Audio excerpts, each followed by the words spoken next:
What's the deal, my tribe? We going live in 2 minutes. Click that link right now. Drop some money bags in the chat. It's Wednesday night, man. Let's have some fun.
We going live.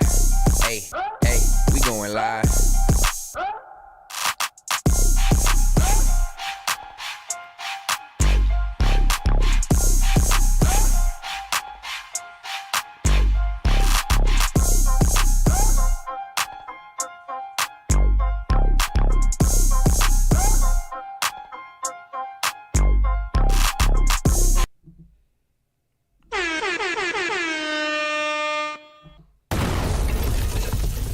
Context matters.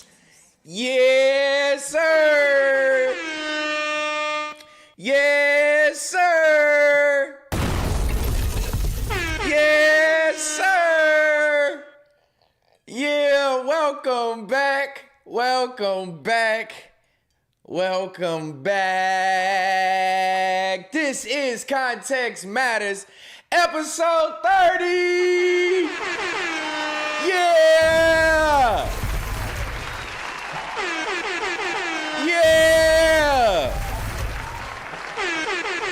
Yeah!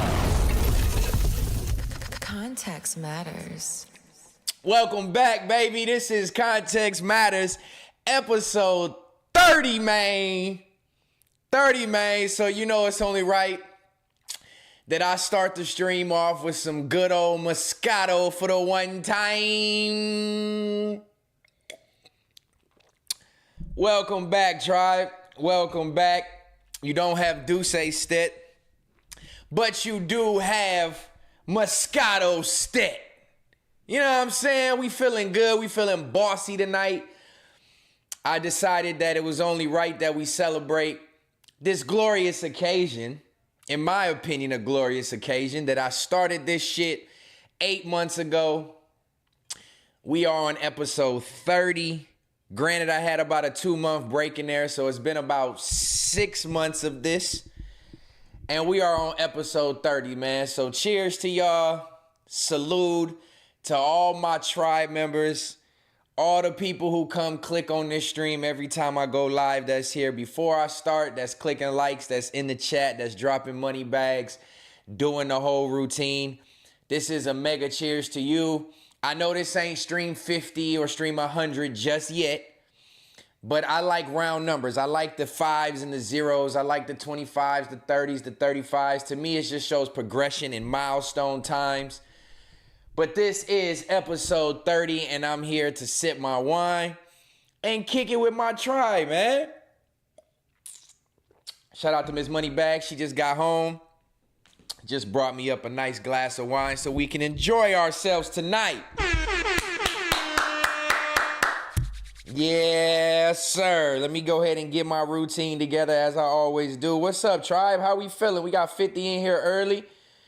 You know what I mean? My loyal 50. Your presence is appreciated, man. Yeah, make sure y'all hit that like. Scotto Stay. I see you, Blind to the BS. I like the nickname. No bias. I seen you say you clicked on this instead of clicking on that. Cause you know where the real resides at, nigga. Yeah, shout out to my girl Seven. She put the wine glasses in the chat for episode 30. Yeah, boy. I don't know. I'm feeling good tonight, man. I'm not coming to y'all with a whole bunch of confrontational, drama-based shit. I think tonight is celebratory of myself, and I will pay homage to where I came from and the reason why,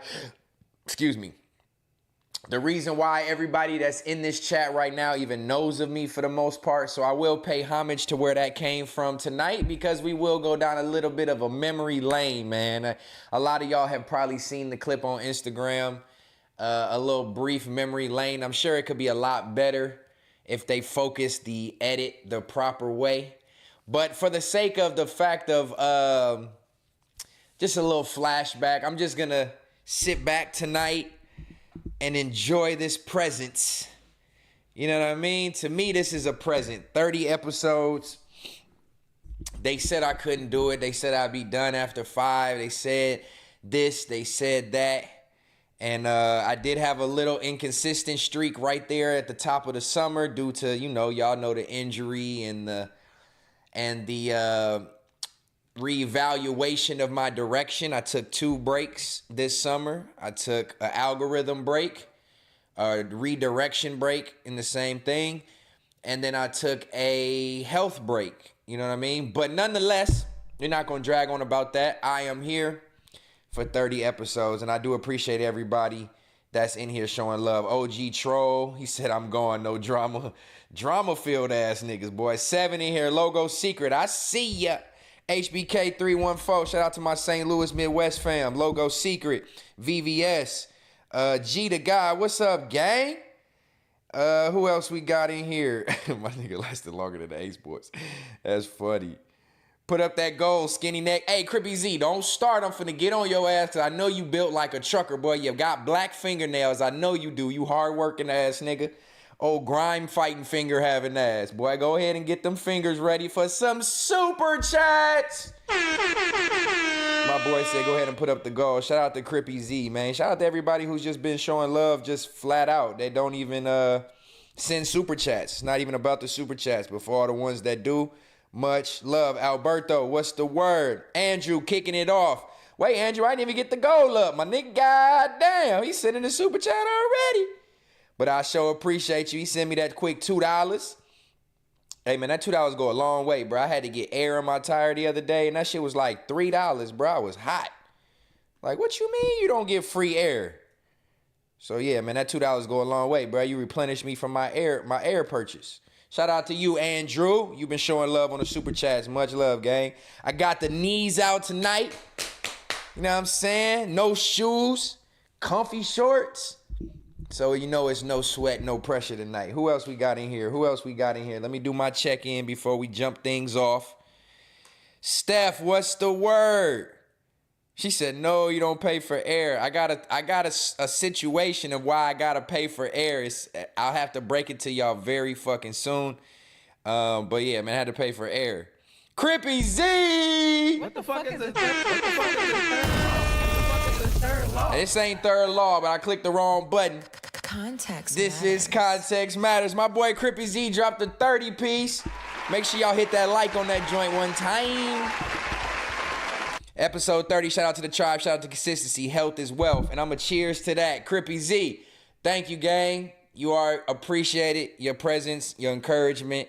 The chili is always a great thing, but just your presence and encouragement is real. Let's lead the tribe, gang. You know what I'm saying? Have them follow suit. I sure did put the goal up, but he didn't hit that goal. We got 2 of them tonight. It's all good. We gonna hit all 10 tonight and then some. Alvin is back. My boy Vinny. What's up, gang? Hey, if y'all didn't know, Vinny has dropped some new music. I myself haven't checked it out, but I seen a couple snippets he posted and sent me, and my boy's all battle rap edition. You know what I mean? And I fuck with it. I fuck with niggas who take pride in their lyricism and attention to detail with substance. So if y'all get a chance, tap in with Vinny. and check out that new project. I definitely got to do it as well. I think, it does it drop on the 8th. I can't remember what day he said it dropped, but I did see some snippets. Shit got me fucked up. I did say I got a trucker body. Hey, bro, you got a trucker body, Crippy Z. You know what I mean? My boy is a motherfucking trucker body. I ain't never even seen my nigga. I gotta click on the pictures. I'm just roasting off the top of the head, bruh. I'm just roasting off the top of the head. Young celebrity, what's up, man? What's the word? I'm checking in with all my tribe members, making sure I show love to everybody. No bias. There it go. It updated right there, bro. We got 1 for the 5. I don't know why Crippy Z's didn't show up, but they slow but surely in this thing. Telly Prego. Yeah, Telly Prego. Dope to see you back in the mix, bro. Salute. Thank you, man. Let me click the heart on that one time, man. Y'all show some love to the boy Telly Prego for being present. He be in here. I'm starting to memorize names in this bitch to where trucker body is nasty work. Y'all know I used to own a trucking company, so I know all too well about them fucking truck stops. Sweaty back, musty seat driving ass niggas. Bad back, bad built ass nigga. Call me dad. Yes, sir. I ain't went nowhere. Little 8-ball, Lompoc, California. See, you ain't even got to say Lompoc. I know where you coming from just off your name, gang. I'm starting to memorize my tribe people for sure. Definitely starting to memorize my tribe people. 7, you know what I mean? Alberto, who'd I miss? Did I miss anybody? Bad sciaticas. Kulos. Sore kulos. Oh, man. But we here, man. We are here. I'm going to keep checking in with y'all as the time goes. I want to make sure y'all doing good. Anybody got any good news? Let's start off episode 30 with some positivity. Anybody got any good news they'd like to share with the tribe? Any positive energy? Me, myself, I just came up on another stream of income monthly, so that's going to be great. It's going to take some laborious hours, but nonetheless, all hustles is good hustles. You know what I mean? All streams of income are good streams of income. What else y'all got? Y'all got some more good news? Eastside 23 say, Young Stet, salute champion, salute to you, brother. We smoking? Nah, not tonight, Logo Secret. I'm not smoking tonight. I'm sipping my wine. I don't want to be too lit, especially because tonight is just a regular Context Matters stream. This isn't nothing over the top. I want to curate to the people who don't really care about all that other shit. And just have a good stream, man. That's really what I'm focused on tonight. But I will be smoking back on stream soon. I'm not gonna lie. I enjoyed my stream when I smoked with y'all. It had been a minute. And I ain't gonna lie, I've been smoking a little bit more than normal. A little bit more than normal in my regular day. Y'all know I had pretty much detoxed and damn near quit smoking due to the injury, and it threw me off my weed algorithm. You know what I'm saying? So I had kind of put the blunts down. But I've been smoking pretty much at least once a day now for the last couple days, which is different. I know that don't sound like a lot from a nigga who used to smoke 7-8 times a day. And smoke 2-3 times per stream with y'all. So it is a little bit different.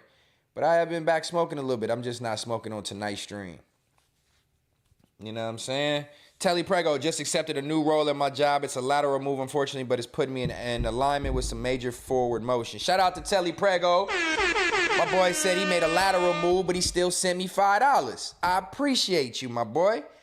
Much love to you, Telly Prego. Hey, look, all it is like Keem say, forward motion. You know what I mean? You're not staying stagnant. It's a lateral move, but essentially you made that move to better your situation, get you around the right people. You know what I mean? Maybe a better environment it might be, whatever it is. Salute to you for, you got a gig, you working, and you sticking with it. So salute to you, brother. Much love to Telly Prego. Anybody else got any good news? Congrats, 7. I'm on 8 months. What 7 say? I'm still smoke-free, 1.5 months. Okay, 7. Yeah, I told my girl, I was like, man, you been seeing more people talking about stopping smoking weed lately? And I've been seeing it a lot lately from random places on my Instagram algorithm, people talking about how they feel after they stop smoking and etc. I've been seeing it a lot. I'm not going to lie. 1.5 months. Blind to the BS said he on 8 months. Damn, niggas is stopping smoking that tree, ain't they? Damn. I feel it. Salute to everybody who's all about that betterment, whether it's a financial save from buying weed all the time, because I know how that went. I was buying 2 ounces a week, spending over $1,000 a month on weed. And I know what it is to want to detox for the financials, also detox for your health, detox for whatever it is, mental clarity, because even though weed is not a bad thing, I don't consider it like a drug or something that inebriates you too much. It can steer the course of your life. You know what I'm saying? Like, we couldn't wake up and get our day started without smoking. We couldn't eat lunch without smoking. We had to smoke after we ate. We had to smoke on the drive going somewhere. We had to smoke on the drive home. We smoked before bed. It was taking over a nigga life. So I didn't quit knowledgeably. It was more of like a situation that happened and forced us to kind of slow down. But, you know, here we are. It's all about life and betterment. You know what I mean? It was 45, 50 every other day. Yep. Michael Roberts said he on 10 months. Hey, look, man, shout out to my tribe who is detoxing from the herb, man. 5 blunts a day solo, 7 said. Started at 18, now I'm 30, so much more mental clarity. That's what I'm talking about, Michael Roberts. I'm not going to lie. I started smoking at like 18 too, full-fledged, and I just stopped at 36. I was smoking for 18 years. Damn near nonstop. I shit you not. Unless I was doing a detox, I smoked every single day for 18 years. So I know what it's like to now, when you stop smoking, you got your dreams back. Dreams be motion picture, 2 thumbs up, 10 apple movies is what my dreams feel like now. I be in full sweats, feeling like I'm living the dream in my sleep, bro. Like, clarity, more focus. I'm not gonna lie, stopping smoking kind of cut down on my creativity. Smoking weed to me helped me be a little bit more free mentally, a little bit more creative. So I feel like my motivation to be creative, hasn't been the same since I stopped smoking weed. But it is what it is, man. It's a sacrifice that you give it up, man. Hey, why you delete that? Big as Zah. I think that was an accident. We didn't mean to remove your comment. He said, I grow it, so it's all free for me. And he laughing, unless somebody was hating on you because you got free weed. Hey, if you got free weed, Big as Zah, I need a sample. And I need a sample to try on air, live and direct review. Big as Zah, you the biggest Zah. Now, I ain't stopped smoking fully now. You can still contribute the tree to the Christmas fund. And now try your shit on air, live. And we gonna really tell the people. Vinny said I hated it. But yeah, shout out to Biggest Zai. My bad. Vinny was hating on you because you grow your own tree and it's free. Breezy, lucid dreaming for real. Dreams be, I'm not gonna lie, I don't think I've ever dreamed the way I've been dreaming the past couple months of not smoking the way I've been smoking. That shit has been like next level dreams. When I'm telling you my dreams be so real, I can wake up from the dream, go back to sleep, and join the dream where I left it. I'm telling y'all, shit has been really real. Shit has been really fucking real. Young City, he said getting a volcano vaporizer saves so much money. It does, because it pulls the pure THC out of the bud, and I get it.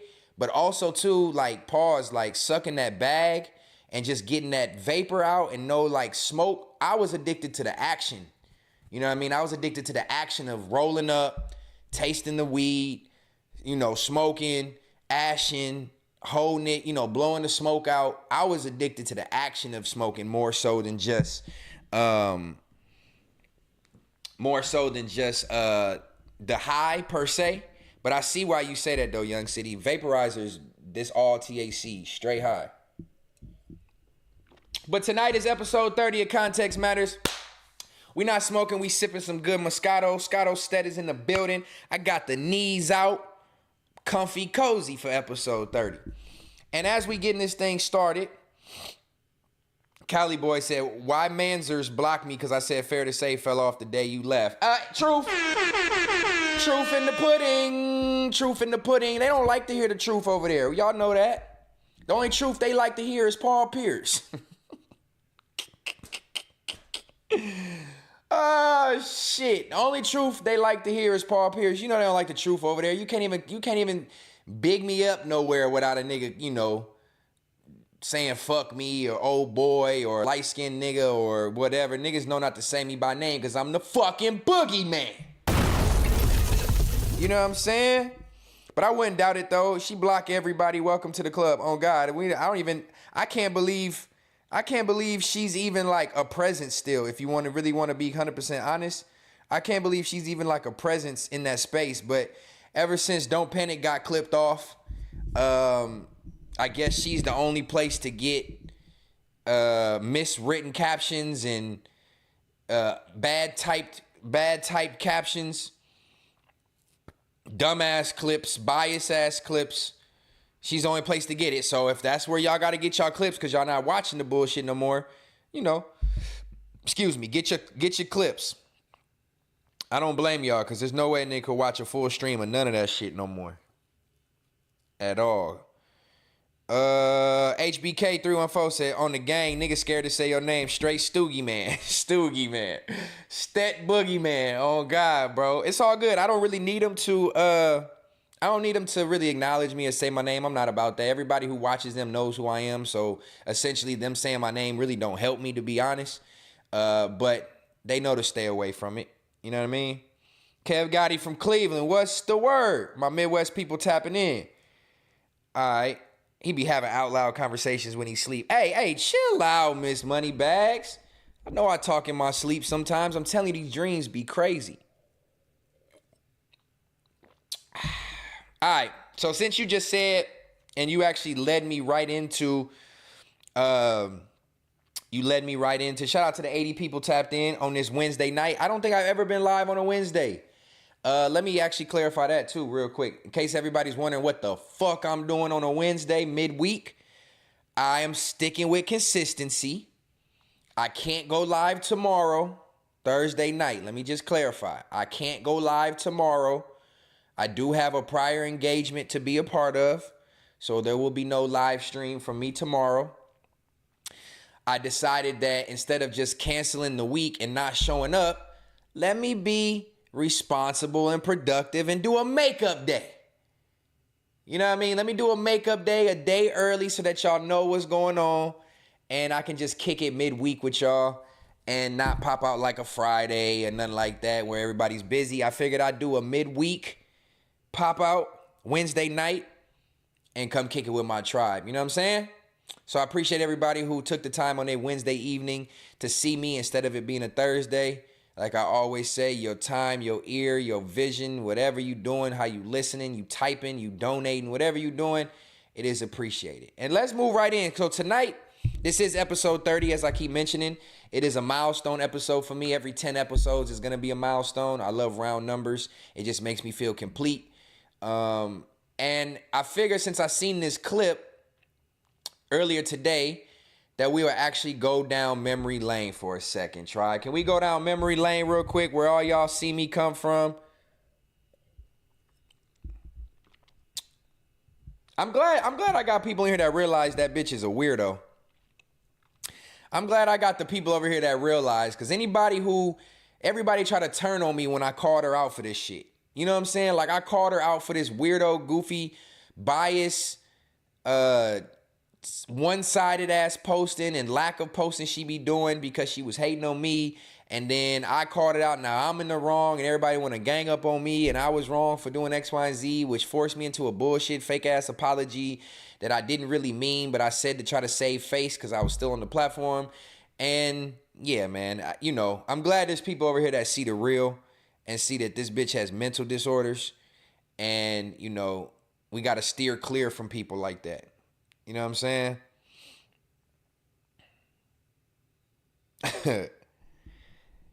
Yeah, buddy. I did see that too, Seven. I seen, you said the less you mention people, the more they'll fade away. It's kind of ironic you say that, because I did see Duno Ghostbuster built ass have the nerve to say where is Stet? Where's he been? And say some, he said a little backhanded bullshit. And then Handicap Arm came in and said, who gives a fuck? Y'all clearly give a fuck and clearly keep up with me. And know that all this fair to say talk is sparred because when I left, the shit tanked. Context matters.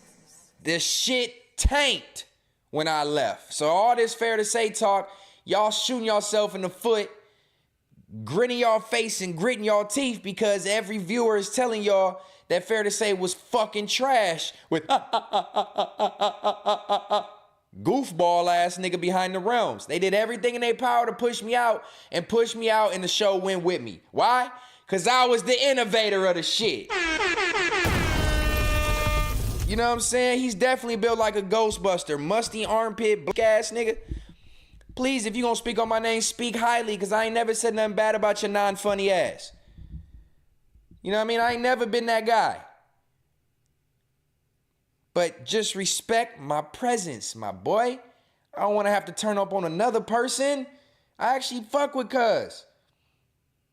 You know what I'm saying? It's like all the fat people want to get at me. Why all the fat people want to talk shit about me? Either fat, handicap, or retarded. It's really one of the other. You got Dejana man fat ass, Mucinex man fat ass. You got Ghostbuster built fat ass. You got retarded ass smack. You got the smack head. You got one shoulder ass T-Rail, Z-Rail. Why everybody that's got a disability, either fat as hell or handicapped, got something to say about a nigga who's mentally inclined and physically able to do everything? You know what I'm saying? Why the niggas with diabetes in their 30s and 40s and 20s got something to say about skinny Stet?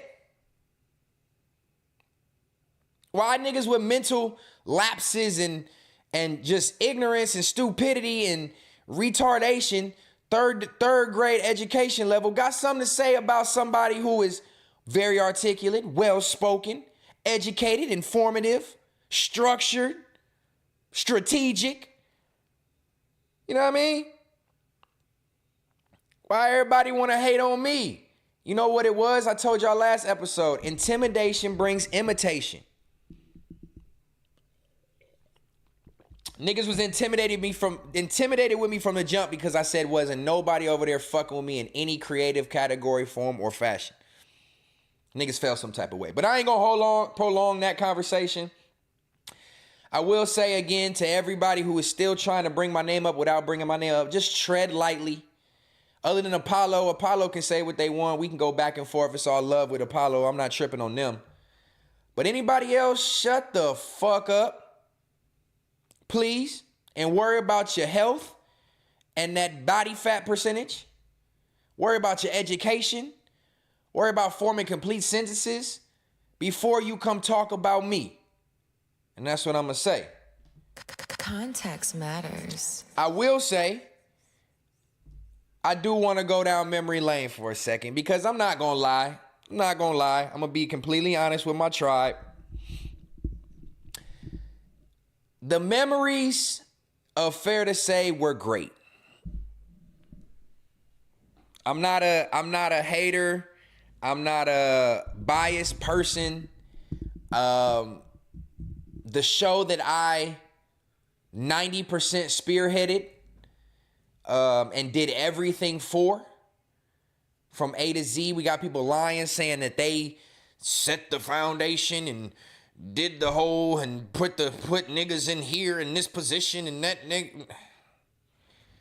Niggas ain't had no choice because I was the brains behind the whole situation. I was the vision behind the whole situation. So if we really being honest, I set the standard, like I said in this clip, for what the fuck the Fair to Say table was gonna be. And you see, nobody can argue that. Say all they want, try to take credit and steer credit. But all I'm saying that to say, the show crashed when I left. I told niggas the disloyalty, the dishonest, the disingenuousness, the taking sides of fuck niggas and playing with me and my position and my role and what I brought to the table was gonna be the demise of this shit. And not only is it the demise of that show, it's the demise of damn near the whole platform. You know what I'm saying? I take credit for that. I take credit for Dejan being a failure. I take credit for Pun falling off. Yeah, I take credit for all that. Fuck them niggas. But I will say, fair to say, was a good memory. So for episode 30, I am going to go down this memory lane that they posted for y'all.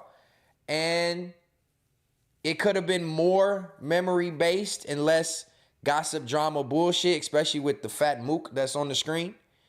But let's just go down the memory lane. Let's go down memory lane. Grab the camera for a fair to say edit. So many feelings. Yeah. It was when I was on Cheers. that stage, I was just like, damn. Look, hey, nobody talk about the mind games and trickiness of it or the wide array of riding and clickiness of it. Weird energy behind the scenes, keep it in public. When money's involved, you're not the one I can keep it a buck with. You think these is your friends? Destruction. Dark Rainbow. Destruction. Dark Rainbow. This where it get weak. You can say whatever you want to say. I'm going to say whatever I want to say. That's how we do. Let's go, bro. Well, I didn't trust Dejan. I didn't trust him just because, I mean, it was all this shit was on the net. Where the bullet at, nigga? Shit, the nigga came out with crutches. I'm trying to figure out what happened.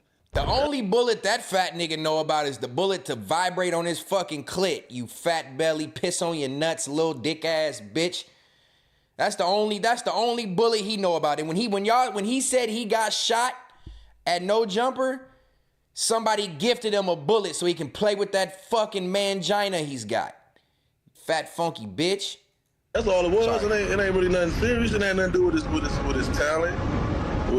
None of that is business. He said he got shot, and we ain't heard nothing else since. That's suspicious to me. That's Pun's protege and all that, right? A dark ray. This nigga here don't got no fucking neck. How do you have 3 chins? You have 3 chins and no neck. You barely can see your ears, fat cheekbone ass nigga. Fuck out of here. How you 53 with facial hair of a high school student? This nigga look like you would just flick him in his neck and his hat'll pop off. Rock him, sock him, bop him, head ass bitch. The name Dark Rainbow. I look to you guys for leadership on this show.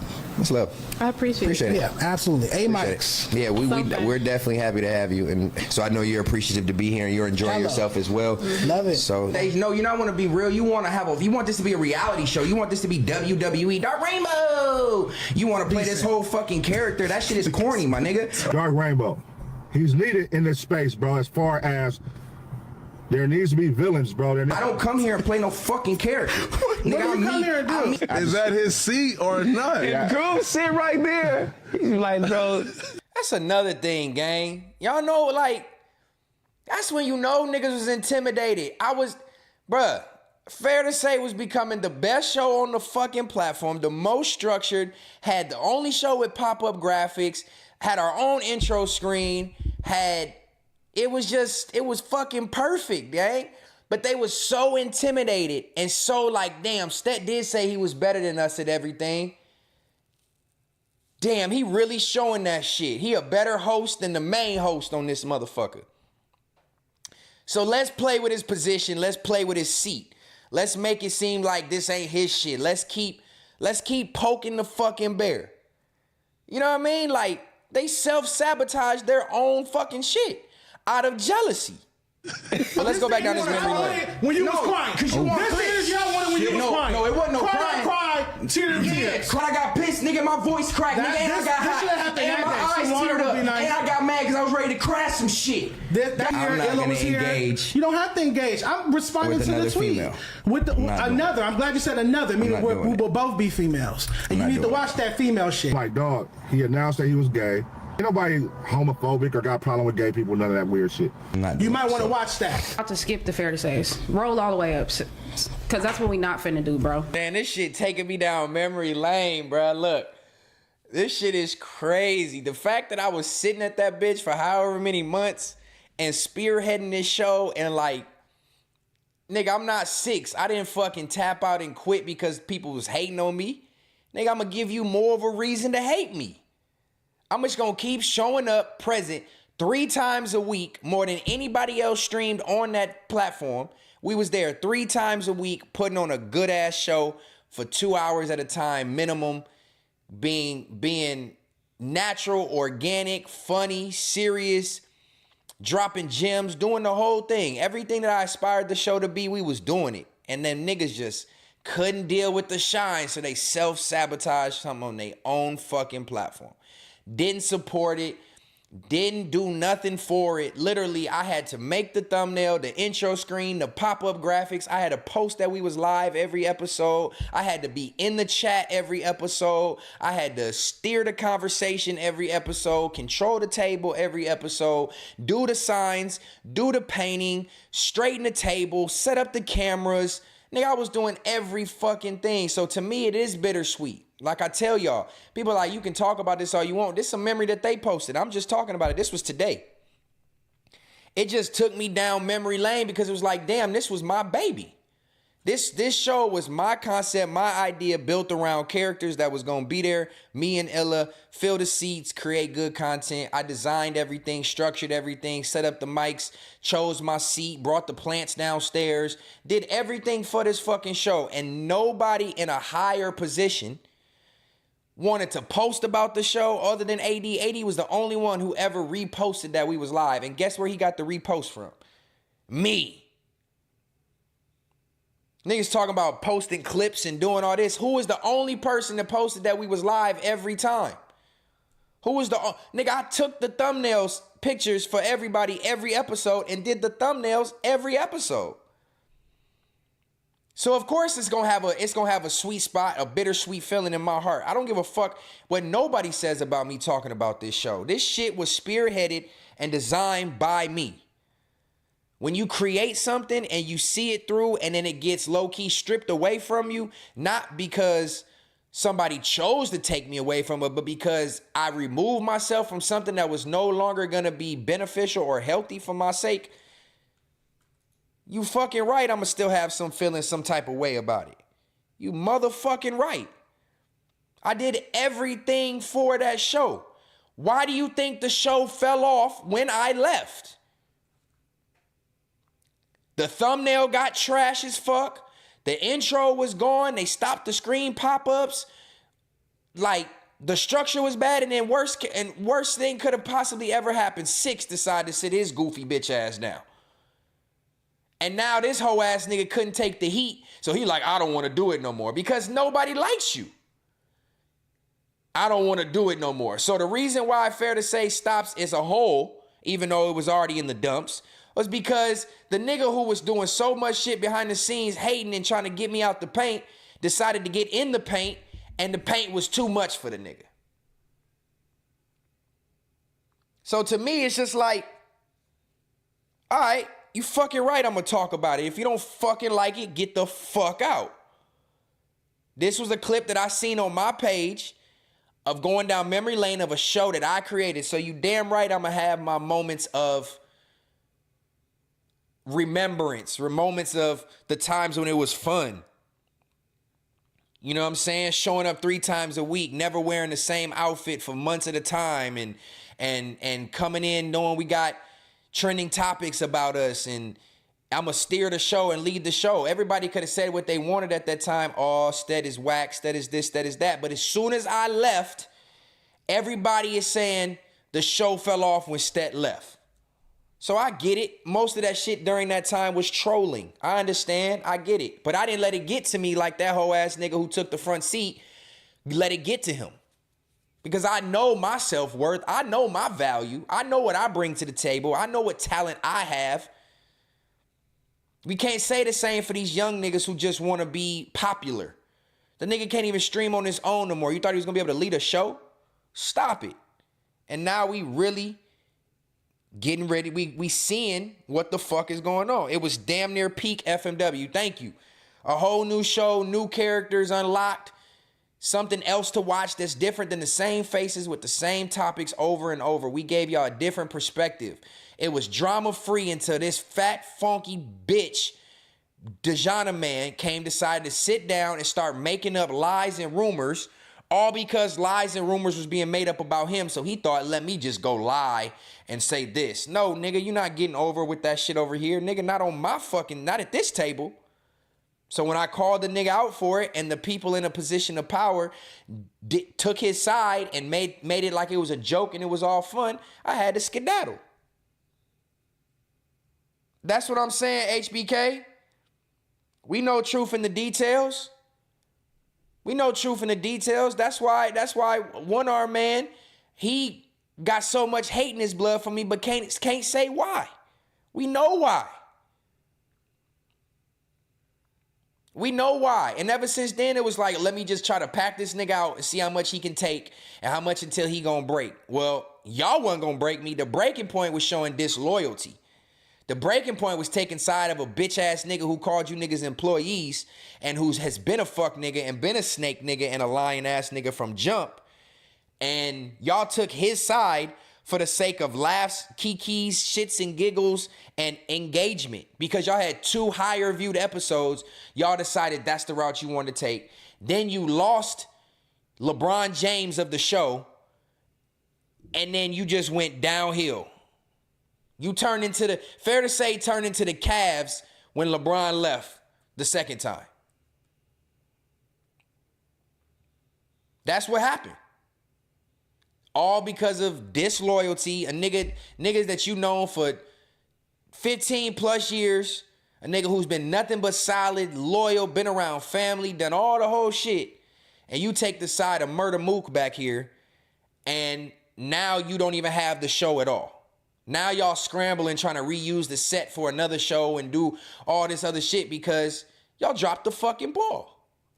Now weeks later. This ain't what I want. This not what this table was for, nigga. Before you came to this motherfucker, before you got invited here, I set the standard what this motherfucker was gonna be. Oh, I thought Smacking started this show. I didn't know you started this show. Do your real research. You started Fair to Say? Look into the camera and say that. I came up with the concept for Fair to Say and I'm still standing on it. That's the thing. Nigga, on their platform.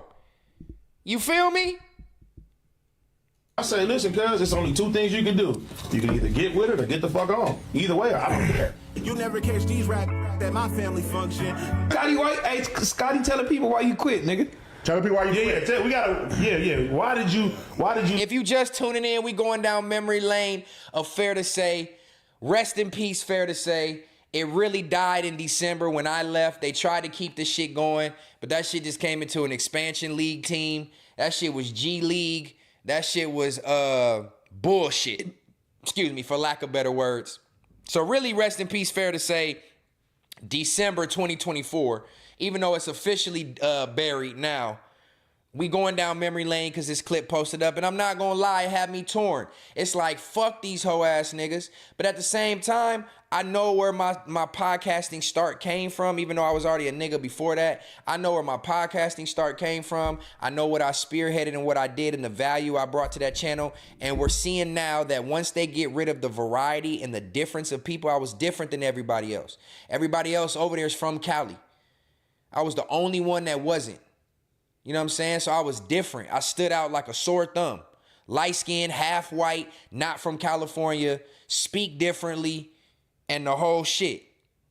So I get it. But when that shit hit the fan and I decided to leave, you lost the dynamic of difference to the platform. And we seen what's happened now. It's the same repetitive shit over and over. Niggas don't even have nothing on the platform to click to something that's gonna be different. Every single one of these niggas shows is the same fucking thing. How do you niggas watch 4 or 5 shows that's the same thing over and over? Leave. Let the people know. Dijon, bro, I'm gonna keep it a buck, man. I said Dijon was doing was just evil, gang. That's just what it really come down to. Nobody is just sitting around here permanently. You know what I'm saying? It just built into that. Bring it back and reel it back in and do that same thing again. You know what I mean? Here on out. You know what Hove said? They said they made Hove. Well, make another Hove. They say they made Stet. They made the show. We seen what happened when they tried to put another nigga in that front seat and continue the show that I started. It failed. So we talking about niggas made me and set the platform and put niggas in the seat and I believed in you and all that. Nigga, I've been a nigga. The reason why that happened is because it was my idea. And if you made me, then make another me. You fucking can't. Find a nigga who gonna do what I did and come up with the concept, the mental design, the signs, the set, the structure, the balance. Make another one. We're going to start promoting more, A. And B, I think we could do better with having a little bit more. Shit else different that this nigga talking about. Okay. Fuck what he talking about. Nigga, you just come and sit down, nigga, and post your clips. Okay, well, let's sit in case anybody at the table wants to cry, we got the Scotties. All right, but I'm just saying. This is weird. This is corny. Do we want to do a show? This is what we want the Fair to Say table to be. Let's actually talk about it. Let me ask you. Do we want to do a show? Yes, I enjoy doing this. You know I enjoy doing this. Is this what we want the Fair to Say table to be? I didn't think that was gonna happen. I didn't think bro was gonna take it to that extent, and you know what I mean, and then it moved further into where niggas can't even patch it up, and each of us has to pull weight, and I think that it wasn't even about niggas patching it up, and nothing to do with niggas patching it. This is how fucking mentally disabled and like fucking dumb niggas are. It had nothing to do with us patching it up. It had to do with you hoe ass niggas behind the scenes putting a battery in this fat nigga back, a D battery at that, fat back bitch, and hyping him up and going against me to make people try to go against me even more than what they already was. I was already steering the narrative away from people having this bullshit narrative about Stet. Now y'all gonna hype it up again and ride for this bozo? Talking about niggas didn't know niggas could patch it up and camaraderie and all that. No, nigga. That was your stupid ass trying to do shit for clicks and views because you sell your soul for some cash and for some views. That's cornball shit. Let's do pull weight, but just because we're not pulling the same weight as each other doesn't mean that it just looked crazy. I'm not gonna lie. It just looked crazy seeing me sit at this fucking table, y'all. This shit was really a moment in time. This shit really a moment in time. Dog, Vinny, he's such a fucking liar. I don't think I've seen anybody so... like lie so much as if you're not on live talking about this shit. Like niggas can't go run the tapes back and see what you said prior. Like such a fucking liar, gang. But looking at this table, it's nostalgic. I'm not gonna lie, it's nostalgic. I liked it better before Mukavelli came and sat down. You know what I'm saying? I liked it when it was Scotty and Lazar and Donnie and Pot Lord and when the other people came to sit down and pop in. I liked it. So seeing this is nostalgic. This was my last episode, y'all.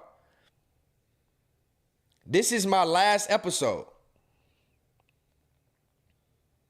You know what I mean? And it's nostalgic to me because it's like, damn, something you created came to an end, and then seeing yourself in that stage. Like, I remember going to that motherfucker 3 times a week. You know what I mean? And coming home and my girl asked me how I went and me saying this about this person and that person and like planning what we gonna talk about for the next streams, like doing all that. I miss it. I'm not gonna lie. I miss the camaraderie when there was camaraderie.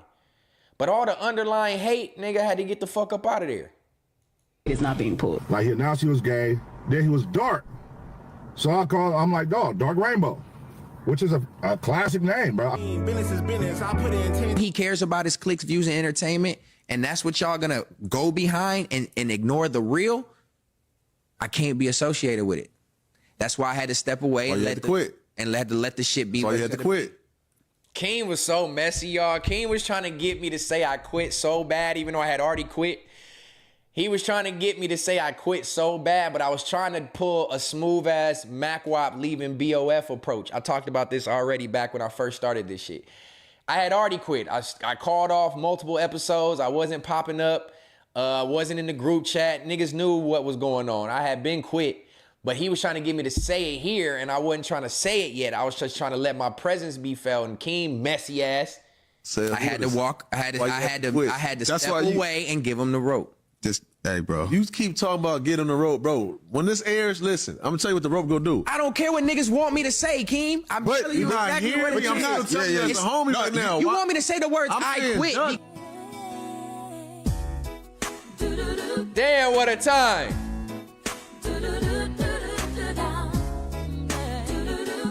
kids, older people. What a fucking time, bro. They could have had so many more clips of like good times. I need somebody to make a montage of Fair to Say's good times.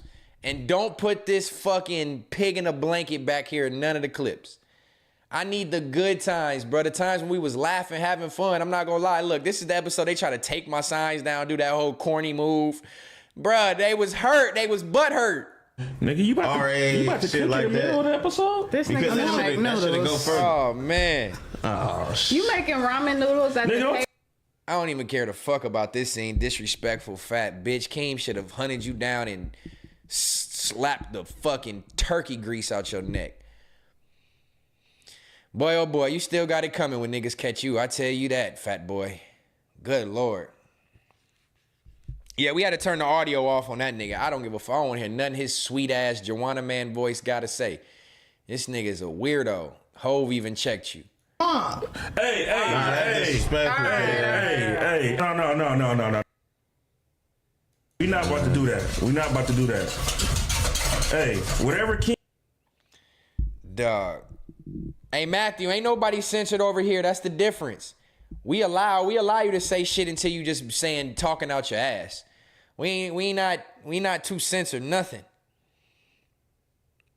And yeah, like Seven just said, this ain't that. If you want that shit, go over there with the goofballs.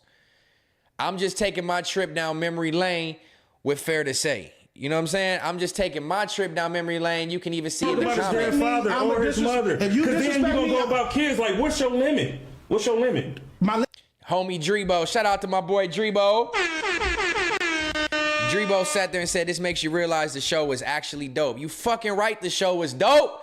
But niggas was hating on me. John and other volunteers quit. That's Shut not the a fuck bummer up. for you niggas. Y'all niggas didn't give a fuck about neither one of them niggas. Y'all had L's in the chat for them niggas. Y'all didn't give a fuck about them niggas. Y'all didn't give a fuck about they takes. I don't think Deshaun like that Terrell said King can fire him.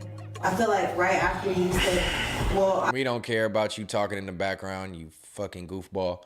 I put what a time. Oh my goodness. And look what the fat bitch, look what this sloppy built ass nigga had the nerve to say. That's what his response to this was. Time I bring back Let Me Cook. Nigga, Let Me Cook fell off when I didn't show up.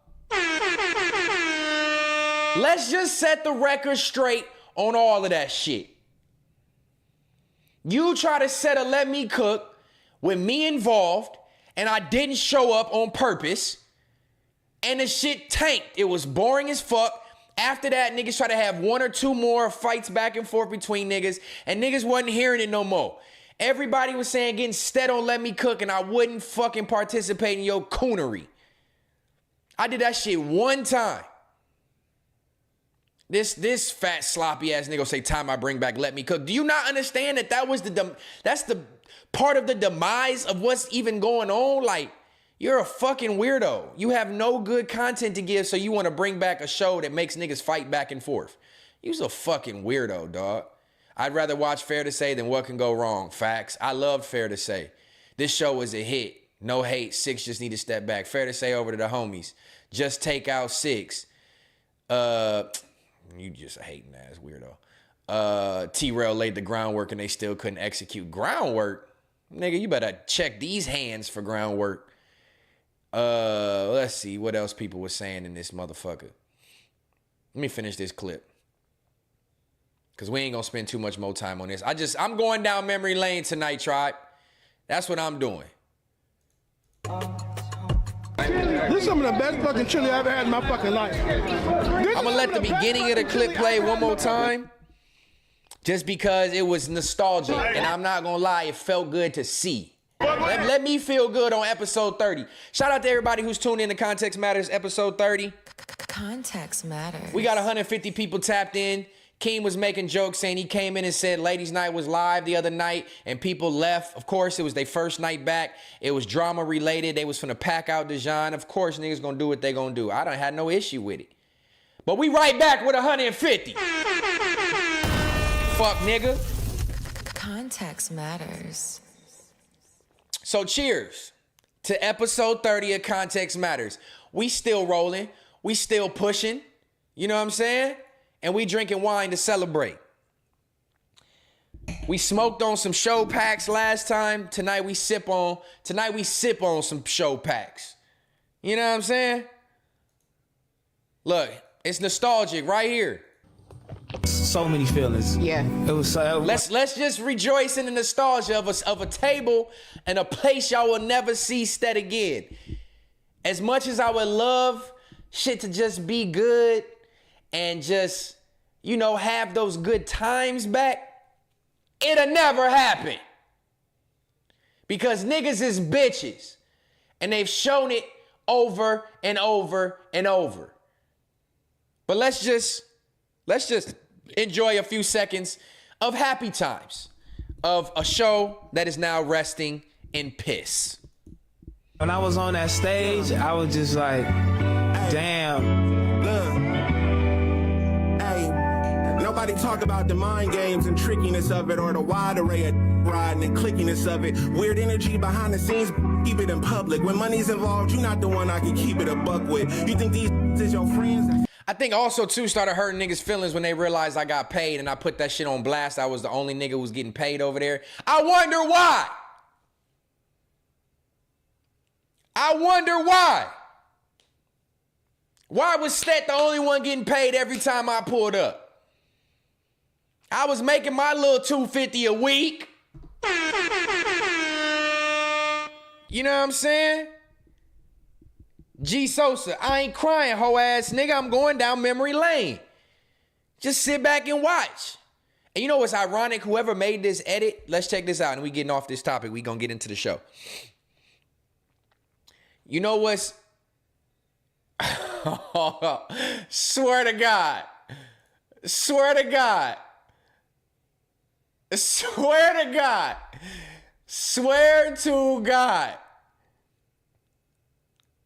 Swear to God right now. Swear to God right now, tribe. Swear to God.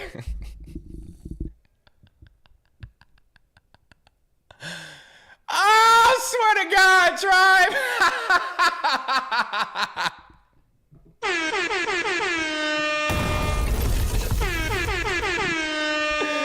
Oh, swear to God. Swear to God, they deleted the post. You niggas is watching right now. You niggas is bitch made. Oh my God. Try. Oh my God, that is comedy. Oh, swear to God, that just happened. Oh my God. That is hilarious. Bro, W's in the chat for Stet, man. Goddamn. W's for me. Money bags for me, man. Baby, I need some more wine. God damn, bruh. W's in the motherfucking chat. That is comedy. Do you see what happens when you hold the mirror up to niggas? That shit just made me hot, bro. I just started sweating. That's comedy. Swear to God. Niggas see me reacting to it, talking shit about it, literally live right now, and went and deleted the post? What the fuck is the third law?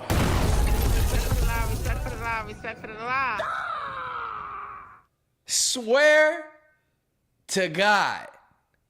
That just happened. I can't believe that shit just happened.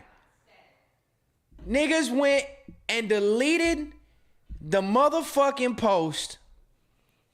But you know what's funny? The shit gonna live forever on this live stream. Context matters. The shit gonna live forever on this live stream. I already played it. I was trying to play it one more time to feel the nostalgia and the fact that they chose that Dom Kennedy song at the beginning of it.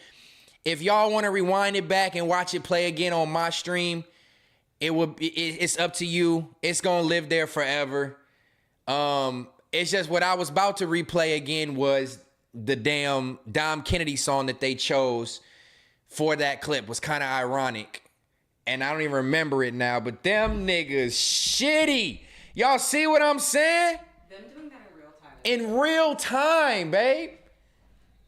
In real time. You good? In real time, niggas deleted the clip, which means I know you puss ass niggas is watching. Enjoy the show. All you niggas is hoes.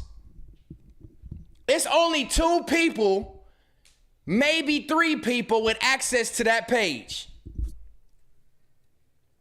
3 people with access to that page.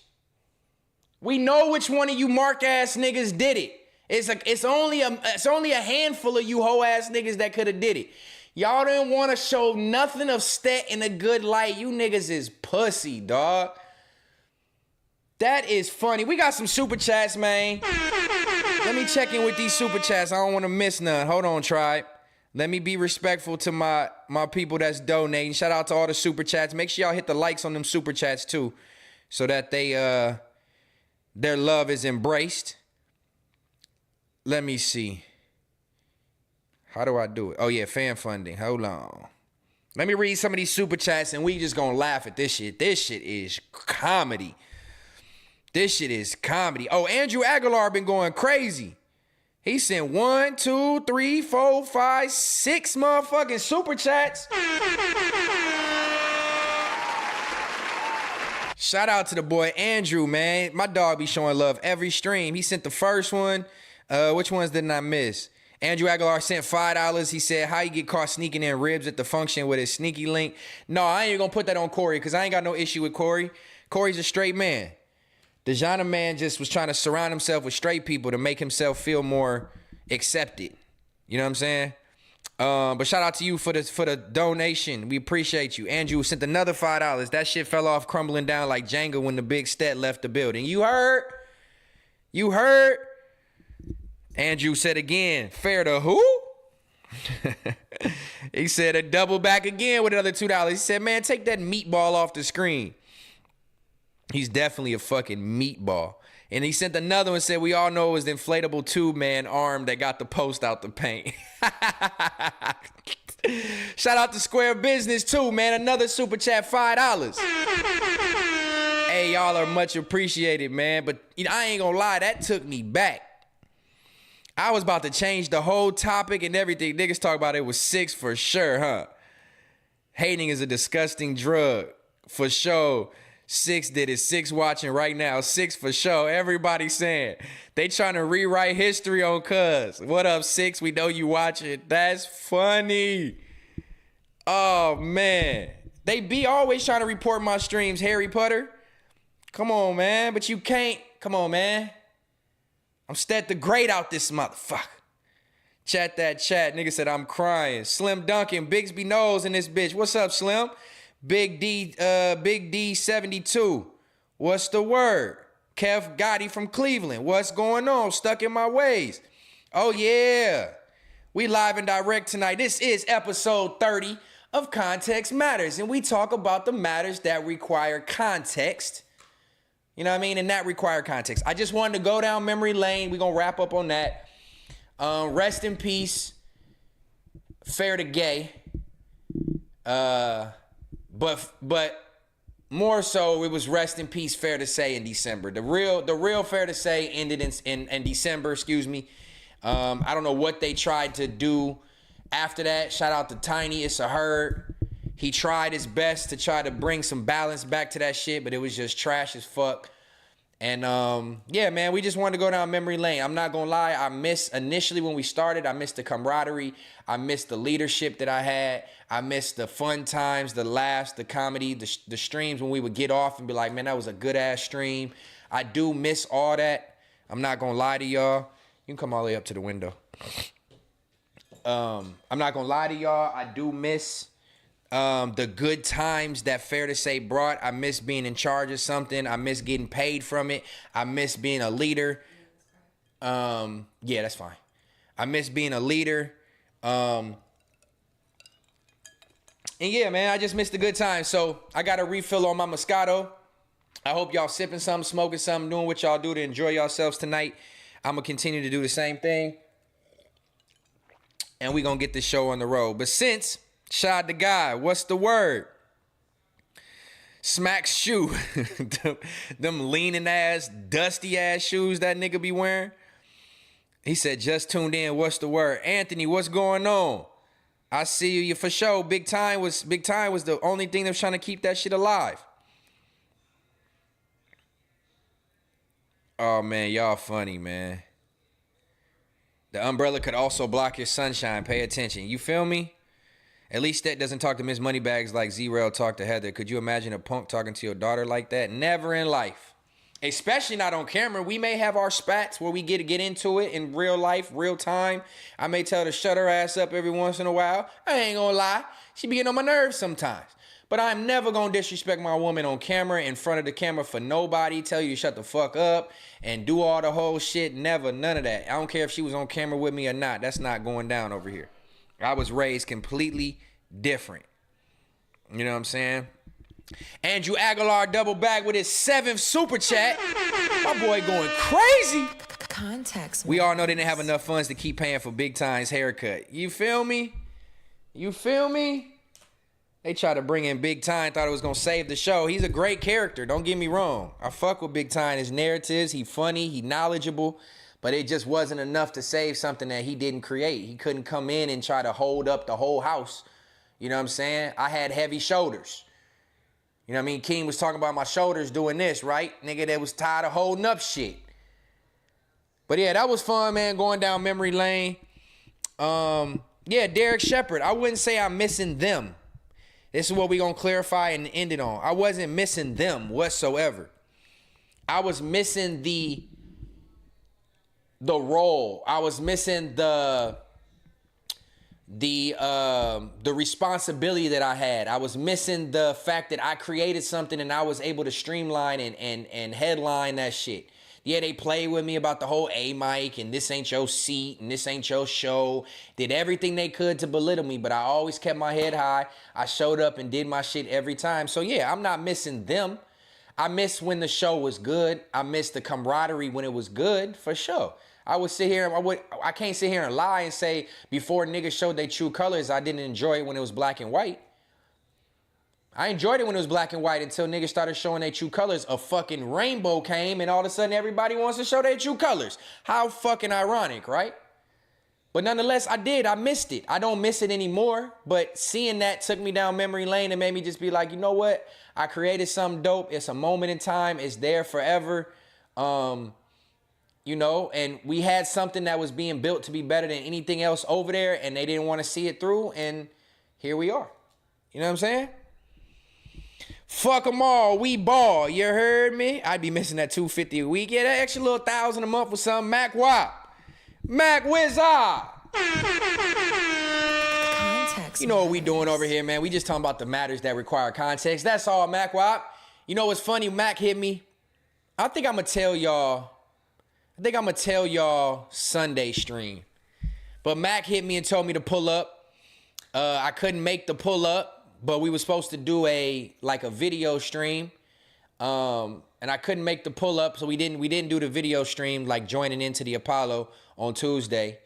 But he told me to pull up because he wanted my opinion on the Fair to Say topic. I wish he was here to narrate and steer the conversation the way he always do steer shit so we can have conversation about shit that I'm not touching on.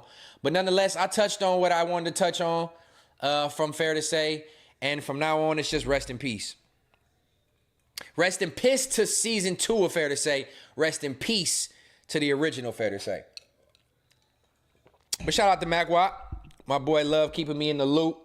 He ain't never turned his back on me, so I'm never gonna turn my back on him. You heard me? Say whatever y'all want to say. I fuck with Mac Watt. That's what we need more in this community of males. Males need to show love to other males without it being deemed weird or corny or like gay or whatever. Like, bro, I can tell my homies I love them. I can tell my homies I appreciate them. I can tell my homies like I fuck with you and it's not too cool for me. So when I say that, I mean shit like that. It shows you, like I told y'all last episode or the episode before, it shows a lot of true character for somebody who you got introduced to somebody through the person you're no longer cool with, and the person they introduced you to is still cool with you. That shows you a lot about the character of the person that did the introducing. I'm just going to say it like that. I said it fast, but let me slow it down for niggas. It says a lot about somebody when they can still be cool with somebody they was introduced to by a person they're no longer cool with. Because if I was really a fuck nigga, everybody that I was introduced to in that circle that I'm still cool with would not be cool with me no more. That just goes to show you that I've kept the same energy, been the same real nigga from the day one, didn't put on no act, didn't try to be cool for nobody, just try to build good relationships and curate good friendships in a space where I didn't know nobody. Just goes to show you a lot about people, man. You know what I mean? HBK, you funny, bruh. You funny. Step Pock tees dropping. Ooh, that would be fire. I do need to get some merch, even just some simple merch. It ain't got to say my name on it. We just gonna get some Context Matters merch going. Let me put that on my list. Little mental note. I should have been did that. You know what I mean? When everything was speed rolling, but there was a lot going on. So I think I might have to do that, though. I think I might have to do that. But, bully the scene. You feel me? But before we get into the show, shout out to everybody tuned in. Make sure you click that like. There's 150 people tapped in on a Wednesday night. This is not my night. And y'all showed up and showed out and popped in. I appreciate everybody giving me their ear, their time, typing me in the chat, sending their super chat. Shout out to Andrew for sending super chats. Crippy Z for sending a super chat. There's 2 more people who sent them. We sure appreciate you.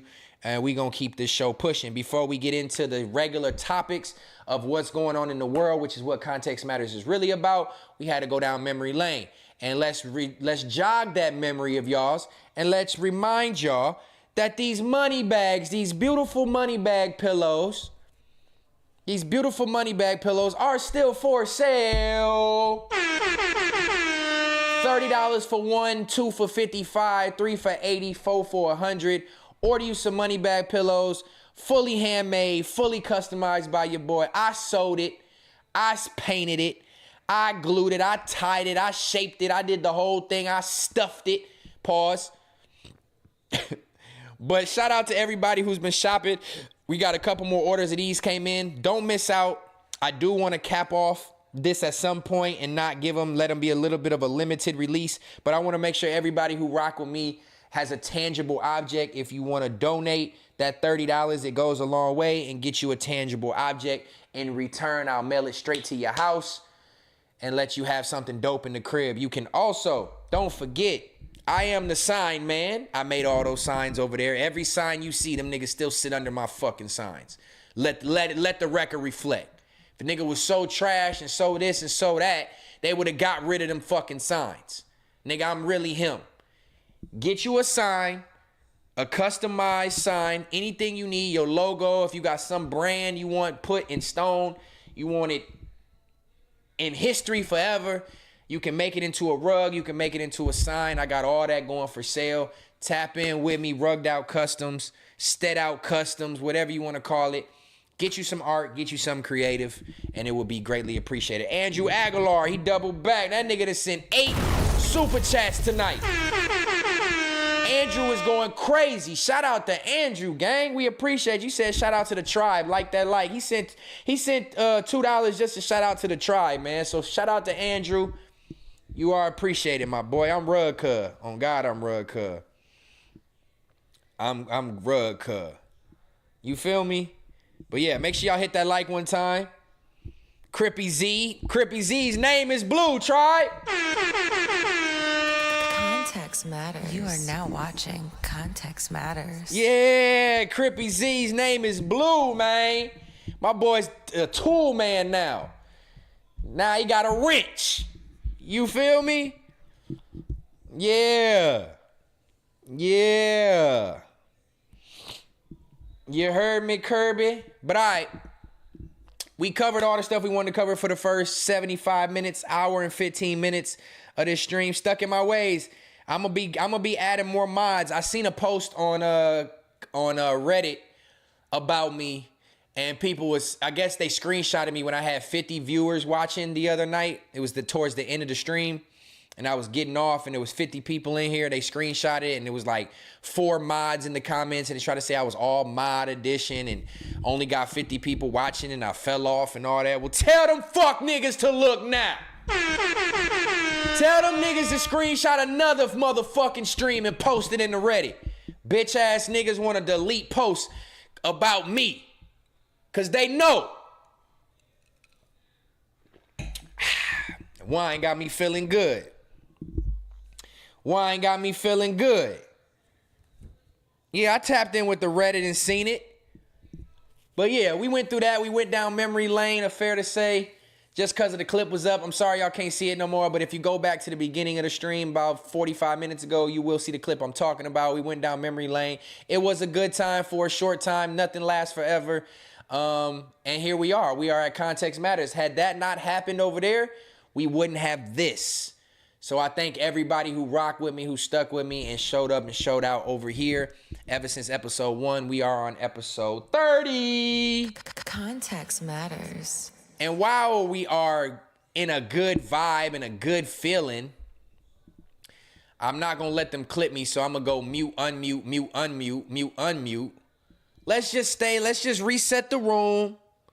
Let's reset the room. On God, John the one, some viewers are better than no viewers.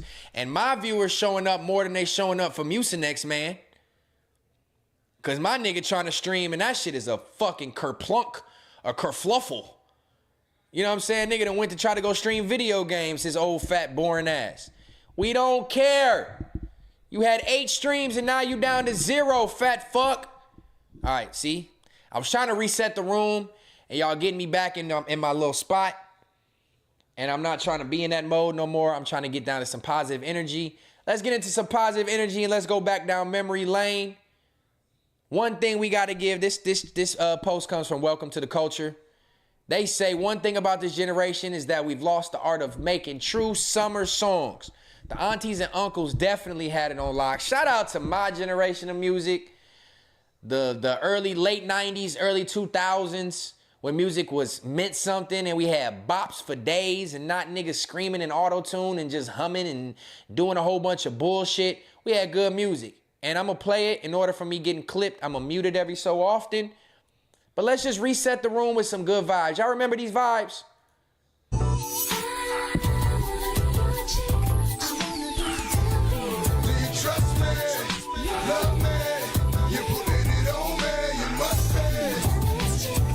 I wanna be your chick. Yeah, and only for the rule, baby. Do anything you want me to. Ooh. Come on, man. Come on, man. I ain't gonna let them clip me, but these was the hits. Hey, look, somebody said it right here in these comments too. Look, 1990. I literally just put this on my story. For anybody who follow me on Instagram, if you don't follow me, go follow me right now at Stet 2.02.0. Go follow me on Instagram. I just posted this same shit. Somebody said 1990 to 2010 was the best era to be living. I literally just said this. I got that Bullets jersey too. On God, I got that Bullets jersey. I got that Jordan Bullets jersey at my pop's house. It's like a 3X back during that time, but I for sure got that jersey, 100%. But somebody said 1990 to 2010 was the best era to be living. I swear I co-sign this, especially when it comes to music. I said 93 to 2013 was my best 20 years. 1993 to 2013 was the best 20 years to be alive, to experience entertainment and music and hit records and video games and just nostalgia was the best during them eras. And somebody said the same thing in these comments. These songs was hits. Let's keep going.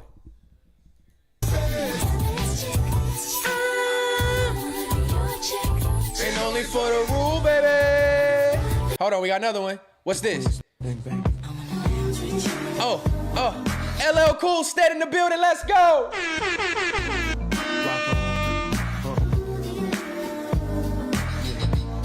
Hey, who do you love? Don't clip me, YouTube. I'm just jamming. I ain't playing the whole song. These was the hits. Hey, they don't make music like this no more. The videos was never like this no more. Nothing was like this.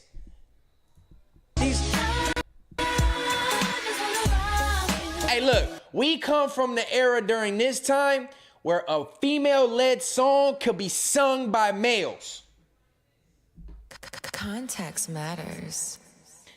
We come from a time when these type of hits that was sung and led by a female vocalist, males could sing.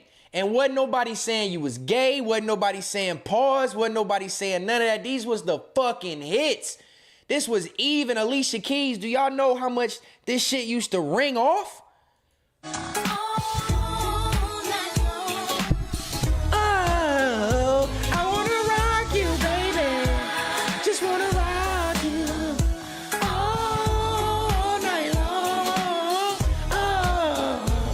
Don't clip me, YouTube. I need this in my stream for forever. I know you see me this night, that night. Always my tight. Ooh, crazy thing for just right. White beater with Eve was a beast. Hold on, we got another one. Ooh! Oh! Oh, these was the fucking hits. These was the hits. They don't make it like this no more. God damn. Do y'all remember Slow Down? I just wanna get to know you, but don't turn around, 'cause that pretty round thing looks good to me. Slow down. Oh my God. I just wanna get to know you, but don't turn around, 'cause that pretty round thing looks good to me. Ooh, it's the wine. It's the wine. Oh, we feeling good. Ain't we feeling good, bruh? Look, natural women. Look, bruh. Look, bruh. Natural beauty. Bro, that's Bobby Valentino. Do y'all know how much Slow Down used to ring off in the early 2000s? Keith Gill, I'm on a good one, man. I appreciate y'all kicking it with me. We just having a good time. We just starting to stream off going down memory lane. This is just hand in hand with the Fair to Say shit. We going down memory lane. Let me just enjoy the past time when times was much more simpler and much more fun and carefree and just music really meant something, bro. Listen to this, man. Right above your navel. Oh, I was about to get into that verse. Cause that pretty round thing looks good to me. All right, let's go to the next one. What's the next one? What's the next one? Uh-oh. Uh-oh. Uh-oh. Context matters. Uh-oh. Hey, look, try it. Try it. This right here is so nostalgic, especially for me. This shit's so nostalgic for me. I was hype man for my boy. I performed this song all across the country with my mans. I was hype man for Lil Flip for a whole year. I performed this song all across the country. Oh, this is memory lane. Let me just vibe. I could call you my baby boy. You could call me your baby girl. Maybe we could spend some time. I can be your sunshine. I could call you my baby. Ladies. Ladies. They gonna clip me, Flip. I need to be whitelisted, dog.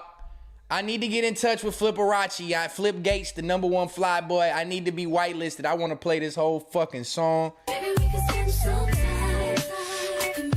Look, I know you want to chill with a player, but all you got to do is keep it real with a player. Just answer your phone whenever I call. Ah! Come on. Come on, I remember the ad-lib. Ladies. Okay. One time. Ladies. Oh, they gonna clip me, but it's all good, man. I'm just going down memory lane. I'm just going down memory lane. These was the hits, bruh. What's this?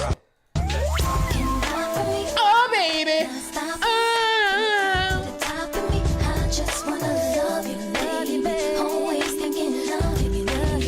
I told y'all, males can sing these female-led songs. It was just part of the era. I just wanna love you, baby. Always thinking of you, baby. I think I like how your body feels next to me. Oh, baby, when you keep. Yeah, the hits. What else we got? To relax my mind so I can be free. Absorb the sound that keep me round. Doing my thing. Keith Murray? With no worries. Ooh, Keith Murray. just like music.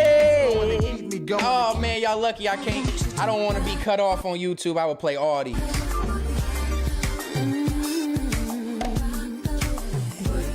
They don't make music like this no more, Tribe. Click the like one time if you are enjoying this stream, if you miss music like this, if you love going down memory lane because it makes you feel good and nostalgia feels good, hit a like one time. Rest in peace, Aaliyah.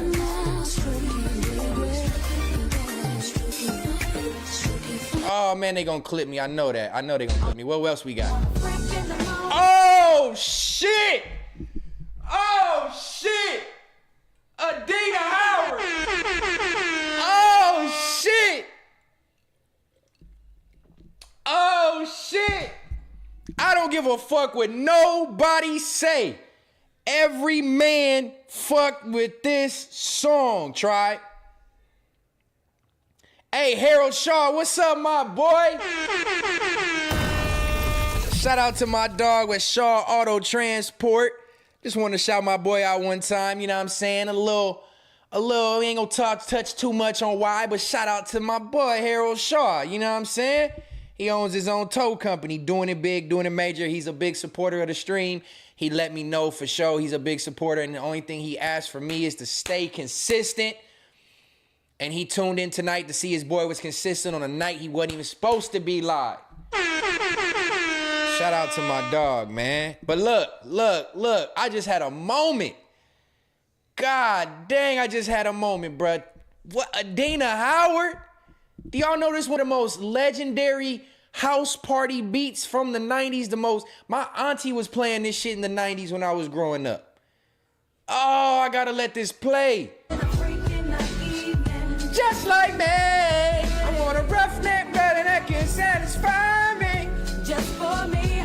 No, you are that kind of man. Cause I'm that kind of girl. I want a freaky secret. Everybody saying cause we don't give a damn about a thing. Ooh, this was a hit. I got a freaky secret. Everybody saying cause we don't give a damn about a thing. Cause I will be a freak until the day. Oh, that beat is so fucking amazing, dog. Run that shit right back. That beat is so legendary.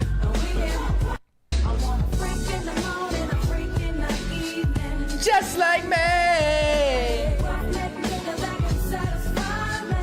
Just for me. If you are that kind of girl, cause I'm that kind of man.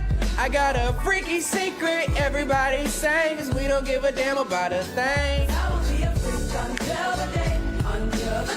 Ooh, y'all don't mind me right now, I'm vibing. What's next? What's next? Memory lane. Oh, shit. Yeah. Oh.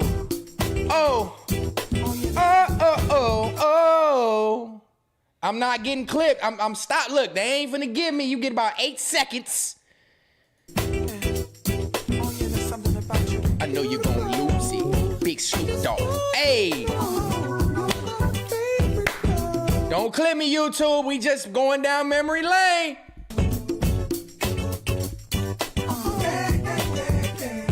Hey. This way back Wednesdays. What's next? They don't make them like this no more. They don't make them like me no more neither. They say they made me make another me. Fuck, nigga. Quit canceling shit and make another me. You can't reincarnate greatness. Greatness just lives in history. You can't reincarnate this shit. Just like you can't remake these hits. So many things I'm going through. Oh, the A. Marie bot? But R&B singers had that shit on lock, bruh. Make another me.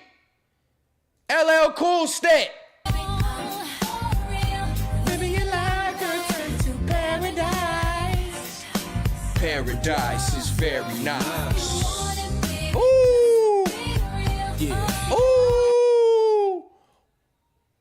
Ooh. Y'all better put some respect on LL Cool J, man. Y'all better put some respect on LL Cool J like he wasn't the innovator of the female, male, singy R&B type shit. He was Drake before Drake. Next phase is this. Black Sand, Tahiti, 10 days to reminisce. Ooh, what's next? What's next? What's next? Oh. Yeah. All night, DJ, she playing that song all night, on and on and on. Yeah, Cougar Coochie music, you heard me? Move your body. Hey, ooh, y'all, bruh, what's this?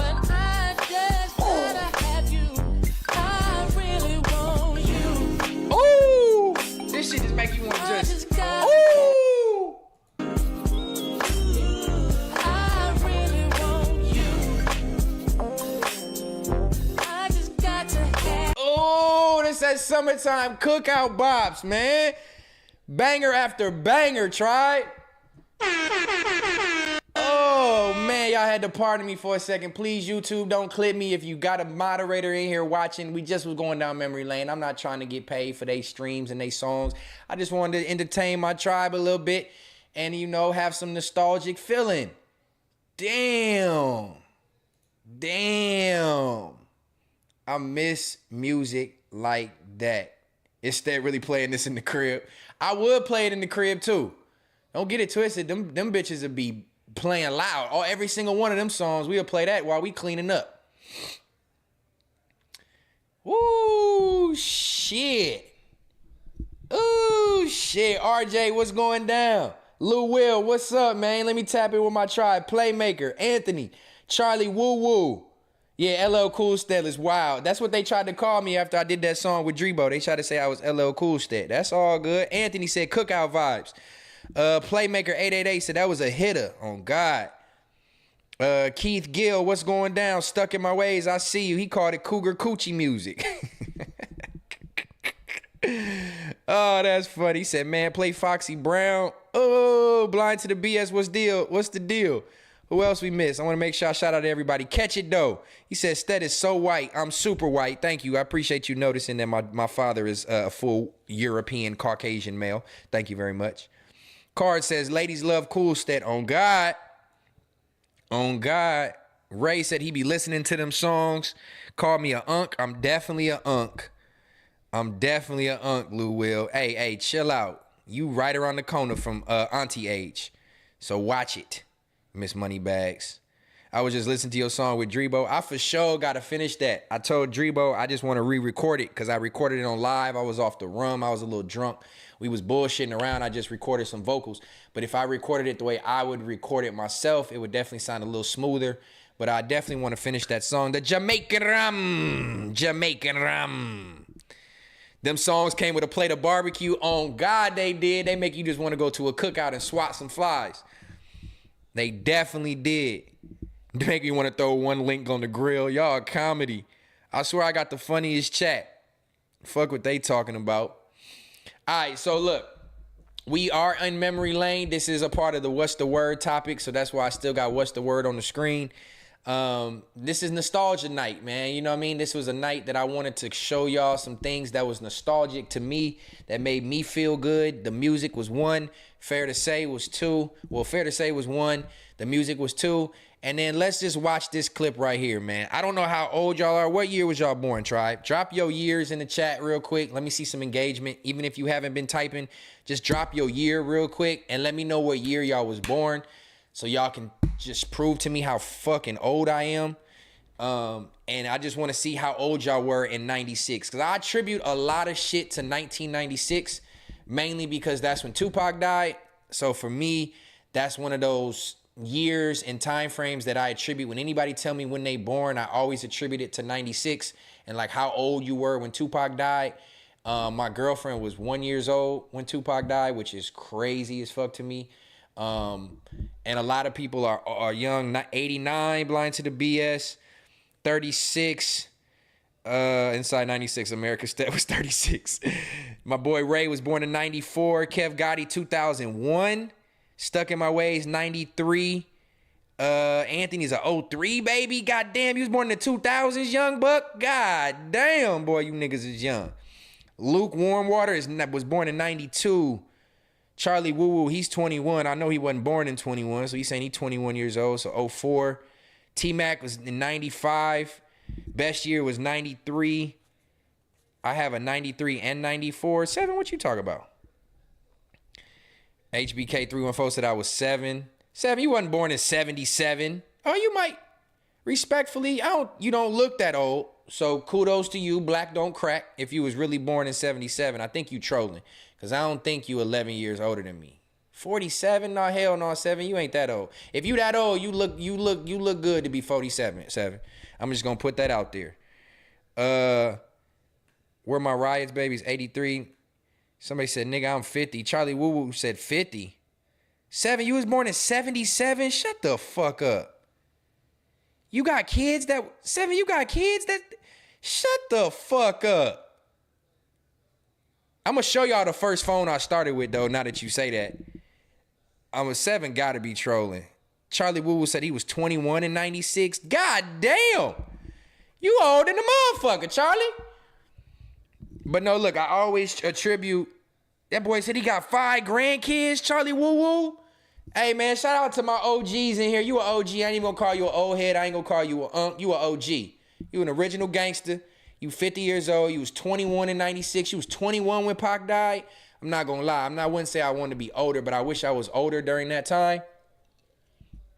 But shout out to you for being an OG in here, tapped in with the youngster. I'm still a youngster. I'm 36, but I feel like I'm 25, other than my back. Andrew Aguilar with another super chat. We just hit 10. All right, y'all, I'm finna hop in the shower right quick. Y'all know y'all can hear Step voice. I can't hear Step voice up in that mug. I'll tap in once I'm out. Yeah, please, bro, don't listen to me when you're washing your ass. You know what I'm saying? Wash your ass in peace, and then come back and you can hear my voice then. You know what I'm saying? Hook the phone up to your JBL speaker. Hell no, he don't need to hear me and that bitch singing A. Marie and singing songs and shit while he washing his ass. Hell no.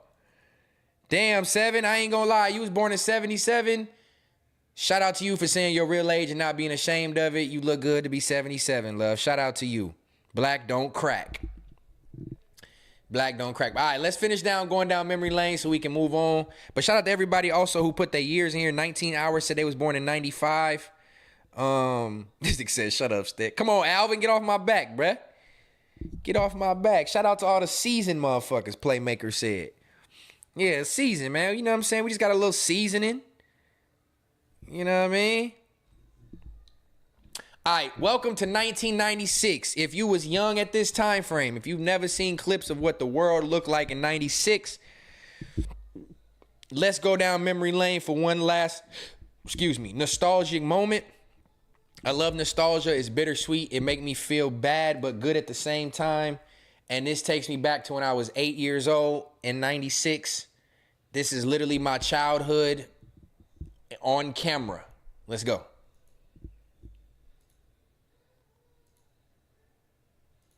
Here's what life in America looked like 29 years ago. Gas was... Damn, 20. That was 29. Fuck.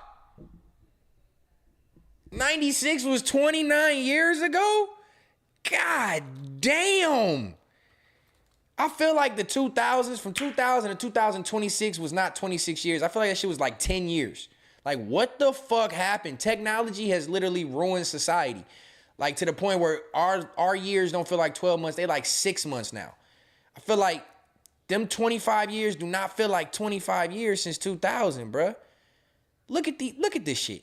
$1.23 a gallon. A decent apartment cost under $600 a month, and a $36,000 salary, that was more than enough to live comfortably. Bill Clinton was in his second term. The economy was still booming. People were investing in stocks, saving with CDs, and clipping coupons from newspapers. At home, families gathered around boxy TVs. Boxy TVs. If your TV wasn't pregnant, don't talk to me. If your TV wasn't pregnant, and y'all know what I mean, when you look to the side of that motherfucker, if it didn't stick out, you didn't have a pregnant TV, don't talk to me. If your TV wasn't digital, no, analog, before everything went digital, don't talk to me. You too young. The box TVs, bruh. To watch Friends, The Fresh Prince of Bel-Air, and the latest drama on ER. ER? Y'all remember ER? Y'all parents wasn't watching ER, don't talk to me. Blockbuster? Blockbuster? Blockbuster Tribe? Hey, what's up with the pause shit that be popping in here randomly? Shout out to Vinny, though. He on top of shit. Shout out to Miss Moneybag. She on top of shit. But look, the team, what's up, man? Better late than never. I'm glad you tapped in. Real authentic. Shout out to you, my boy. He said we ain't nothing but seasoned veterans. That's all it is. That's all it is. Nowadays, if you not over 20... Like, if you're not over 26, if you was born in 2000s, I'm going to look at you a little funny.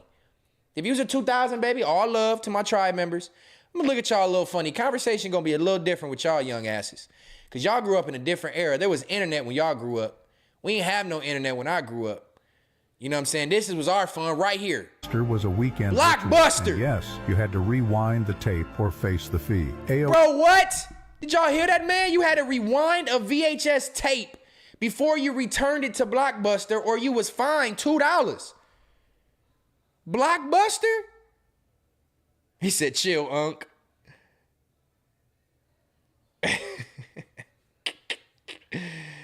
Bruh, Blockbuster, y'all don't remember Blockbuster, and you had to go in there and rent the movie, and you would be mad as a motherfucker when you go pick up the movie, and it was just a display box on the shelf, and they didn't have none behind it. Oh, you would be so mad. You wanted to watch a movie and they didn't have none in stock. They had like 3 copies of each movie, and if it was rented out to somebody, you had to wait for them to return it back. And then you would be mad as hell if you got a VHS and it was at the end and they didn't rewind it. Oh my God, take me back to Blockbuster. Take me back to Blockbuster.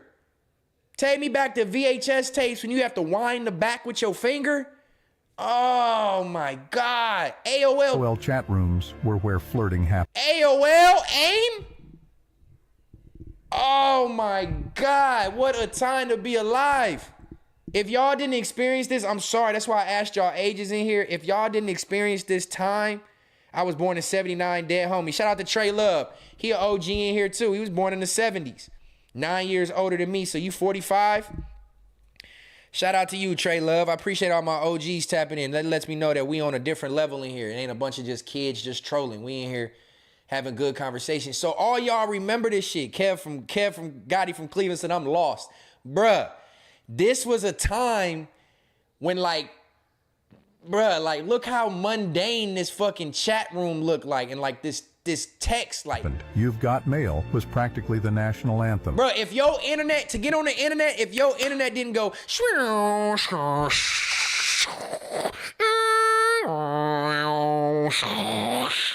if your internet didn't do that, if it didn't have to do that for 2-3 minutes before you got online, don't talk to me.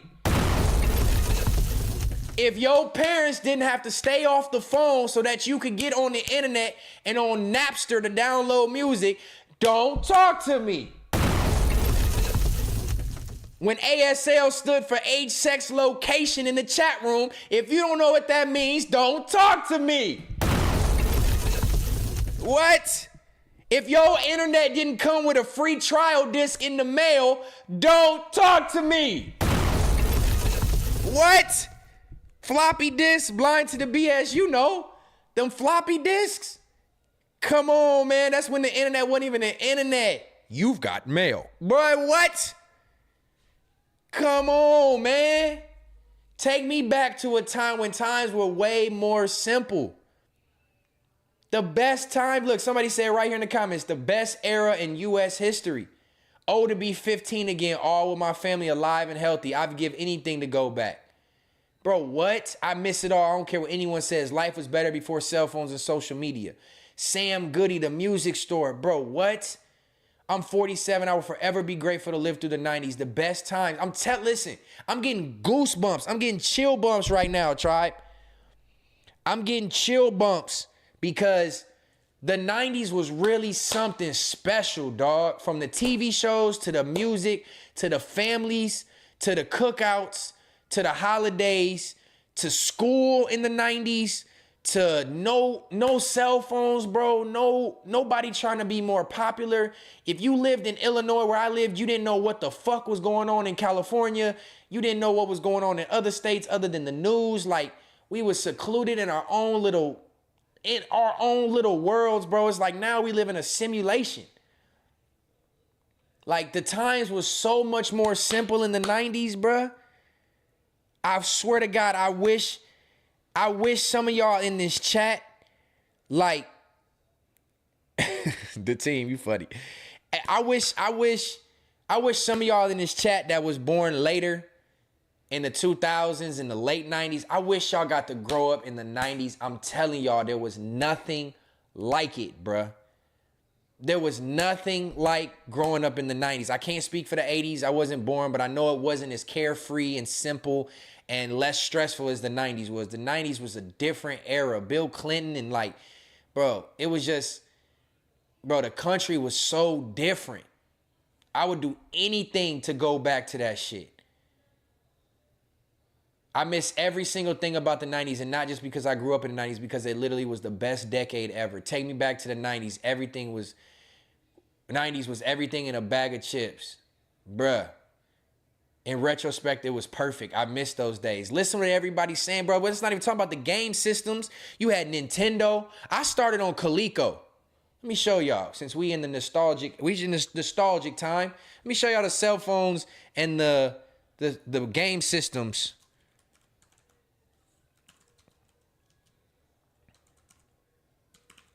That I grew up on. I started on Coleco, Donkey Kong and shit. I was super young, but that's where I started. And then it started to the generation of Nintendo, then Super Nintendo. Shit got way worse, Eastside. It got way worse. You started on PS1, stuck in my ways? Man, what? The original Nintendo was 85? Damn. That was out before I was born? Okay. So Nintendo was the first one I started on. I was playing on Coleco. It's not on here. That's the one with just the joystick. And you was playing Pac-Man and Donkey Kong. I think it's Atari. That's what it is. Coleco, Atari. I think it's considered the same thing, 7. I started, where y'all start, Tribe? What video game system did y'all start on? I started on all these. I played Nintendo. I had Super Nintendo. I had Sega Genesis. I had the Sega. It wasn't called Sega Nomad. It was something else. The handheld Sega. Oh my God. With the cartridges, like Super Nintendo, you used to have to blow the dust out the cartridges. Content Horror said they started on Atari too. First one was Atari. Charlie Wu, you had all of them too. On God. Somebody said Nintendo 64 was their first one. Bro, I had all these shits. Nintendo. Oh, Super Nintendo. Oh, wait, what the fuck is this? Nintendo had an original. I remember original with Duck Hunt. Y'all remember Duck Hunt?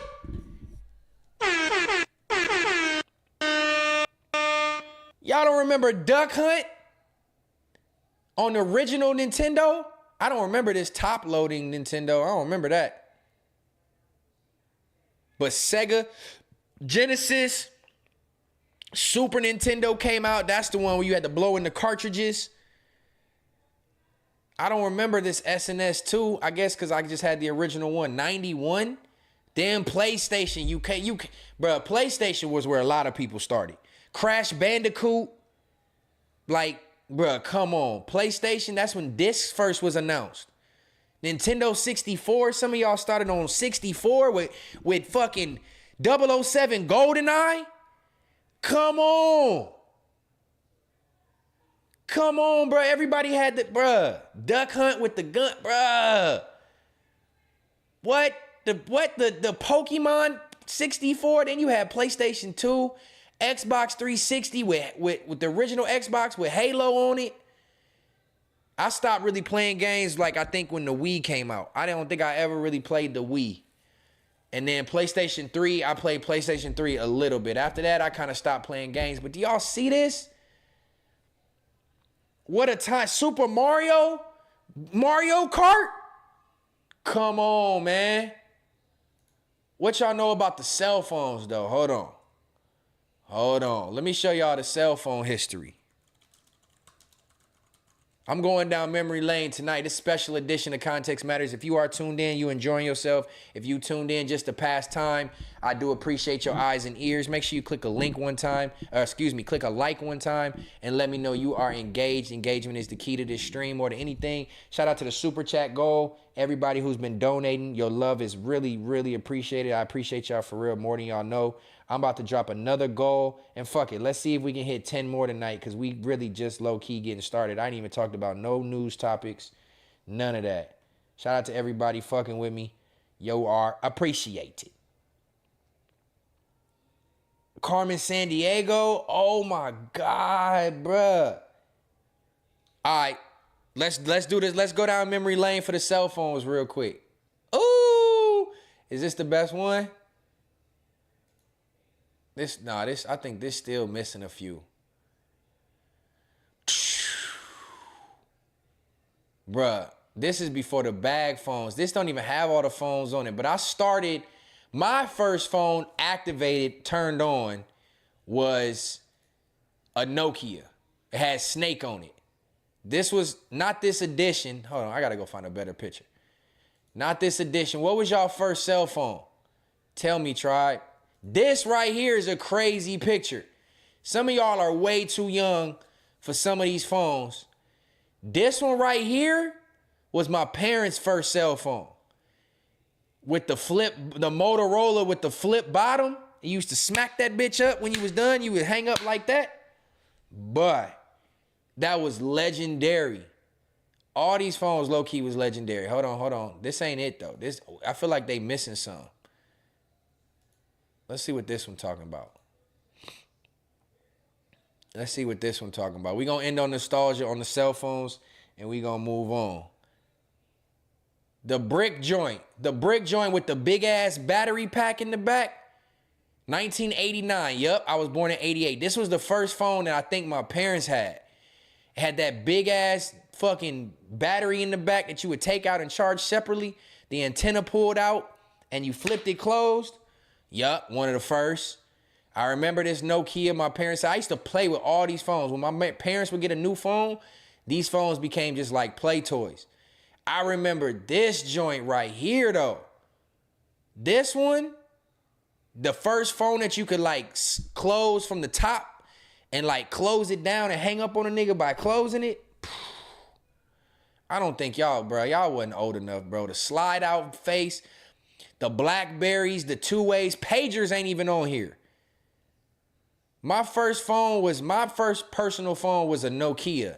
They don't have it on here. I remember the Razr, the Trios and all that. Oh, man. Oh, this is too nostalgic for me. This shit finna make me cry. This might be a better picture. Let's try this one. Let's try this one real quick. Can I click on it, make it bigger? There we go. This still really ain't even all the cell phones. My first phone was, I think I was in high school when I had my first phone. It was a Nokia and it had Snake on it. If you didn't have Snake on your phone, you're not old enough for me, tribe. The Razr was top notch. The Blackberries, Sanyo was the best. Sidekick, I had a Sidekick. The Nextel Chirps. Oh my goodness. What a time to be alive. I'm telling y'all, it was they don't even make times like this no more. Times that don't even feel the same no more. Shit is just ridiculous right now. All right, I'm having too much fun going down memory lane, man. What's another memory Y'all can give me a memory before you. Oh, hold on. Let's finish this and we gonna get out of here. I just went all off topic and all kind of shit. Let me go to all live chat. All right, we got a new goal, 10 super chats. Let's see if we can get 10 more. 20 tonight would be ridiculously crazy. Let's see. Bro, do y'all remember home phones, though? Like with the long-ass cord? Before the cordless phones came out and your mom used to walk through the house with that long-ass twirly cord? Come on, man. Y'all not old enough for me, tribe.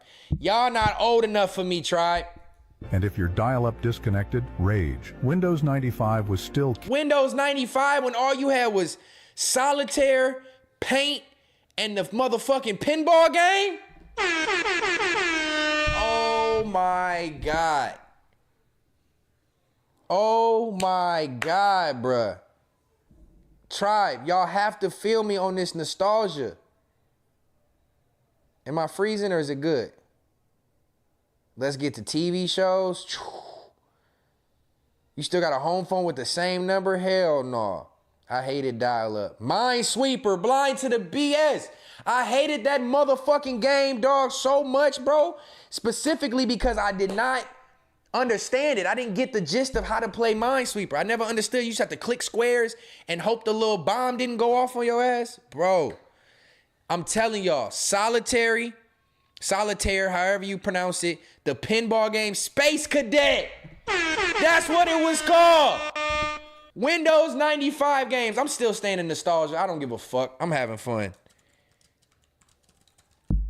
I'm having fun. I don't give a fuck. The original. Oh my God, the ski game with the abominable snowman. Come on, y'all. See, y'all wasn't old enough for me. Oh my God, the maze screensaver. Listen, y'all wasn't old enough for me if this wasn't y'all childhood, bro. Space Cadet, the pinball game. Oh my God, Space Cadet was top fucking notch, bro, with the wormhole. Oh my God. I don't think y'all understand, bro. As kids in the 90s, this was our entertainment. Solitaire, bro, used to get in trouble if you was in school and they had a computer and you was pulling up these games. They used to block these games on these computers. Bro, Space Cadet, the pinball game, was fucking legendary, bro. Anthony said, yeah, I'm lost. Look, shout out to, Mario was said for real with the fires. Look, Kev Gotti, Space Cadet was Fire 7 said, yup. Man, this was the shit. Babe, shut up. Your ass was a baby. You wasn't playing no goddamn Space Cadet. By the time you was playing on the computer, it was 2000, 2001. Y'all had a whole motherfucking internet. Bruh, Space Cadet. Do y'all remember that? Hold on. No, you didn't. Shut up. You too young. Young ass. Sit your young ass on somewhere. Bruh, solitaire with when you could pick the back of the cards, bro. Oh my God. Listen. Solitaire when you could pick the back of the cards. Listen, if this wasn't your fucking game, you are too young for me. You are too young for me if this wasn't your game, bro. I remember this so fucking vividly, dog. This is childhood memories. Do y'all remember? Yes, they had the maze screensaver, but do y'all remember the snowman game? Look, and then Minesweeper. Oh my God, bro. I don't think y'all understand. Bro, Minesweeper? The most confusing, weird ass, dumb ass game. You would just click around just and hope you didn't click one of the bombs. I never understood this game. Y'all remember Minesweeper? What's the one with the snowman? When you used to have to ski down the hill. What was it called? Ski Free? Oh my God! Oh my God! Context matters. Oh my God, bro. Y'all are not old enough for me if y'all did not remember Ski Free.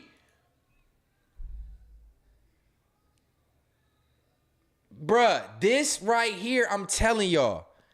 Man, you just had to be, bruh. I'm not gonna lie. You get older, you start to be like, damn, I'm getting older. You know, you've lived a lot of life. But to fucking go back to these times, bro. I lived through some of the best eras, bro.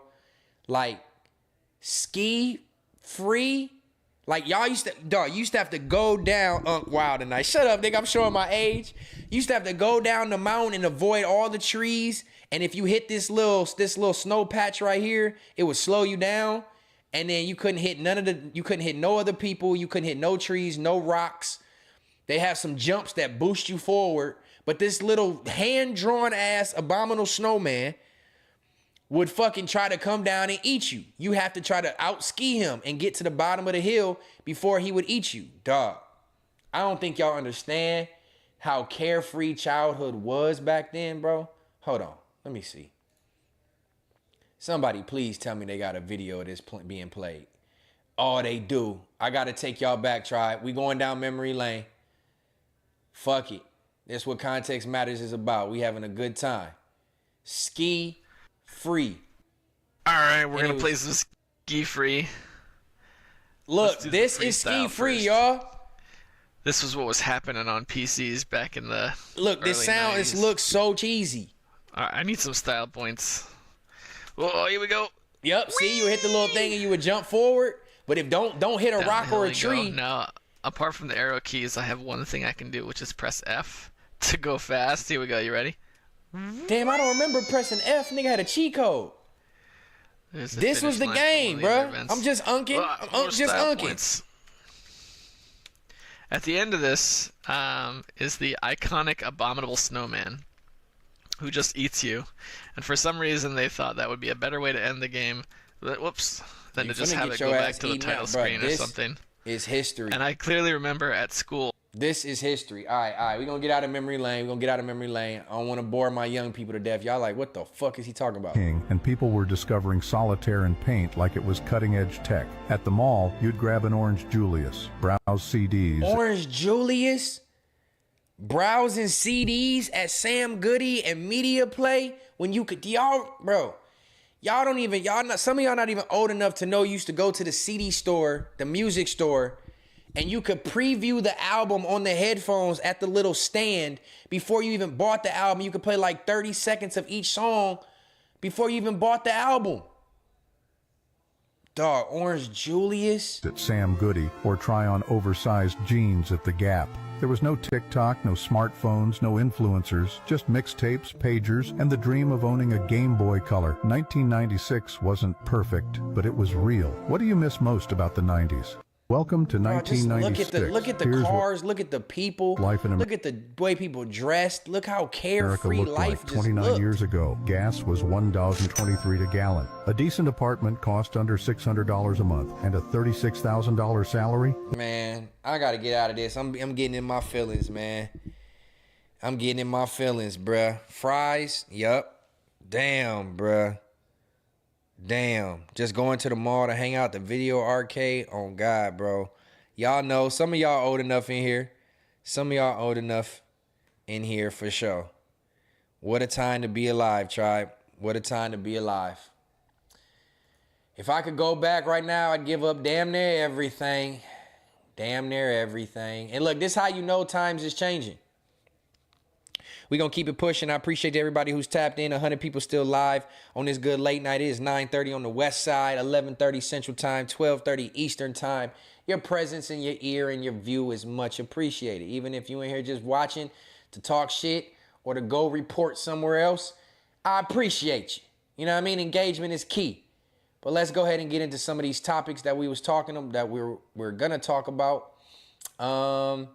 And yeah, man, let's do it. Since we was just talking about going down memory lane and things changing in music and all that not being the same, check this announcement out, try it. Check this announcement out. BET suspends the Soul Train and Hip Hop Awards indefinitely. The decision, quietly confirmed by BET, comes without a clear explanation or timeline for their return. In a conversation with Billboard, the owner addressed speculation about the future of these two key events in BET Award franchise. He confirmed that the shows have been suspended, but assured that a team is actively exploring where they might fit in the evolving media landscape. They aren't gone, quote unquote, Mills said, noting that BET still has the NAACP Awards Image Awards, and the Stellar Awards. The BET Hip Hop Awards, launched in 2006, the year I graduated, have become significant platform for both emerging, established rap artists. Meanwhile, the Soul Train Awards, which debuted in '87, hold a legacy rooted in Don Cornelius' iconic television series. So this right here is bittersweet. This right here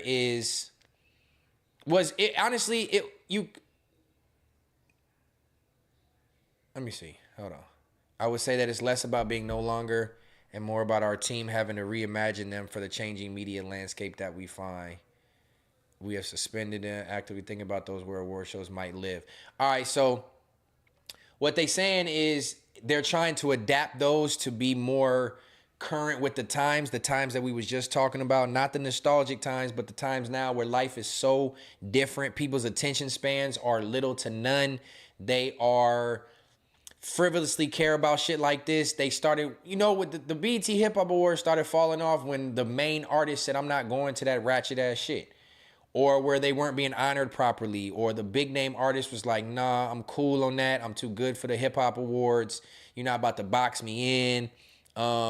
When they started adding fake round of applauses to make the crowd seem like they're cheering more. When people became too bougie and too cool to stand on their feet during performances, it's just an era change, bro. It just changed to the point where consumerism was not the same. Like, we look at consumerism for music now, and it's way different. You would listen to an album and you over it in a week, and now you want more music from somebody else or from the same artist. We're back in this time frame where the hip hop award shows like the Source Awards and the BET Awards and the Vibe Awards and all that shit was an era where you would get an album and that album got played for an entire year. You know what I mean? I just think the stay power of music and the stay power of artist longevity, creativity, and talent is not the same. So when you got all these hip hop awards with all these new artists that everybody may know one song for, or they got big from TikTok. That's what the hip hop awards started fucking up. They let these one hit wonder TikTok 15-second snippet clip song artists perform at the BET Hip Hop Awards. And you started watering down what we grew up on as like a staple in award show history. We couldn't wait for the BET Awards.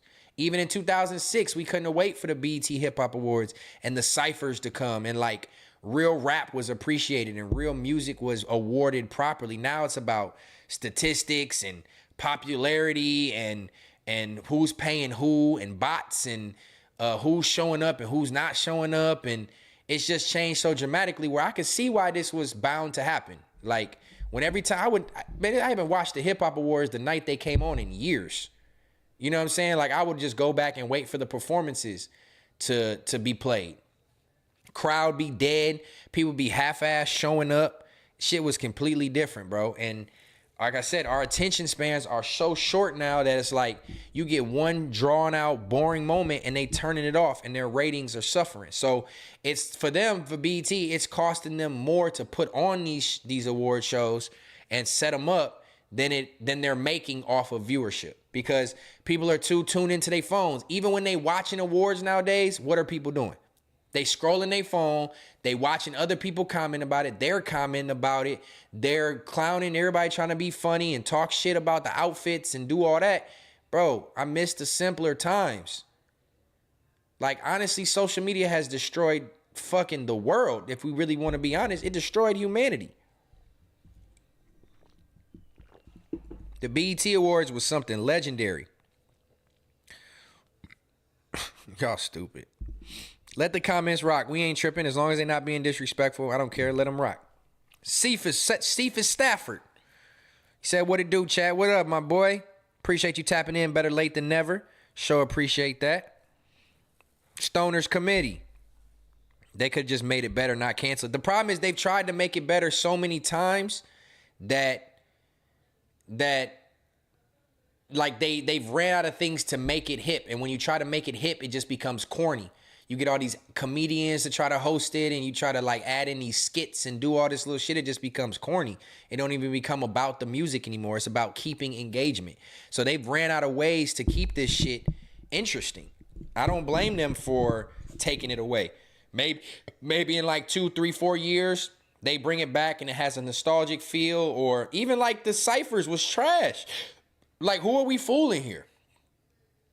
The ciphers was garbage. They started getting terrible. The artist was offbeat. They was just bringing any and everybody who had some type of popularity. It wasn't about being able to spit and rap and nothing. Like, the legends stopped fucking with it. Like, they needed to take it away and really figure out a way to revamp that shit. It's just like the time, if you didn't grow up during TRL and 106 in Park, I feel bad for you. You know what I'm saying? Like, that's a time, an era when music was appreciated and showcased the proper way. Freestyle Fridays on 106 in Park and all that. Like, man, what a time to be alive, bro. That's all I'm going to say.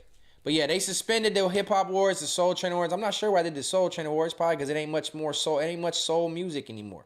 Even R&B has turned into like rhythm and hip hop. It ain't even rhythm and blues no more.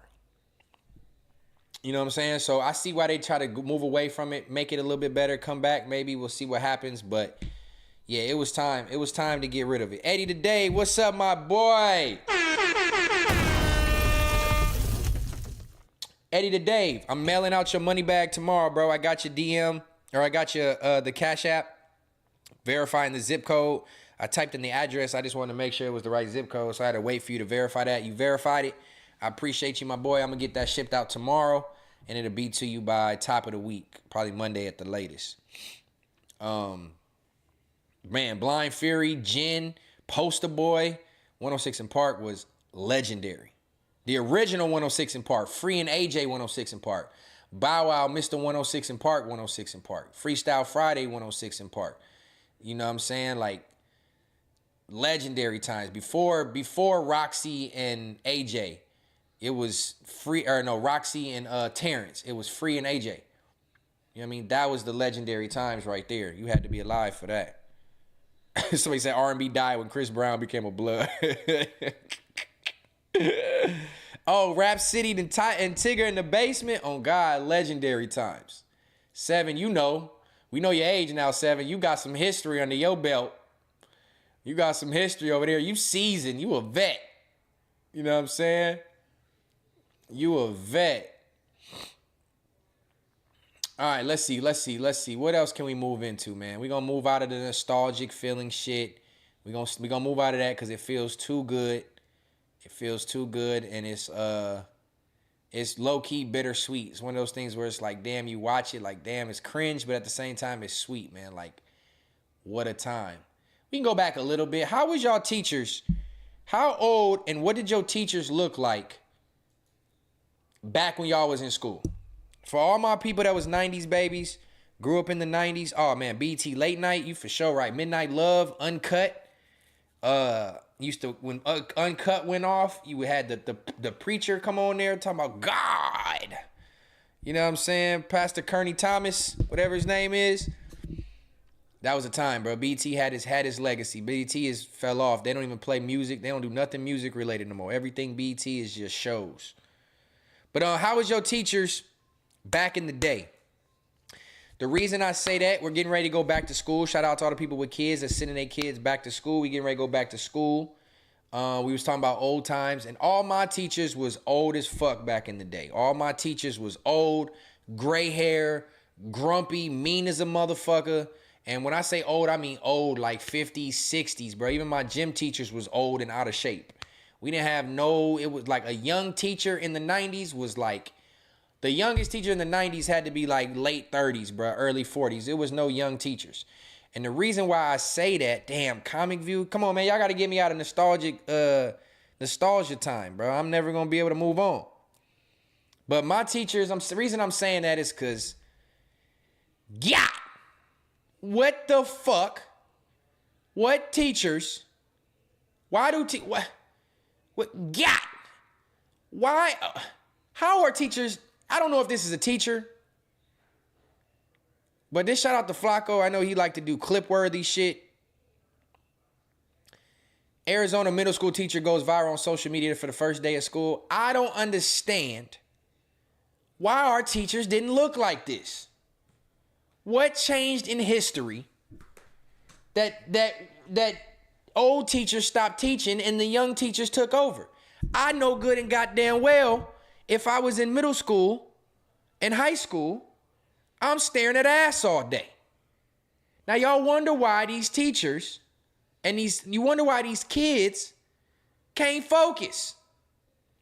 If my teacher turned around with all these yams, it's gonna be Thanksgiving dinner in this motherfucker.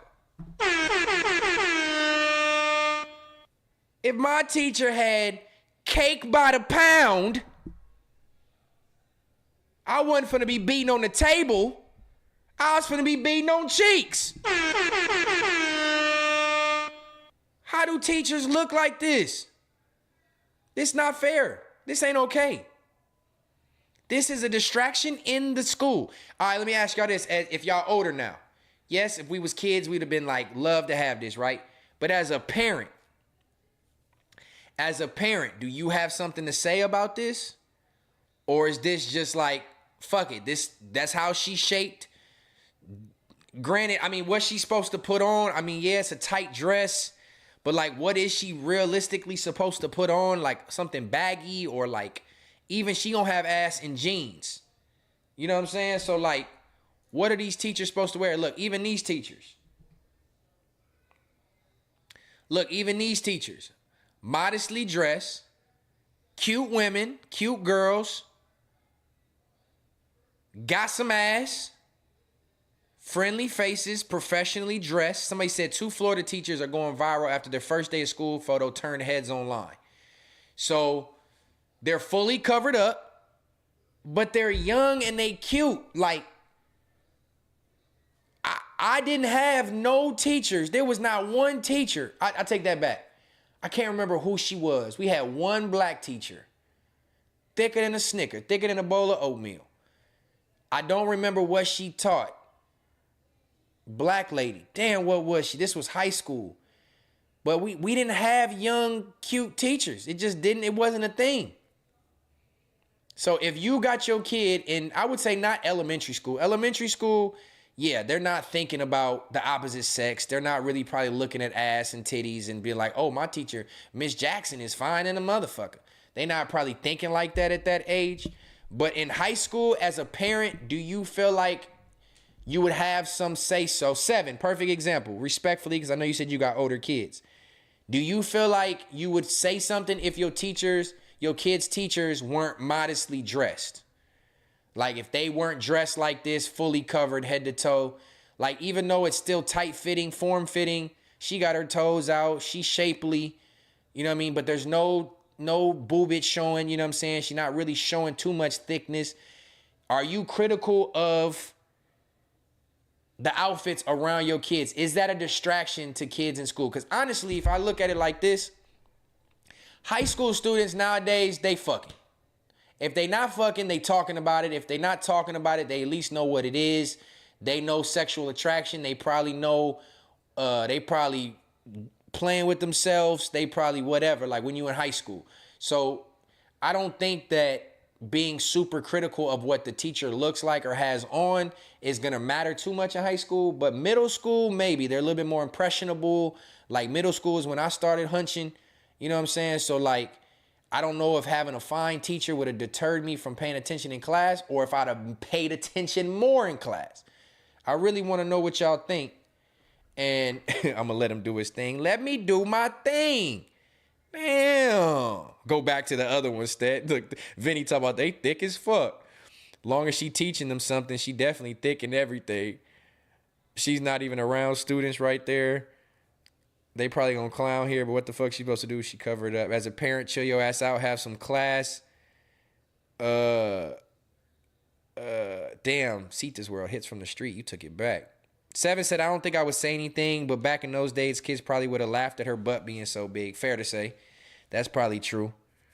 It's probably true. Young niggas be so horny. On God, I was a little horny middle schooler. In middle school, I was still in the motherfucking porno VHSs and DVDs from my dad. My dad, horny ass, had a waterbed. And this is the 90s when when porn was on VHS tapes and they first launched on DVDs. Y'all remember Booty Talk?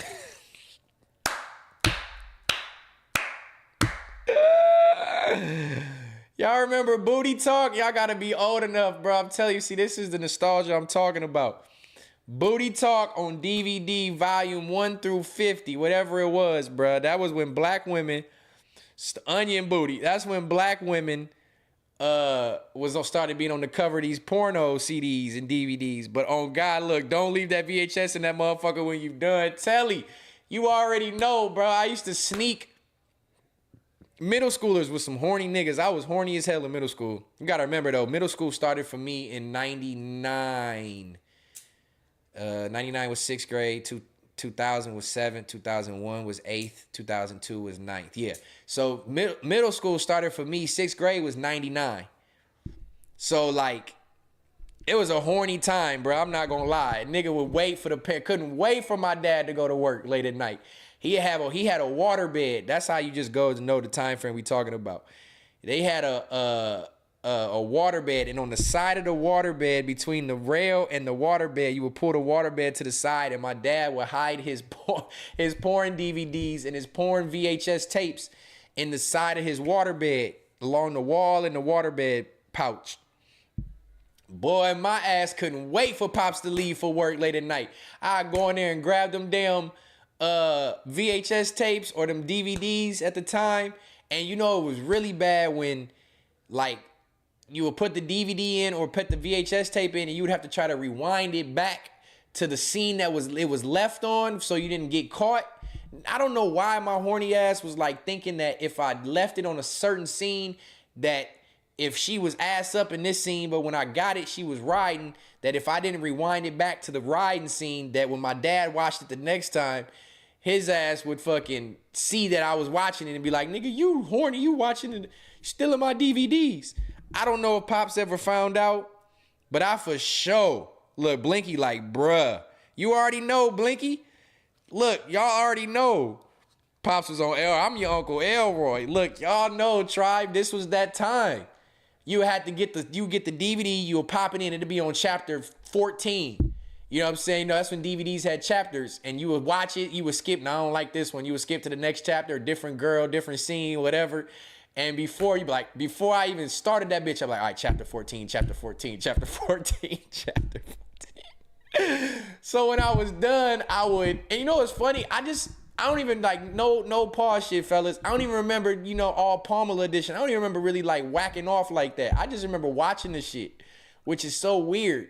But like, I'll watch it, and I had to remember what I put it back to. I remember one time I did not rewind a tape, dog, and it was a VHS porn tape, and I let that bitch finish, and I didn't rewind it because I don't know if I remember vividly, but I think my pops was coming home. I might have heard the garage or something, so I popped the tape out real quick and just put it back. But I remember the VHS went all the way to the end, and when I got it, it was in the middle, bro. I was scared for weeks that my dad was gonna see that shit, that VHS was at the end of the tape and be on my bumper. Man, that was a time, dog. If you ain't never steal your parents' pornos on VHS or DVD, you are too young for me. That's what this episode should be called. You are too young for me. But yeah, I just was wondering, man, because when I grew up, teachers didn't look like this. They wasn't shaped like this. They wasn't young. Both of these black women are gorgeous. Shout out to them. Shout out to all the young people that are trying to pursue education and be a force to reckon with and actually be like responsible and teach the next generation the proper education. You know, the people who are doing it, that's bad bitches by night and badass teachers by day. I salute you. But I honestly think in the impressionable ages, we do got to be a little bit more modest with the outfits. When you get to high school, you can be looking like this. God damn! Context matters. Nigga said I still got that big 144 CD booklet. You fucking porno freak, you hornball. Nigga said he had the whole CD binder of fucking porn. You a little hornball, gang. Telly Prego. No, Prego, you probably had some motherfuckers Prego, Telly. Vinny over there rolling, that's funny. 7 talking about I had a whole album book of CDs in my car. 7, you little freak. You a little freak. 90s was built different. Shout out to Fresno nerds. If I missed you, Rottweiler, Logo Secret, everybody who's tapped in this later on in the stream when I wasn't shouting everybody out, shout out to y'all. Your presence is appreciated. We got 8 more super chats till we get to 10. Let's make sure we do that. We already hit 10 on the first hour and a half of the stream. Let's do another 10 before I get off. Y'all love is appreciated. It could be 99 cents. It could be $2. The engagement means more than the money, but it does show that y'all are super engaged and are super tuned in and supporting what I got going on. But yeah, man, that was a time. Andrew Aguilar double back again. Hey, man, shout out to you tonight, Andrew. Again, y'all know I don't really necessarily care too much about the money aspect, but the fact that you have been willing to send this many super chats tonight, the love is appreciated, bro. It is super, super appreciated. The money goes a long way. But again, that just lets me know you rocking with me the long way. So thank you, bro. Another $5 came from him. Shout out to all the tribe members still up in this mug. Money bags. This motherfucker still out here watching them 1960s tapes. Hell no, I wasn't going back that far. But y'all remember Cherokee Diaz? Oh. All right, I'm finna get out my little hornball mode. Cherokee was like one of the first black big booty porn stars, boy. She just had D''ass on her ass, boy. She had cake by the pound. She had red velvet pound, lemon meringue, double chocolate, vanilla with icing, boy. She had all the cake. Y'all know about Cherokee Diaz, bruh. I ain't even gonna have to tell y'all. Cherokee was...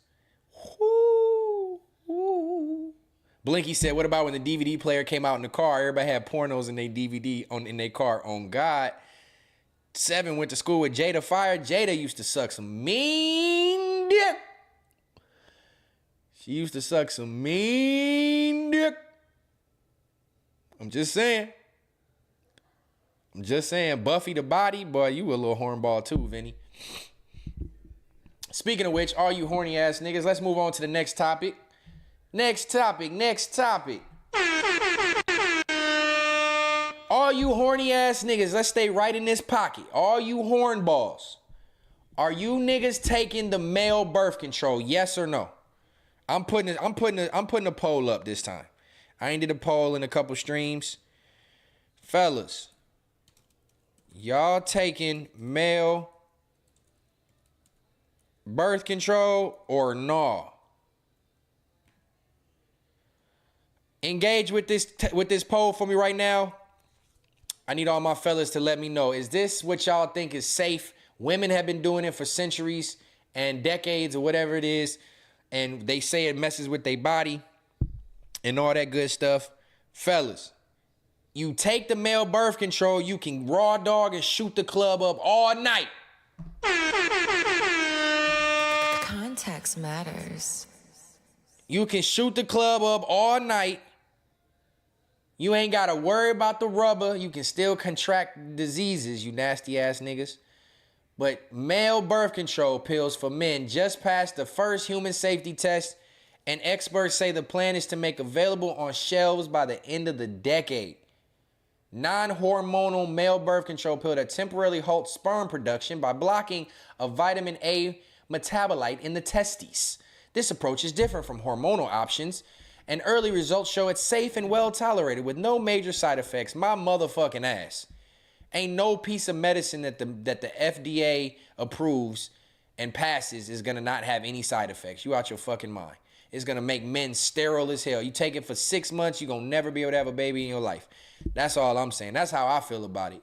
I'd never take no male birth control. Just my opinion. But the study says it was conducted with 16 men who had previously undergone vasectomies as precaution. Participants received varying doses, with some also testing how food affects the drug. The drug stayed in the body long enough to suggest once daily dosing could work if proven effective. What's next? This trial tested safely, only not whether it's actually reduces sperm. More studies are underway. If approved, the final dosage may be around 180 milligrams a day. Why it matters. Male birth control options are currently limited to condoms or vasectomy. A non-hormonal option could reduce risk of mood and libido changes. There's a growing demand. Survey shows most men are open to the new contraceptive method. Well, let me see if my homies, my people in the chat are open to this. 79% of you niggas said no, and I would have to agree. Context matters. I'm not taking no male birth control. Y'all are out your mind. I'm sorry. I'm not trying to be sexist, but birth control is a woman's drug. It's supposed to block y'all eggs, egg fighters. It's not supposed to stop my little swimmers. You know what I'm saying? Don't stop my little swimmers. It's clear I can end that poll right now. I don't even need to know. The majority is going to be the majority. Fellas saying, hell no. Freaky stream tonight, try. Elisino, what's going on, man? Keith Gill. It might interfere with the mother load. This nigga, pause, bro. Pause. Just use the condom. That's how I feel. I know I ain't had condom sex in over 5 years. I don't even know what that shit feel like anymore. Kudos to every man who are not in a relationship that still use them condoms. I feel bad for you, but I understand it's nasty out here. These bitches is nasty. These niggas is nasty. You gotta wear protection. So even if you have the birth control pill, next thing you know, you're gonna pop up with some AIDS or some herpes or something else that's uncurable. Just stay with the condoms. Fuck this whole, no pun intended, fuck this whole birth control pill shit. Anything that the FDA or this country is gonna pass that's medicine, especially something that already messes with the reproduction system, stay away from it, because they are trying to limit reproduction specifically from black and brown people. They are specifically trying to do population control, and I wouldn't trust anything, especially coming from the government, especially something that is meant to specifically block your little swimmers from reproducing. They're trying to stop reproduction as it is with the foods, the vaccines, the metals that they spraying in the air. All this shit is to slow down reproduction. All the gay agenda that they pushing out there, demasculizing the male, child support and the court system and taking kids away from their father. All that shit goes hand in hand with breaking down the household and making less masculine men. So I would never fuck with this. I salute the men who want to try it. If you that horny that you can't put a condom on and bust your nut in the rubber and you want to just, you want to shoot the club up, well, you may not ever be able to get nobody pregnant. So be careful. Be careful. You know what I'm saying? I did content horrors, can't disrespect. What somebody do? 7 said, my body, my choice. My body, my choice. I'm not on you, 7. Somebody said something crazy to Miss Moneybags. Yeah, y'all know we don't play that. Shout out to everybody. Shout out to everybody who's defending my lady in the chat. You are appreciated. She is the first lady. We have to show her respect. You know what I'm saying? Most people do. Y'all show love to Miss Moneybags, and we show appreciate that. All right. Let's move on. We getting through these topics good. We getting through it with some good conversations, some good monologues. And we moving through it. Oh, look, this go hand in hand. We ain't gonna stay on this one too much longer, but look, this go hand in hand, tribe. This is what I mean by this shit is done by design in our community specifically, but in general, this was done by design. I called it out, not me only. I did my research during COVID, and when they came up with the shot, I knew that it was going to sterilize people. They want to slow down reproduction in this country. Don't let the Republicans fool you with the whole stopping abortions and all that because they want more babies. No, they want more white babies. So that's why they're stopping abortion in a lot of states. But the end goal is to reduce the population. The more populous we are, the harder we are to control. So you want to resource-wise, space-wise, ozone layer, all the shit that they say is why they need to reduce population. Trust me, they're trying to reduce population. The vaccine was one of the reasons why. One of the things they use to reduce the population, and it goes to show that the fertility rate in the United States dropped to an all-time low. Listen to this. The fertility rate in the U.S. dropped to an all-time low in 2024 with less than 1.6 kids per woman, well below the replacement level of 2.1.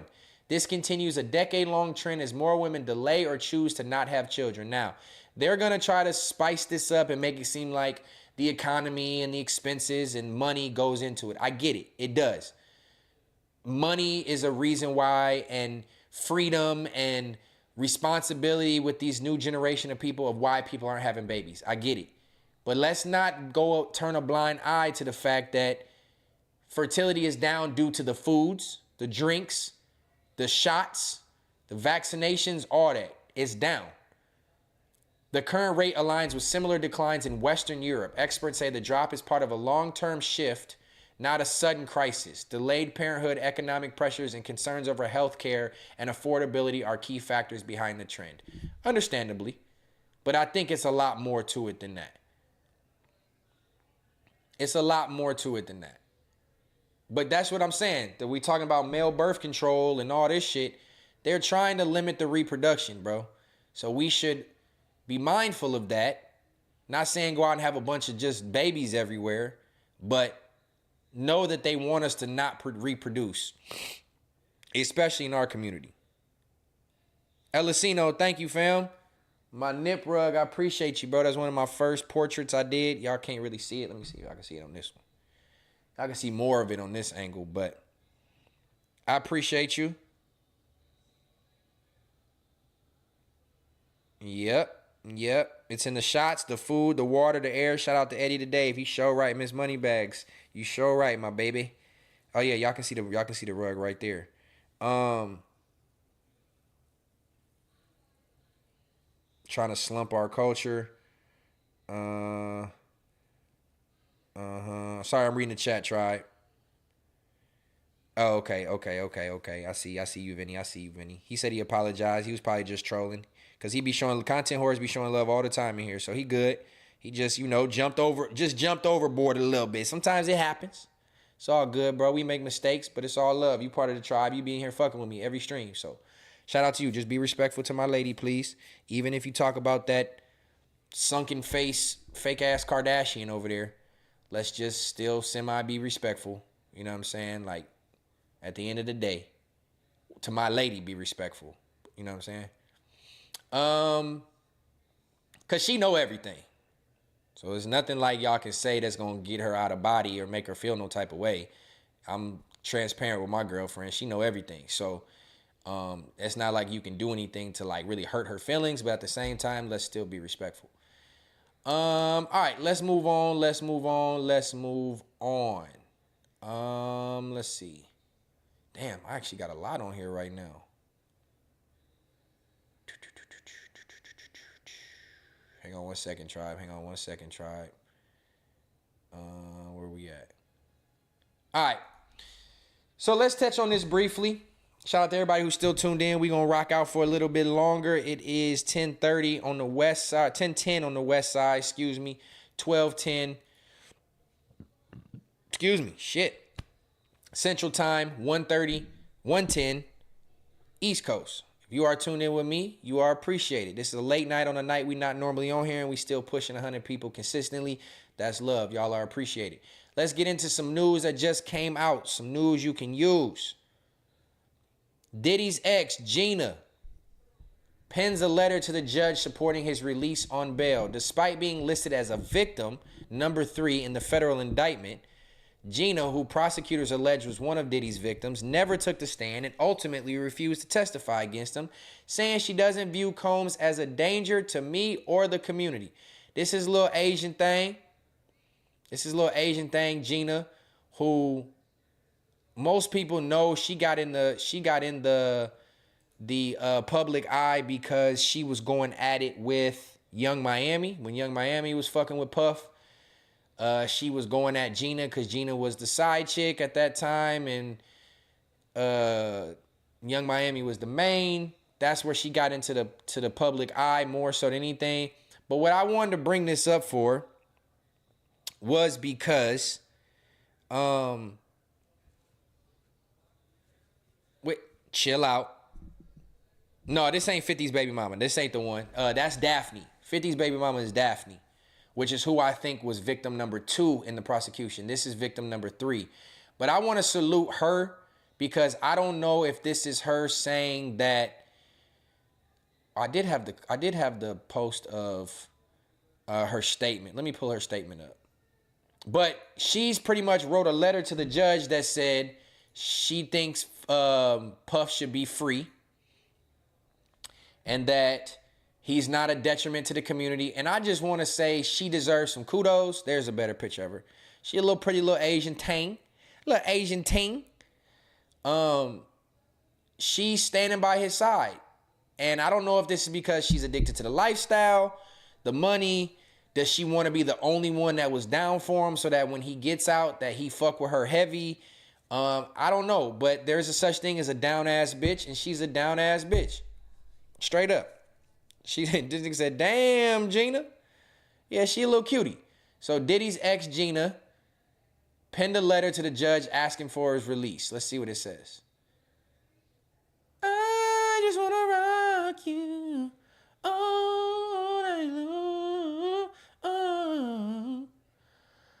My name is Virginia, and I'm writing this as a person identified as victim 3 in this case. I have known Sean Combs for many years in both a personal and professional capacity. From that experience, I have seen him primarily as a father, a family man, and a businessman, roles that he has always striven to uphold. I provide this letter to share my observation about his character and to respectfully request that the court permit his release on bond while the case proceeds. I acknowledge and respect that Mr. Combs stands accused and that the court must weigh public safety and the integrity of the legal process. At the same time, I believe it is important for the court to have a full picture of who he is beyond the allegations. Our relationship, like many, was not always perfect. We experienced ups and downs and mistakes we made, but he was willing to acknowledge his mistakes and make better decisions in the future. Over the years that followed, he made visible efforts to become a better person and to address the harm he had caused. By the time our relationship ended, he embodied, so the relationship ended. So is this her trying to get that old thing back? Or is this just her just trying to just be a stand-up chick and like not turn her back on him because she enjoyed the freak-offs? I am writing because I do not view Mr. Combs as a danger to me or the community. This is the first criminal case. Though the investigator in proceedings, he has been cooperative, respectful, and compliant. He has substantial ties to his family and community, including children who depend on him for emotional and financial support. Granting him bond would allow him to continue caring for his family and fulfilling his responsibilities while he's still subject to the court supervision. I want to assure the court that if released, I believe Mr. Combs would adhere to all conditions imposed and would not jeopardize his freedom or well-being of his family, allowing him to be at home, will also support the healing process for all involved. I respectfully ask that you consider these factors while deciding his eligibility for release. Now that is a well-written, PR-written statement from his old thing, in which, to be honest, Puff was considered guilty for coercion and like some prostitution-related shit. Y'all mean to tell me this man can't get bail because he was a freak? Puff can't get bail, and I'm not, y'all see all this Tupac shit in here. Before Pac died, it was fuck Puffy. Fuck Bad Boy, fuck everybody involved with Bad Boy. You want to be down with Bad Boy, then fuck you too. All that whole shit. I still live by that. I know, call me childish, call me naive, call me a fuck nigga, call me, I just say I didn't know Tupac, all this shit. Tupac didn't know you was a kid. I get it. My allegiance is still with Pac. When he died, he wasn't fucking with a lot of people, and I still don't fuck with them niggas. That's just me. So I'm not a big Puff fan, but I'm being a realist here.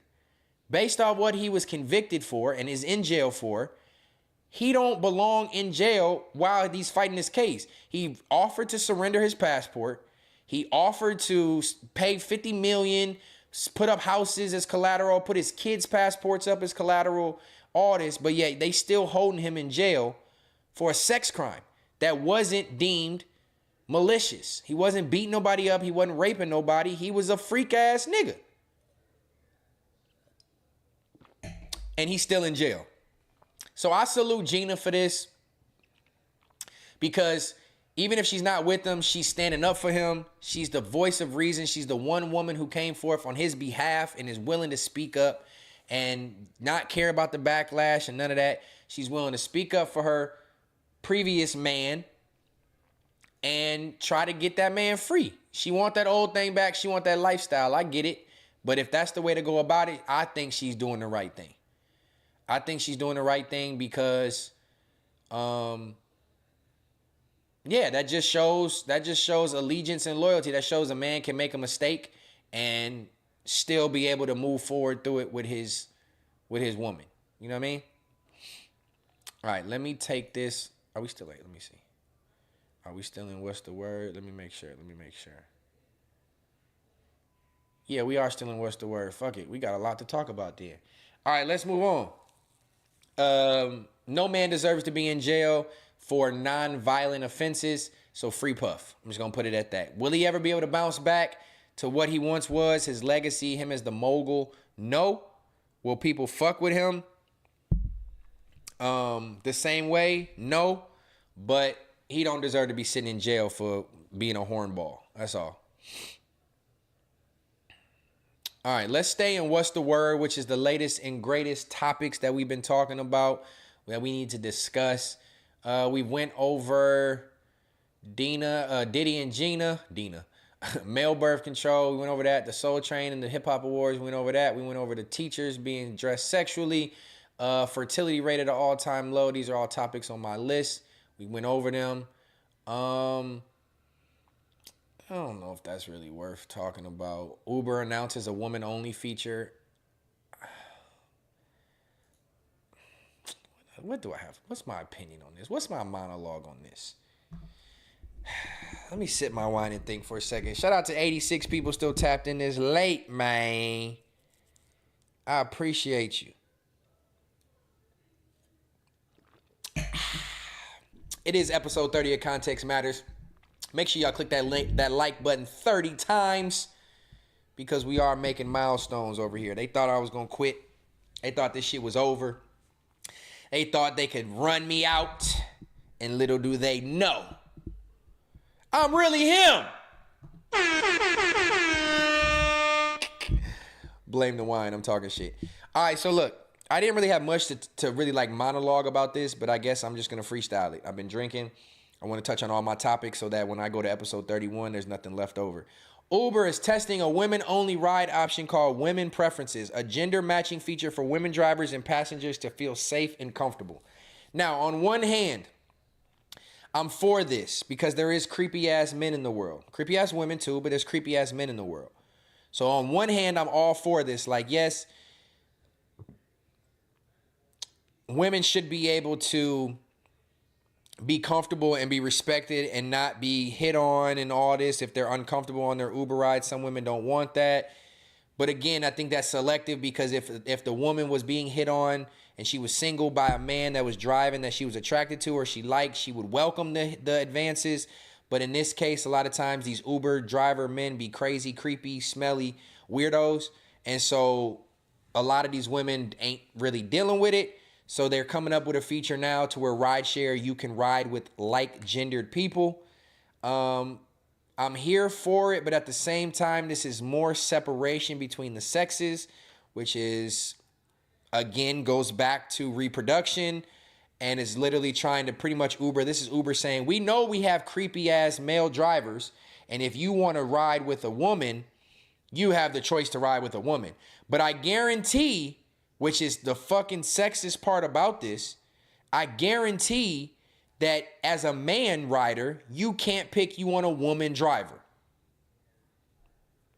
So like, I feel on one hand that it is fair, right? You want a woman to feel comfortable, but this to me is just gonna be like, this is gonna lead to a lot of men not getting rides because I feel like a lot of women just naturally are gonna be like, they don't want to even take the chance of a man doing X, Y, and Z. So they're gonna ride. They're gonna just choose a woman every time. All right. Now, when y'all asses is late to the airport and late to work and late to y'all appointments because there ain't no women drivers available, you gonna be wanting that man back to take your ass. I'm sorry. I just had a moment. I think it's good for safety and security, but I also think it is excluding men from being able to drive, even the men who are good men, who are married, who don't want to make advances at women in their back seat. They just want to make a living. They just want to have good conversation or whatever it is. That does limit them from being able to take riders. So on one hand, it's a good thing. On the other hand, to me, it's like,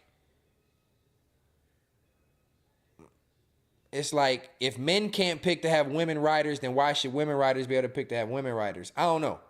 That's why I didn't really have much monologue on this, but it says Uber is rolling out a new women preference option in the U.S. Why U.S. only? Of course, because we're the creepiest, weirdest country.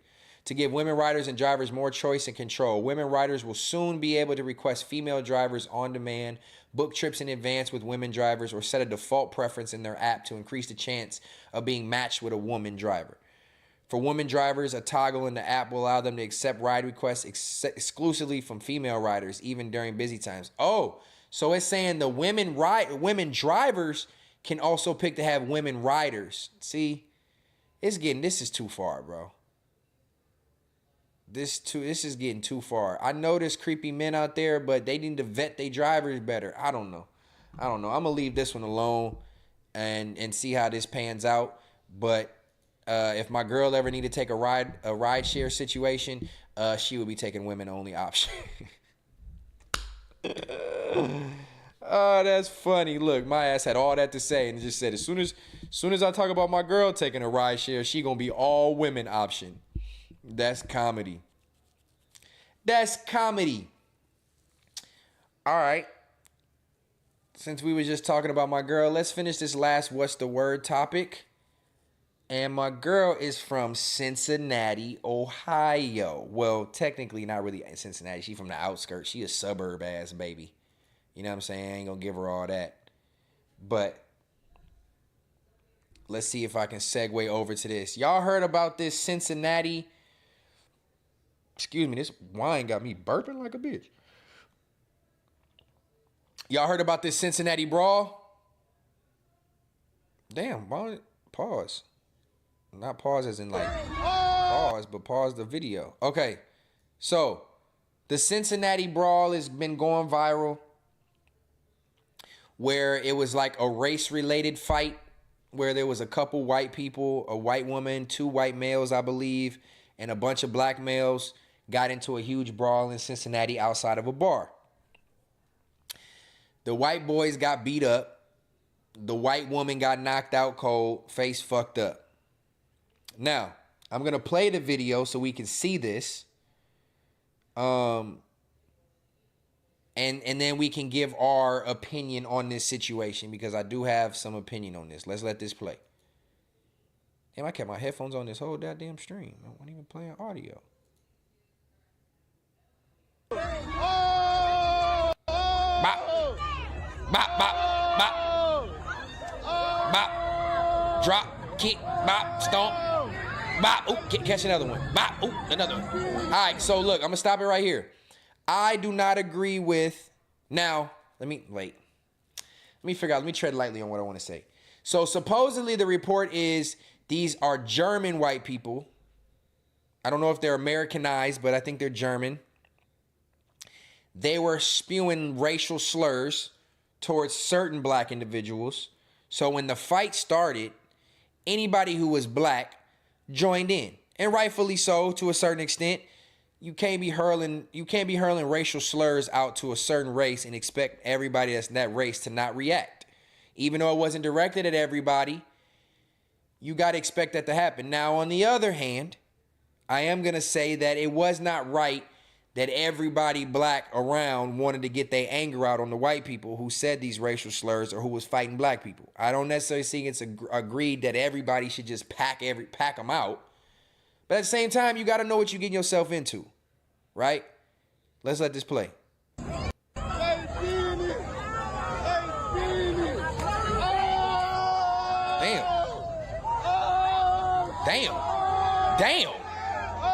Damn. He's stomping the shit out that white boy. Damn.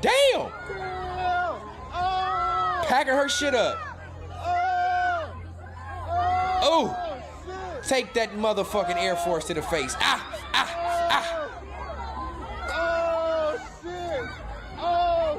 Oh shit. Bop. Oh. You can't turn your head any direction. You getting packed out. Look, it's black people trying to help him. Shout out to them. Oh. He woozy. He's woozy.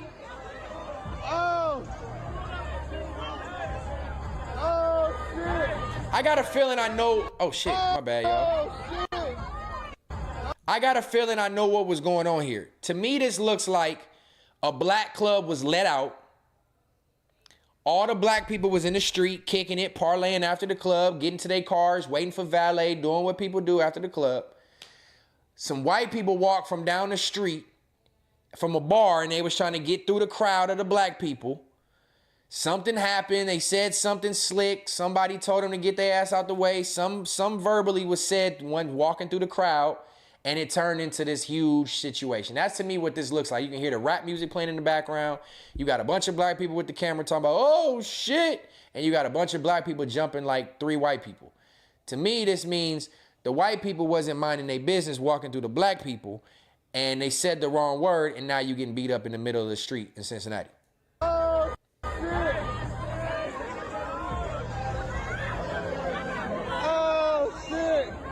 Your nigga woozy. Hey, Elisino, he was woozy.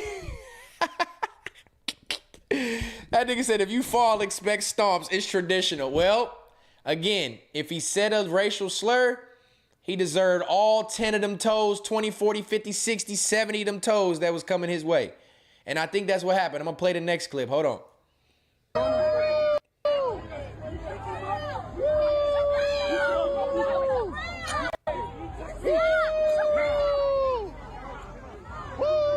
I will say shout out to the black women and the black people that decided to stop it and help the white man up. Like, all right, enough is enough. He got his beating.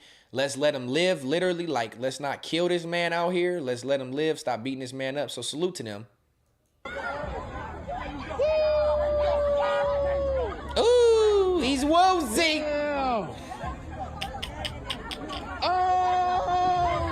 Then they still, oh shit.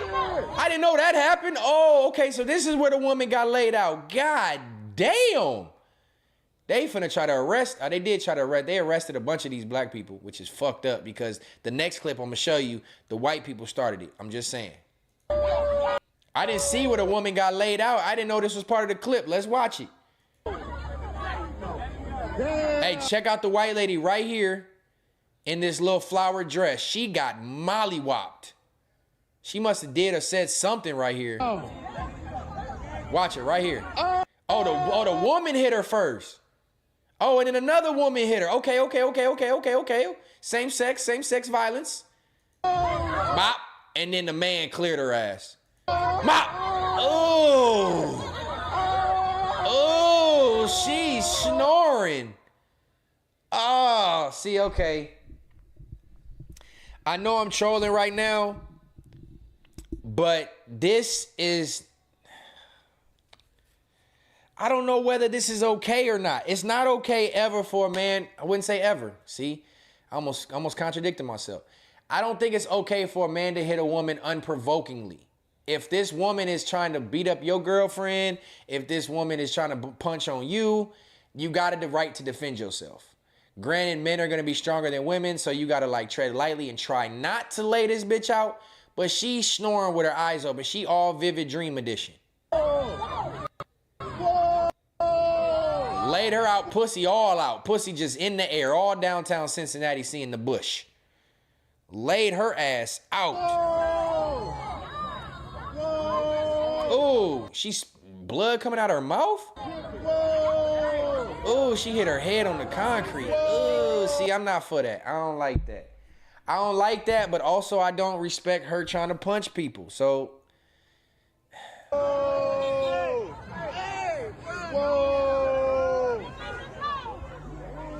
everybody with their phones out is nasty work. I'm just gonna say that right there. Everybody with their phones out is nasty work.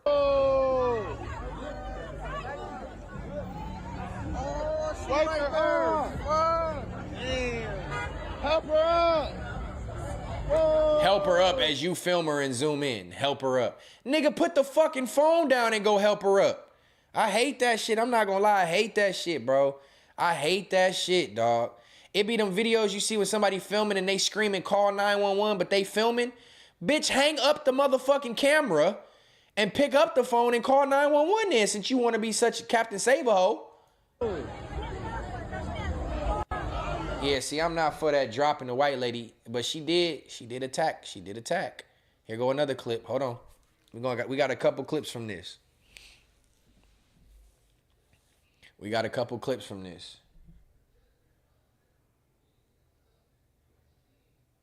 Let me see what this caption say. Hold on. Pause, bitch.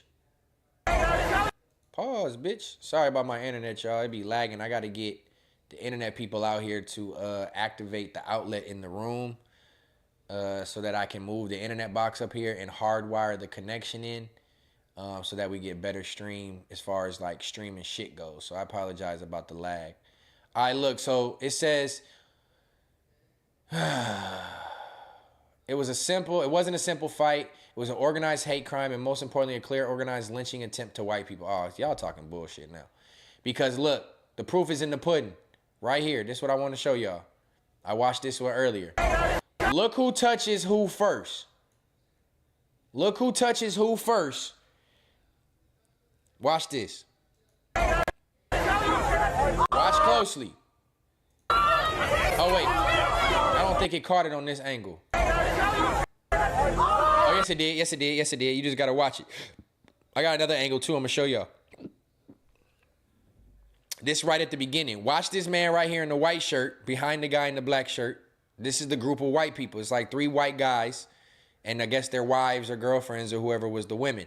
Watch the guy in the white shirt behind the guy in the black shirt, and watch the guy in the red shirt head move to the left. The white guy in the white shirt slaps him in the face, and that's what started it. Watch.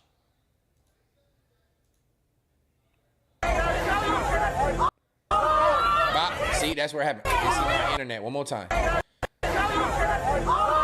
There was a slap, and then that's when his homies was like, no, fuck that. Bop. Bop, bitch. Bitch, bang.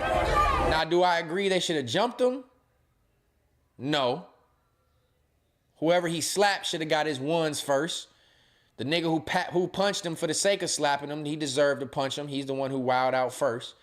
But then everybody started jumping the white dude. But look, the white dude swung first. Let's not sit here and act like this was just a bunch of just thugs or black guys, because most everybody was older that they arrested. Let's not sit here and act like this was a black provoked hate crime. That's another angle.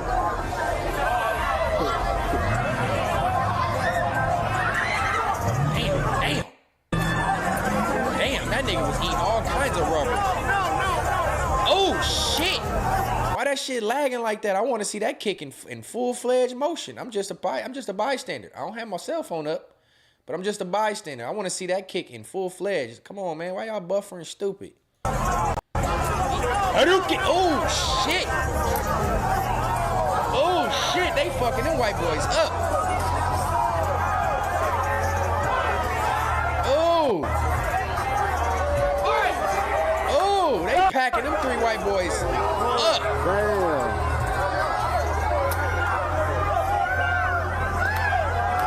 Oh, shit. Oh, shit. I will say, instead, you gotta chill. Look, I will say, look, Elisino said one first, we all fight, family law. I feel that. But look, I will say, there is a thing is going like too far or too extreme, like trying to, like what is going through your mind as a person who's not involved in this fight? It had nothing to do with you. What is going through your mind of like, I want to just stomp this person's head into the concrete?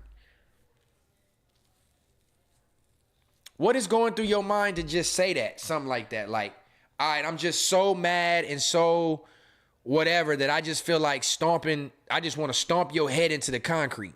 Like, it's not even many people that I'm that mad at that I would want to do that to. You know what I'm saying? So it's like, how do you, if you're not involved with it, this person didn't piss you off, how are you going to want to stomp somebody's head into the concrete and see that and feel that under your feet? I don't even want to step on bugs. How you want to step on a man's face?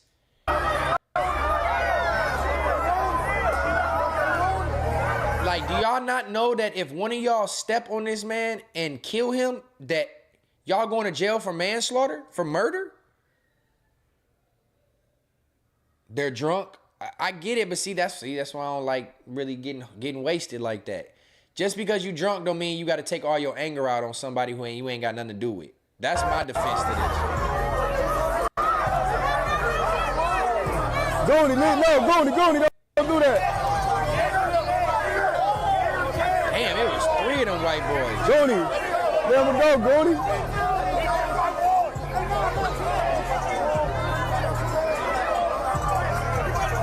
This is before the lady get knocked out. So this is major news right now because the white lady that got knocked out, her face is fucked up. She's a white lady. It wasn't even a big deal until it was the white lady that got knocked out. That's why this is trending and everywhere. She's speaking at congressional hearings and all kind of shit. But supposedly this was already happening. The white people was provoking this fight.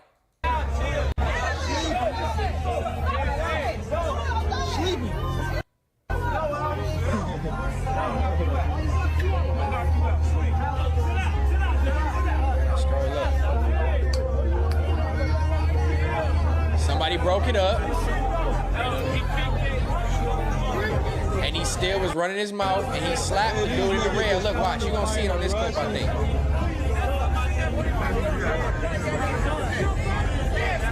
Watch, he about to slap him. Bop, see?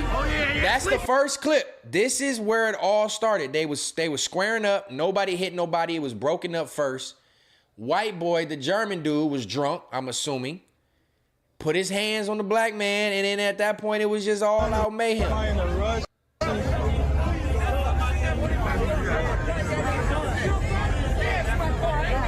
Hey, Alvin. Your name is Alvin, okay? We're not gonna get on me talking about I gotta control my cousin at the function. Fuck you for that racist ass joke. But they for sure trying to start a race war. That's always what it's been. They giving her the light of day. I'm gonna show that next. Watch. Let's just finish this clip. Oh yeah. Sleep him. Yup. Get him up out of here. Bop. See? Should never put your hands on him, my boy. So at this point, I don't even know how they can arrest the black men because they arrested all of them. They found all the black men that was involved with it and arrested them. But why aren't the white men in jail? You know why? Because it was a white woman who was injured, who has physical damage that they can see, and they're using that as a race tactic. Here she go. Now, again, I'm not saying that this is okay, a man punching a woman like this, but you can't hit a man and you can't use your white privilege to be a victim when essentially your group started it. Let's watch.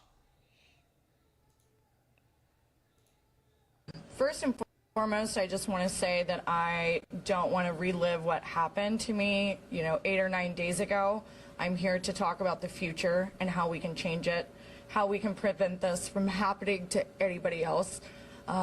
These heinous crimes have to stop. I never want this to happen to anyone else, especially a mother, a daughter, somebody who... Oh, she playing all into the role. She playing all the way into it. I don't want this to ever happen to another mother or daughter but I guarantee she's not addressing the fact that her man and the guy she was with were the aggravators of the situation. She's not going to admit that she got in the middle of a man's situation trying to yell, argue in other black men's faces to where the black women had to sock her ass up and the black dude just laid her out to end it.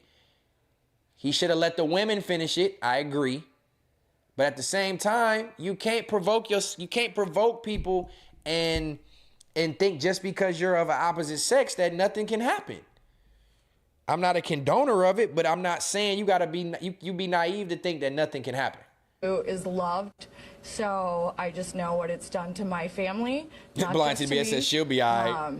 And I think Playmaker, that keep your hands to yourself. We do need more accountability, and I definitely think that we need more police officers, but like he said, the judges who are just letting people out with a slap. The man who attacked me and might have permanently damaged me forever should never have been on the streets, ever.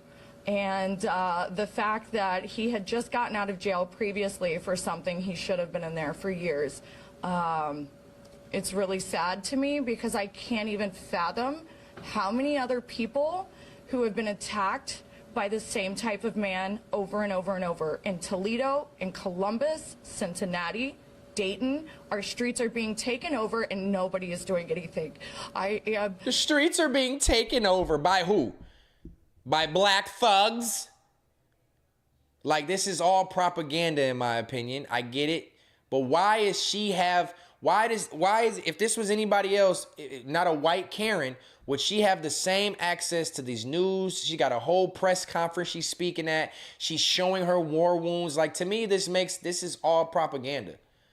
Like, you got to get up and speak now. It's okay that you're bruised up. Don't cover it with any makeup. Let the people see how bad you were beaten so that we can push forward more laws. Well, if your white people in the judicial system weren't locking up black people for dumb, stupid ass crimes and drug related crimes and shit that is not violent offenses and keeping them in jail, then the people that are making violent offenses would be able to have room in these jails to stay put. But you over here preaching that this man should have never been a free man and all this because he defended his girlfriend, or because you guys were being racist, or what? So sad. And I need to be the voice to help all of the victims that never got their justice. The biggest thing that... Ooh, she got a shining, boy. She Jack Nicholson really shining. Upsets me is the... Shining, yeah. Desensitization. And her damn jaw is bruised. Who the fuck was punching this bitch? God damn, that wasn't one hit. That nigga hit a one-hit slider. He hit her in her motherfucking eye and slid down. Nigga, how the fuck is her fucking eye fucked up, her cheekbone, and her damn jaw is bruised? This bitch caught a of humans where there's a brutal attack, attempted murder in front of you, and they all think, oh, cool, let me get my phone and record it. I truly hope that in the future there's some sort of bill to where somebody has to be prosecuted or at least fined if they don't call 911 first to say. All they care about is just prosecution. Lock them up. Put them in jail. They're thugs. They don't belong out here. Like, she literally said, now I agree. Something, I don't know what it is. There should be some regulation on when things like this, well, now I take that back. I take that back as soon as I said it, and I didn't even say it. Because you can't expect an innocent bystander to get in your business, risk harm to themselves physically to break up something that you're involved in. What if that innocent bystander that was filming the video decided to go get in the middle and be like, no, stop, and then he got beat the fuck up? Like, you can't expect innocent people to be guilty for filming the attack. Now, maybe posting it on their social media, maybe you can find some way to prosecute or get their social media taken down or, fine them like she said. But you can't prosecute somebody legally for filming something that's occurring on public property and expecting them to just overstep the boundary and step in. What if you were in the wrong? But you want these people to step in and protect you, not knowing that you was saying a nigger or you was saying whatever you was saying and you wanted to be protected. Like, no, you got what you got coming to you. So on one hand, I'm like, yes, everybody shouldn't pull up their phones like we're in a zoo and just film everything that happens. But they also shouldn't be required to or expected to get in and interfere with something that's going on, something as serious as that. Save someone's life. I have felt hopeless for the future of my children. Oh God, here goes. What kind of world they're going to grow up in, because it has just gotten, worse and worse. First and foremost, they love throwing in them little keywords. I'm growing up and my children and the world is just worse and worse. And I feel for any mother that has to see their kid like this and any kid that has to see their mother like this. But did they take any responsibility for anything? No, they just arrested.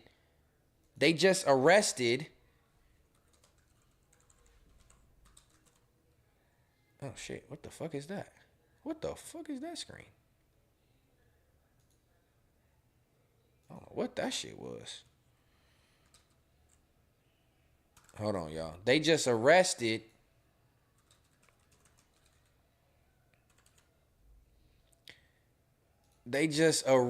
like 5 black males in this situation. I still can't believe. I just went back to Insta. Hold on. What was that? What was that? Hold on.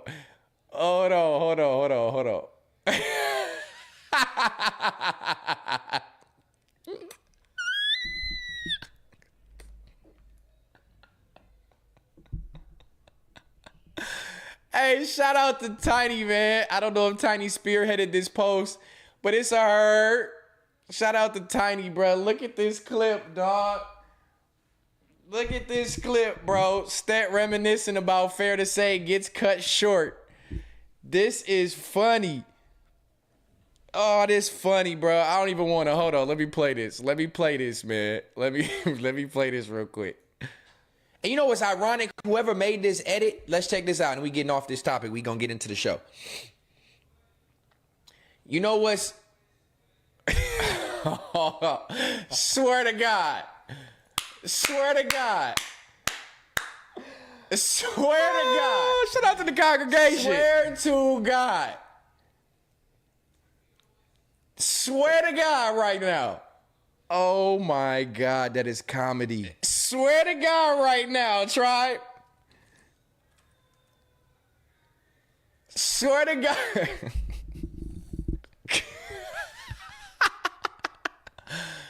Oh, swear to God, tribe.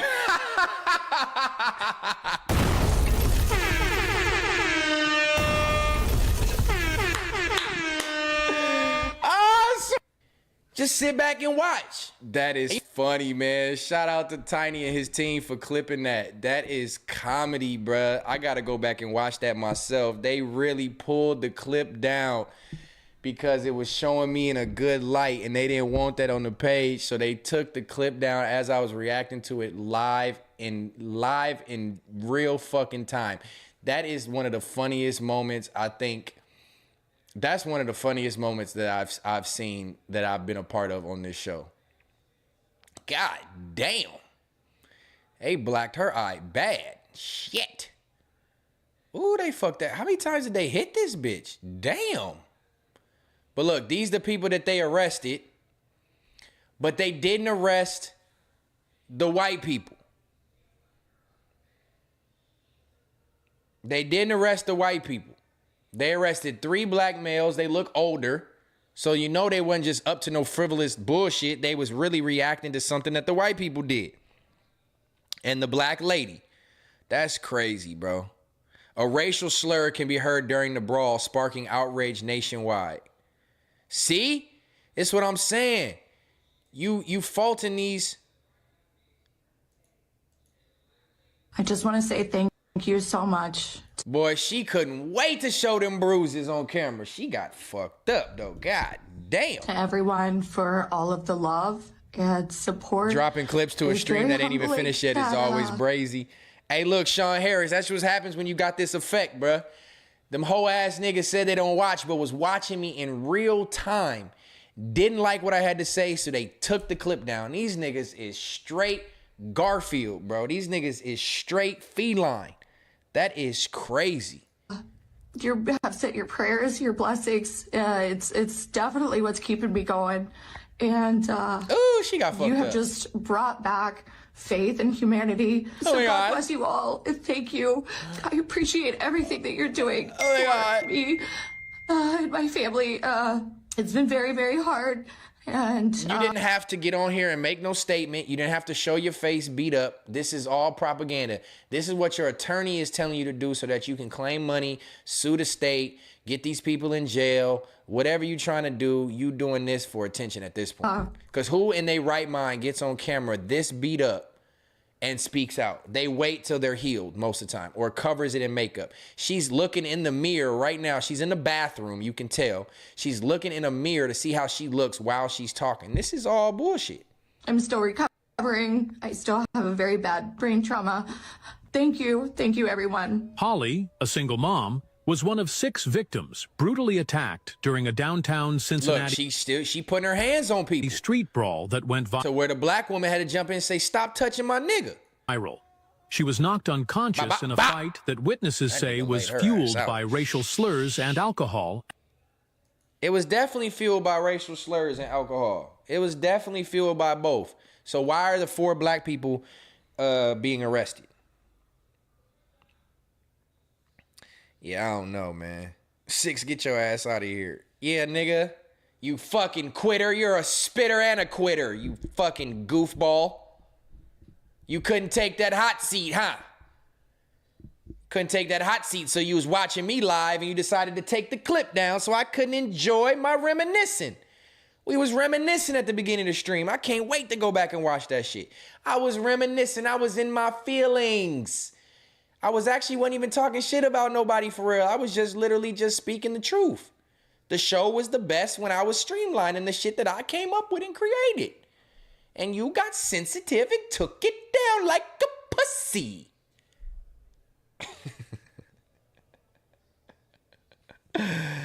Oh, that's comedy, bruh. That is comedy. We're going to touch on that before we get out of here. Damn, I still got more fucking topics. Shit.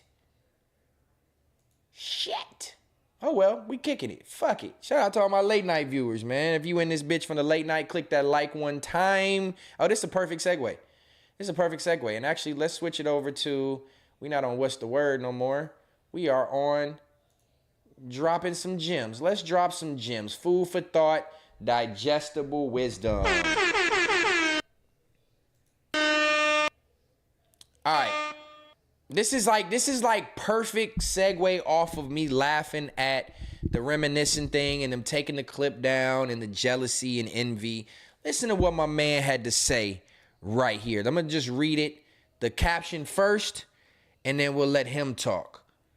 Nobody is going to hate you more than someone who is faking something that you naturally embody. Good Lord. Context matters. You are now watching Context Matters. Let me say that one more time, man, just in case y'all didn't catch that.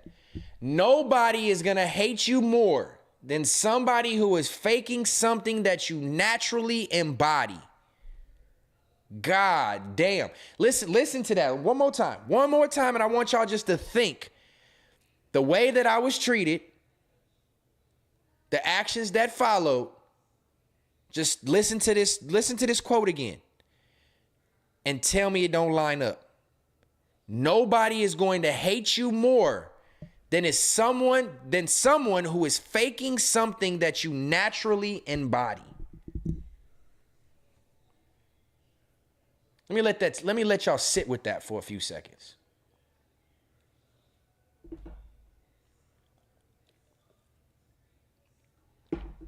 Nobody is going to hate you more for no reason than someone who is faking something that you naturally embody. Good Lord. Let the church say amen. And let the tribe say amen, hallelujah, money bags in the chat. This is crazy. That's a crazy quote because that is so fucking real, dog. This is so fucking real. You more than someone who is faking something that you naturally embody. No one is going to hate you more. He said it twice too. Someone who is faking something. That's a quote. That you naturally embody. Nobody. He's gonna say it again. I have not watched this clip. I swear on everything I love. I have not watched this clip, tribe. I promise you, I put that on everything I love. I have not watched this clip all the way through. All I did was see the caption and I saved it to my bookmarks. I put that on everything I love. I have not watched this clip. And this man said it 3 times, just like I said it. That shit to me is telling, bro, that quote hits home to a lot of authentic ass people, bro. Look, authentic people feel so seen right now. That is literally, he said it 3 times. More than someone who is faking something that you naturally embody. Oh my word. Oh my word. That's all it was. That's crazy. I saved this clip thinking he was about to elaborate or talk into it and lead me in my direction and something like, that's how I did my dropping gems clips. This nigga, all he did was say it 3 times like me because I had to like, bro, you say that shit out loud, that shit is true for a lot of people. Even for people that are less educated, and then there's people that hate on them. That is a real ass quote. Nobody is gonna hate you more than someone who is faking something that you naturally embody. Niggas seen me shine. Niggas seen the charisma. Niggas seen the ability to do what they were doing times 10 and found a reason to fucking hate me and hate on me because it was a natural aura that I gave off that they were trying so hard to do and so hard to be. And they seen this young light-skinned nigga that could do it with ease, and they gotta find a way to hate this man. Good Lord. Is going to hate you more than someone who is faking something that you naturally embody. No one is going to hate you more than someone who is faking something that you naturally And one more time for the people in the back, my boy. Nobody is going to hate you more than someone who is faking something that you naturally embody. That's crazy, Tribe. I did not know he was finna say it 3 times. I said it 3 times before he did. Y'all heard that shit 17 times now. That is so fucking true, dog. That is so fucking true. That is crazy as hell, bro. That is crazy as hell. But that's what it is, man. That's why, you know what I'm saying? Like, that's why 6 fucking hated me. Because he seen, like, how does this nigga that ain't been around these cameras get on this motherfucker and have a show and be successful and be doing good at it and people giving him kudos, and I don't have a show and I don't have a presence. That's why towards some of them later episodes, like in the late 50s, fair to say, 6 was trying to sit down at the table. You can't be me, fuck nigga. You just want to fill in a seat and sit down because you want that attention. You see what I naturally was able to do. You like, I can do that too. No, you can't. And that's why you fucking quit. And that's why you fucking got the show canceled, because I'm not feeling it no more. Nigga, because you don't embody what a nigga embodied. The proof is in the pudding. I don't even got to keep talking about it. The proof is in the motherfucking pudding. I'm still in my reminiscent of the good times, fair to say, when we had a good show going and everybody got along until Mookavelli had to open his fucking fat dick suckers and start spreading false lies, and then he had to get his butt buddy Pun to come in and stroke his ego and stroke his little dick to fucking make him feel good like he's doing something right. Them 2 fucking butt buddies was playing sword fighting and shit in they private time. So he got all these people hyping him up to do all this fake fugazi ass shit for clicks and views, for a couple thousand more views, and that shit, look where it got niggas. He's a fucking failure. Nobody gives a fuck about what he's talking about unless he's stirring up a fake narrative about somebody over there. Nobody wants to watch him. Nobody cares. He don't go live. His channel sucks. His set sucks. His guests suck. He sucks. You know what I'm saying? So it's like, look what happened after Fair to Say fell off. Look where everybody is. Only one who's still doing something is me and Scotty. You know what I'm saying? So like, it just, proof is in the pudding. We ain't got to keep talking about it. We ain't got to keep talking about it, man. All right, let's move on to, what was I in? I was in Dropping Gems. No, I wasn't in Dropping Gems. I think I was in, I guess I was in Dropping Gems. Okay. All right. Should we do Out of Pockets? We'll end with Out of Pockets. One more Dropping Gems. And then we'll end with Out of Pockets. Got a couple Out of Pocket topics. But I'm enjoying myself tonight. If you're enjoying yourself, make sure you've clicked that like. I sure would appreciate that thumbs up, man. Let's get it up to about 150. Let's double up. I don't know where we at right now, but let's for sure get it up to 150 on the likes. Let's make sure y'all dropping money bags in the chat, even if you're not engaged in the conversation. But please engage in the conversation. Y'all see I read the chat. I interact with my tribe. We not just here. Y'all are not just viewers to me. Y'all are part of the family. Y'all are part of the TP. You know what I'm saying? Respectfully to all my Indian culture. But y'all are part of the tribe, man. So I like to keep y'all engaged with me, and I like to engage with y'all. So please keep commenting. Let's keep this chat moving, man. All right, this is another dropping gem that it took me to really hear him say, to be like, damn, you for sure right. This is really propaganda to get us out the paint, bro. Like, this shit crazy, bro. This shit crazy. This world is crazy. Shout out to Stoners Committee. Shout out to Big Diddy. That's crazy your name is Big Diddy, but I appreciate the money bags. You know what I'm saying? Chill said, who album was that? That was that Dom Kennedy. He try to review every fucking song, nigga. This ain't your platform. Shut your fat ass up and sit in the back. Shout out to Dom Kennedy. We fuck with Dom. But we wasn't trying to hear his fat ass talk for fucking 18 songs and give his synopsis of what the song is. Nigga, ain't nobody respect what you say about hip-hop, bitch ass nigga. Shut your ass up, sit your fat ass in the back, and follow suit. You wanted to try to get out of body and start talking too much, and you fucked up something we had good going, you fucking fat maggot. All right, let me play this, and y'all getting me back into this shit, bro. Hey, Snow Wonderland, I didn't see that, but I did see that little fucking Ghostbuster booger say some other slick shit about me. And I tried to let shit rock because I don't have no issue with Duno, and I'm still not going to go hard on him, but I seen him say some slick shit, you know what I'm saying? And it wasn't too direct as far as like a diss, more so than just like try to shun me off when he knows, nigga, I was really a nigga over there, and I really was, you know, fair to say was not only catching legs, everybody was talking about it as it was the best show on the platform. So I didn't never hear Duno say nothing about saying they should have kept me on Fair to Say, because they didn't have a fucking choice if they should have kept me on Fair to Say, because I didn't get fired. I quit. So niggas didn't have a choice about keeping me on the show or not. I stopped showing up. I was the no call, no show. I was the one letting people know I wasn't going to show up. Fuck out of here. Niggas ain't have no choice whether to keep me on my show or not. That was my fucking show. I chose to leave that show. You know what I'm saying? But look, let's get off of them. We can end the stream with them. Let's stay on topic before we get out of here. We've been on here for 3 hours. W for that. We on here kicking good game.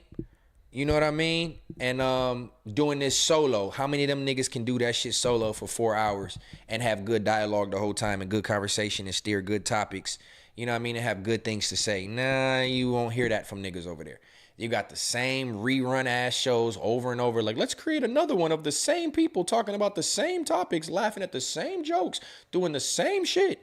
Motherfuckers got 6 shows and they all the fucking same. Nobody gives a fuck. That shit is fizzling out like a watered down Sprite. Fuck out of here. What's one positive thing about a race? Moving on. They don't unalive their own race. Have you ever wondered why it ain't no white street gangs? Like, you got black gangs, you got Mexican gangs, you got Asian gangs. Shit, you even got Venezuelan gangs. But white gangs, you ain't never seen no white street gang. Like, you seen white people join. Facts. You got white biker clubs. You got the KKK. But he right. There is no white street gangs. Like, you got 50 different black gangs, 50 different Hispanic gangs all over the country, all these different sets and gangs. You don't see white people hanging out on the corner, gang banging, waiting for another white person that's not from their neighborhood to go through their neighborhood so they can check them. You don't see white gangs throwing up a sign going against another white gang, unless it's like the bikers, like the Hells Angels and the, you know, all them people like that. The biker things is a little bit different, but white street gangs that represent a block or a corner or a neighborhood, you don't have that. I wonder why that is. That's fucking propaganda, bro. They turned our positive street gangs, the Crips and the Bloods and etc., from being a positive situation to protect black people against racism and police brutality into street gangs to where they fight and kill each other for not repping the same color. But white people don't do that. That's what he means by street gangs. You don't see a white brown rag set going against a white yellow rag set, and just because they rep a different flag, they're killing each other. You don't see that amongst white people. You know what I'm saying? Like, other than the motorcycle clubs, you don't see that with street gangs. Because these white people are smart enough to know that I'm not going to rep a street and bang a street and die for a street that I don't even own. This is government owned land. We don't even own the homes on this street. We still pay taxes on these homes on the street. Why am I living and dying for a street that I was just born on when there's so many streets across the world? And this is my bone to pick with gangbanging. Like, why are y'all crashing out over a street that you don't have no ownership, no rights to? This my block, this my hood, no, it's not.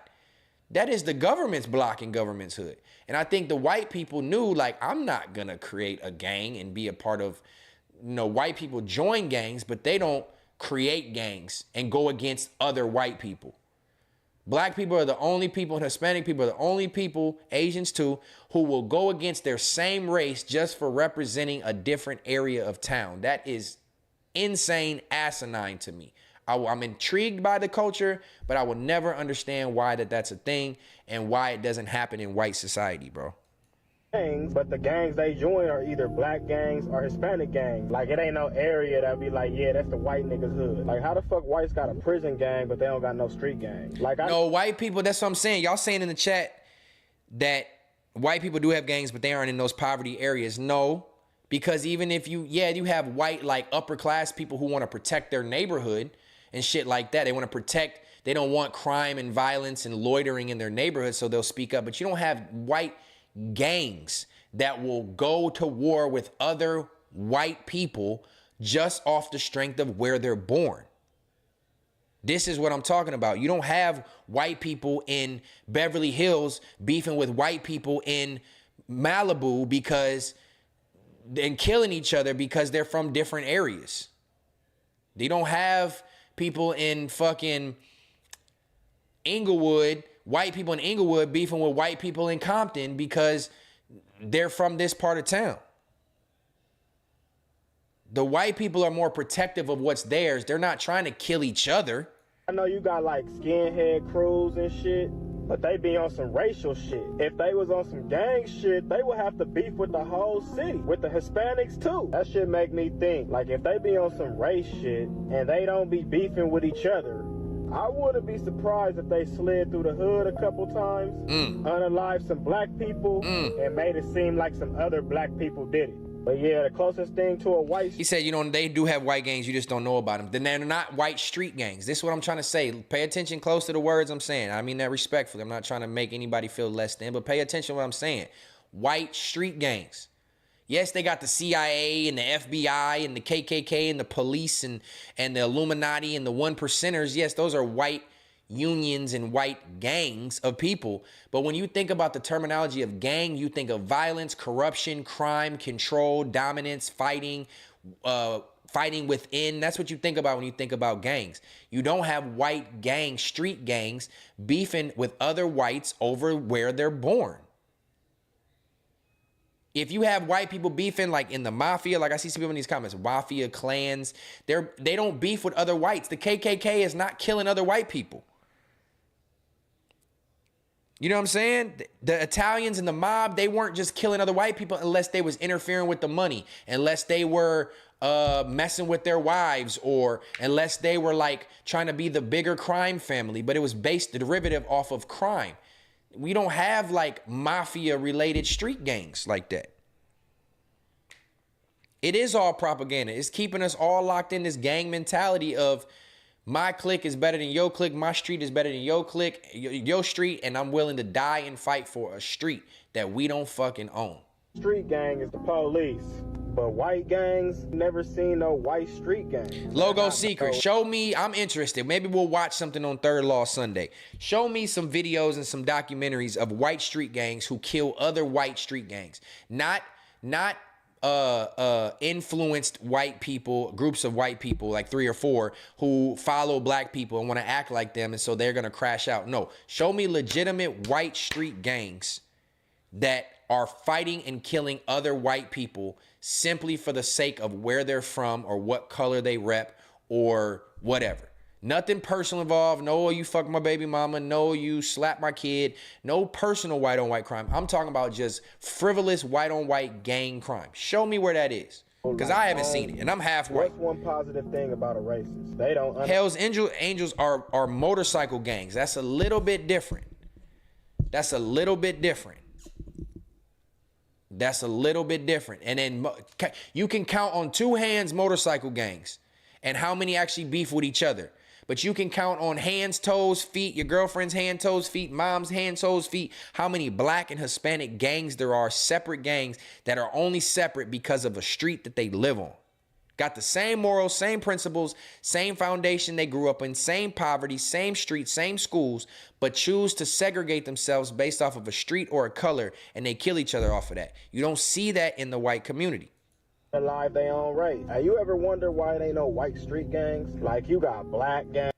So that's why I wanted to bring that up, because it's like we was talking about the whites and the Cincinnati shit and, you know, the violence that's perpetuated by certain people and certain race groups. Like, we understand that black people have been more oppressed, have more to be angry about, have more anger. But at the same time, we don't see other groups and nationalities really crashing out to that level, especially against our own. We don't see it.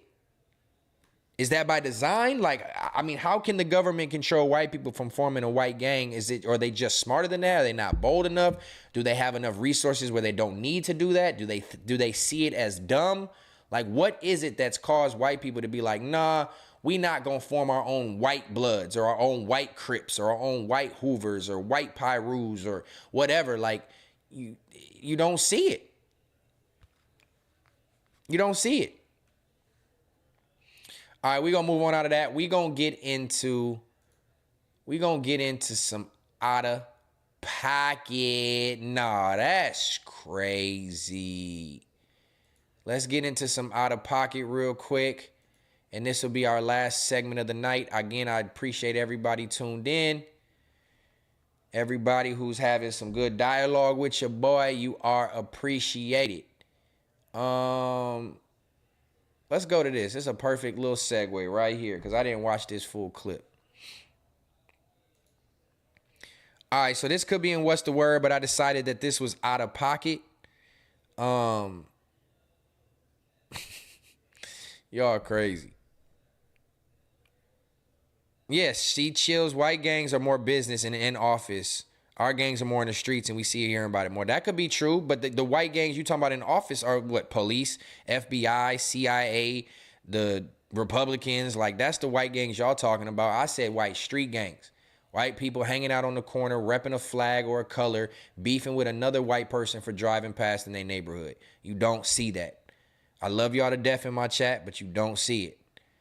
But let's keep moving on to ignorance and how we're upbrought in our community to where it just shows that just because it doesn't get broadcast, it doesn't mean it doesn't exist. Okay, Lou Will, show me, prove me wrong, bro.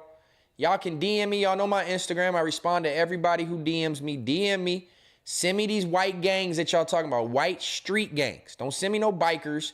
Don't send me no FBI, no CIA, no Army. Send me the white Bloods. Send me the white Crips, the white Hoovers, the white Pyrus, the white whatever you want to call them.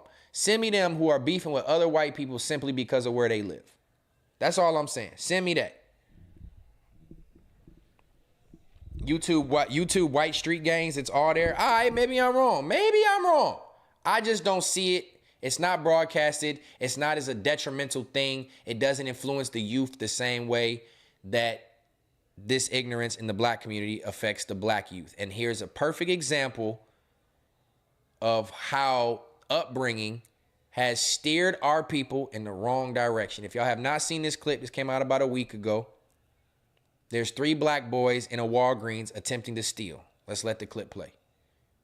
Make sure y'all hit that like right now, man. If y'all still in here with me tonight, please just swipe down real quick. Hit that like. I appreciate everybody in this chat. Almighty Gaylords in Chicago. Okay, Sean Harris, we're going to have to check it out. Hey, Alante, I want you to look up Rockford, Illinois, and I bet you eat your motherfucking words, nigga. I bet you eat your words. Anybody who think I grew up in a suburb and I lived safe, I want you to look up Rockford, Illinois, and the crime rate of Rockford, Illinois. We have multiple years been in the top 10 of the most dangerous cities in the United States. Per capita, per the amount of population in my city, we have been in the top 10 worst crime in the entire United States. So I don't want people to think, oh, you're half white. You grew up in the suburb. Nigga, Chicago is 45 minutes from me. Rockford is a mini Chicago. Cut that bullshit out. Look up Rockford, Illinois, and I bet you shut the fuck up. Rockford ain't safe. I'm in Chicago now. They outside of it. Thank you, Blind to the BS. Niggas in Chicago know how crazy Rockford is. Niggas want to talk about you grew up in the suburbs. You're shut your ass up, boy. Shut your ass up, boy. And I fuck with you, Alante. You being here all the time, but you know that's just you can't call me soft, nigga. If I'm soft, you gotta test me and prove to me that I'm soft. Words don't prove to me I'm soft, nigga. All you gotta do is look up where I grew up. I lived on every part of town, in every part of that city. I grew up in the suburbs. Nigga, you talking about like Joliet and Schaumburg. That's the suburbs. Rockford is the second, probably right now third, but second or third largest city in Illinois. Please do your research before you speak on me, my boy. That's all I'm saying. All right, let me play this clip. This is hella out of pocket, in my opinion. I don't know where these kids was raised, but there's a clip where I guess the aunt is responding. We gonna watch next. Check this out, bro. This is crazy. Break. You got like 10 seconds to open up this door. I swear to God, I'm gonna break this door. In they PJs. 10. Open this fucking door. I just realized they got gift bags from Walgreens, packed it full of shit, and was trying to walk out the door. Look at these little hoodlums. Look at this nigga. Flip-flops, a robe on, with no pants, with gift bags from Walgreens stealing. You little badass bastards. Mom, bitch, I been knew how to count, ho. Show 4 out of that. That do that. You can open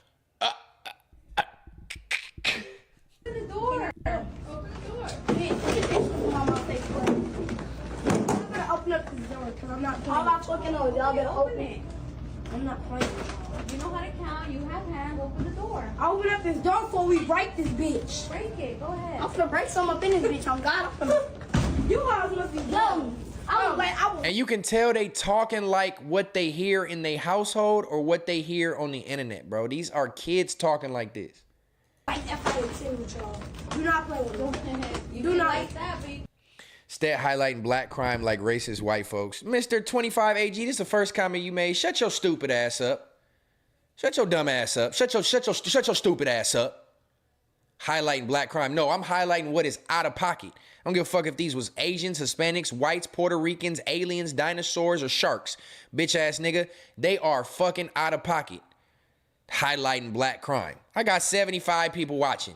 You talking about highlighting black crime. It's a trending topic everywhere. All I'm doing is talking about it because it's out of pocket. Right is right, wrong is wrong. These little badass niggas was wrong and they've been influenced and raised wrong. Now sit your ass back, and if you gonna comment something positive.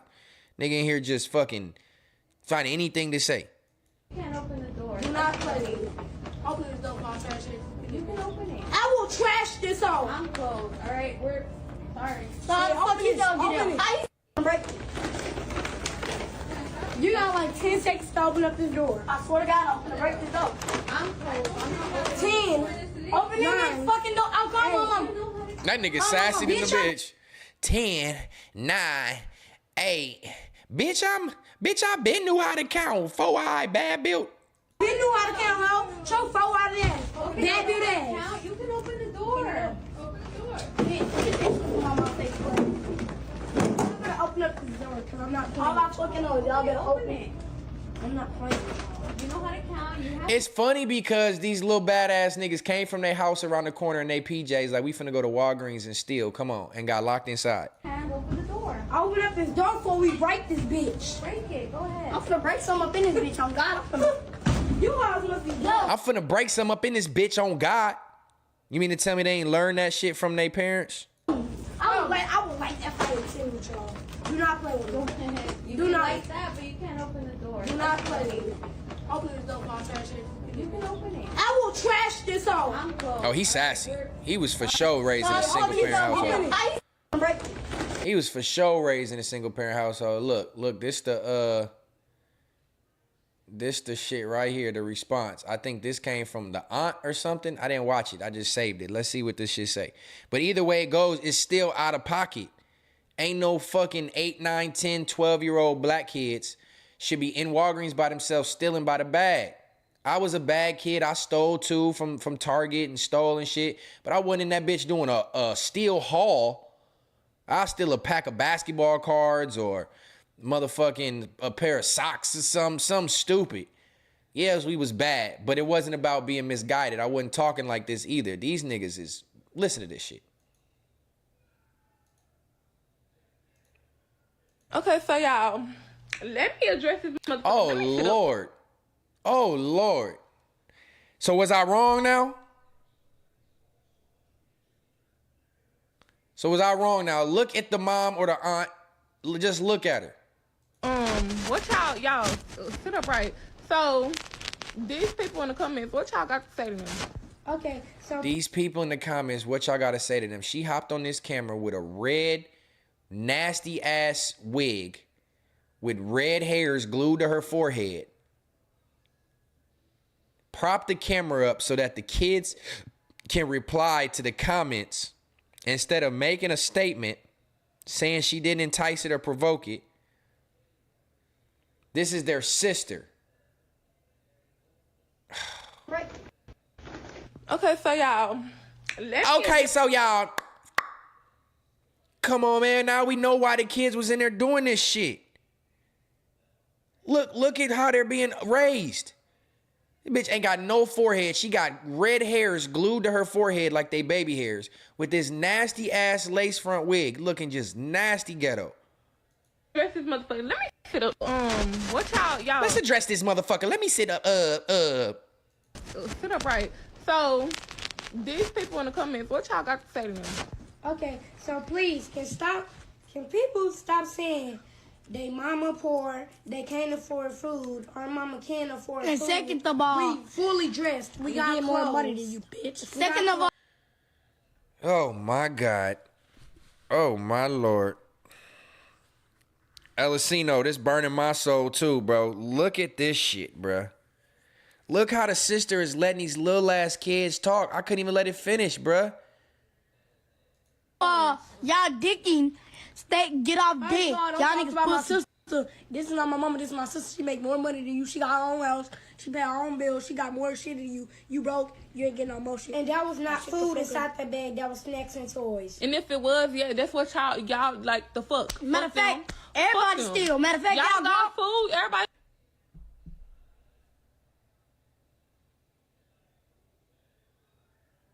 Do y'all hear this shit? Ain't no fucking way. This is how these 8, 9, 10, 11-year-old kids be talking and acting? Ain't no fucking way. I'm running this back from the top. I ain't even got to the end. I am flabbergasted. Ain't no fucking way. Thank you. I'm glad y'all agreeing with me in the chat. Thank you. Ain't no fucking way. Bro, I'm finna play this clip one more time, bro, without trying to lose my goddamn cool. Ain't no fucking way. Where is the mom, bro? Where is the dad? Where is the granny? The sister is letting these niggas talk like this?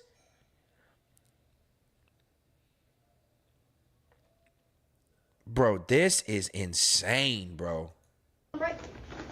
Listen to this. Okay, I'm gonna let so it play y'all, all the way through. I'm just at a loss of words. Let me sit up. What y'all sit up right. So, these people in the comments, what y'all got to say to them?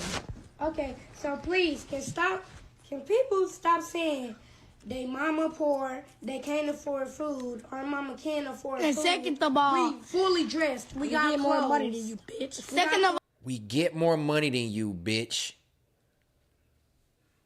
Boy, oh motherfucking boy. This is the generation of kids that are gonna be leading the world in 10, 15 years. We get more money than you, bitch. You mean to tell me that they not learning this shit from somebody else? He said they sound like FMW. On God. That's definitely some BOF talk. Ain't no fucking way, dog. I am at a loss for words, bro. Y'all y'all dick eating. Y'all dick eating. Get off dick. Y'all niggas about my pussy. sister. Get off dick, y'all niggas pussy, to people in the comments. This is not my mama, this is my sister. She make more money than you. She got her own house. She pay her own bills. She got more shit than you. You broke, you ain't getting no motion. And that You broke, you ain't getting no motion. So you mean to tell me, see, this is what's wrong with our culture, is the fact that they prioritize money and material items as signs of success. The fact that their quickest defense is not just them, not just these kids, but just a lot of people in general choose to say you broke as a comeback, or like you ain't getting it like I'm getting it, as far as like that makes you a better person. These motherfucking kids need juvenile. It was not food inside that bag. That was snacks and toys. And if it was, yeah, that's what y'all like the fuck. Matter of fact, She was finna say, and if that was food inside that bag, that's what y'all wanted. Oh my God. everybody steal. Matter of fact, y'all got food. Everybody that knows y'all got food. Y'all grown people. But yeah, like at the end of the day, my mama did not know that they got dropped off. But yeah, and everybody in the comments talking about they mama this, they mama that. Bitch, my mama did not know they was stealing. Bitch, that was not with my mama. Okay, so y'all. Oh my God. Address this motherfucker. One time through, no stops. Y'all, sit up right. So these people in the comments, what y'all got to say to them? Okay, so please, can people stop saying they mama poor, they can't afford food, our mama can't afford food. And second of all, we fully dressed. We got Hey, Chills, it is funny though. He did say get off dick. Y'all dicking. Get off dick. Y'all niggas about my pussy. sister. This is not my mama, this is my sister. She make more money than you. She got her own house. She pay her own bills. She got more shit than you. You broke, you ain't getting no motion. And that was not food inside that bag. That was snacks and toys. And if it was, yeah, that's what y'all like the fuck. Matter of fact, everybody steal. Matter of fact, y'all got food. Everybody that knows y'all got food. Y'all grown people. But yeah, like at the end of the day, my mama did not know that they got dropped off. But yeah, and everybody in the comments talking about they mama this, they mama that. Bitch, my mama did not know they was stealing. Bitch, that was not with my mama. Oh my God. I can't even, bruh, that shit right there just took me back, bruh. That is crazy as fuck, hearing them kids talk like that. I know kids talk like that, but hearing them in defense of what they was doing as if their response was gonna make their actions look any better.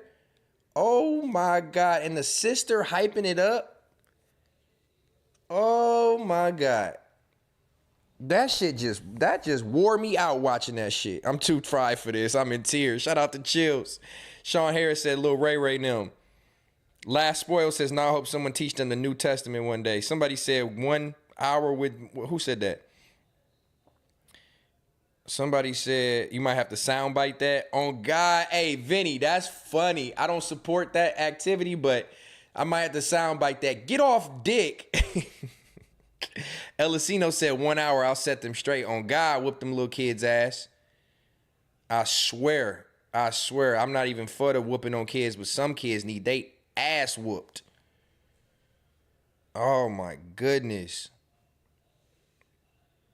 And the sister was gonna defend it like, and if y'all wanted to steal food, that's what y'all wanted to steal. That's wild.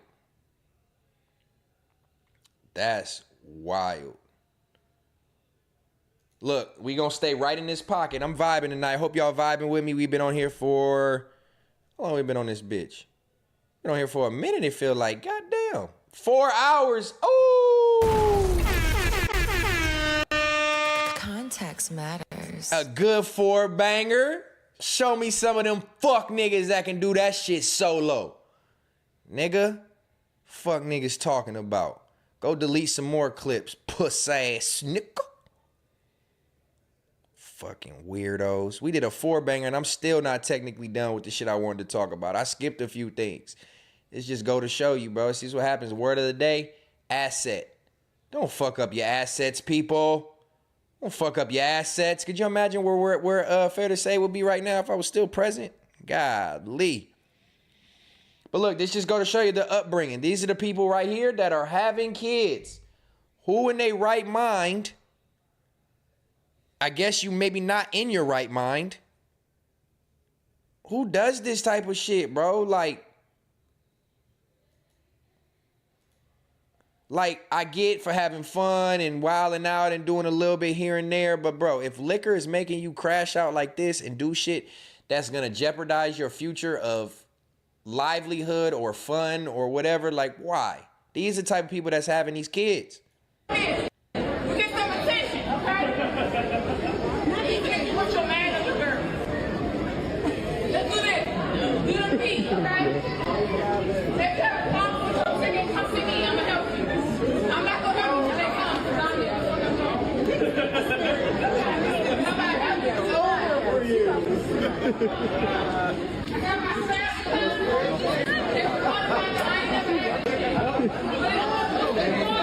If y'all trying to catch up to what's happening, y'all can see here some random girl decided to grab the microphone at the gate for Frontier Airlines and start rambling and bending over and shaking ass in the middle of the airport. Who are we raising and we're allowing these people to have babies?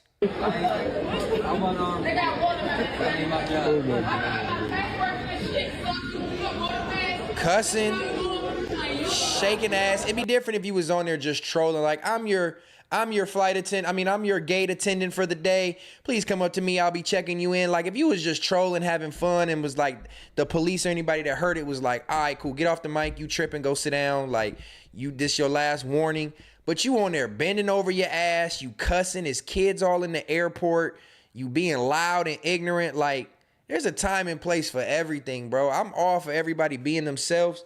But there's a time and place and a respect level that we just got to keep in society. And the fact that this is cheered on and laughed about to the point where it's like people in the comments laughing, man, these people are having kids, y'all.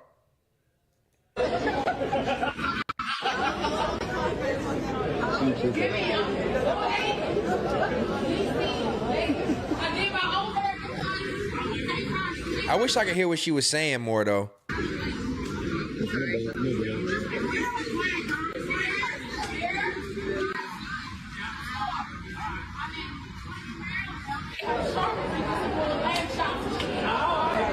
She's slapping her ass talking about lamb chops. What is she? Well, listen, if you want to go on this one, you gotta. It ain't nothing like this.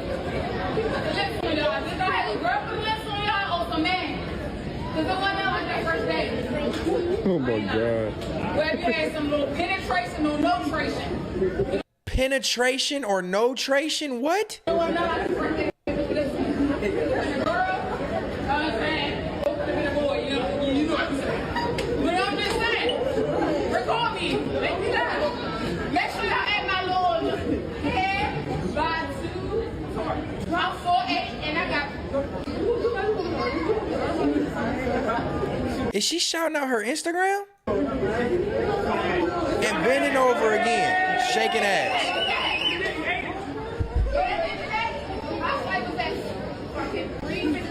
So right now, above the limit. Told you. Oh, they snatched her right off the plane. Oh, you thought?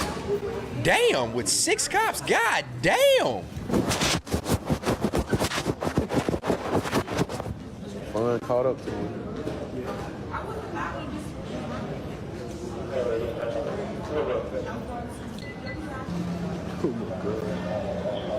I think this is my first time seeing anybody. All she had to do was shut up. Hey, look, and that no-fly list is a motherfucker, y'all. So anybody, not gonna lie, I like that country-ass accent. Vinny, shut up. Accent fire. Hey, that no-fly list is no joke either, tribe. You get put on that no-fly list, it ain't just that airline. I think it's all the airlines, and I don't know how long that shit lasts. You fuck around and have an emergency and need to get somewhere, and your ass gonna be driving from California to Florida, because that no-fly list will have your ass grounded.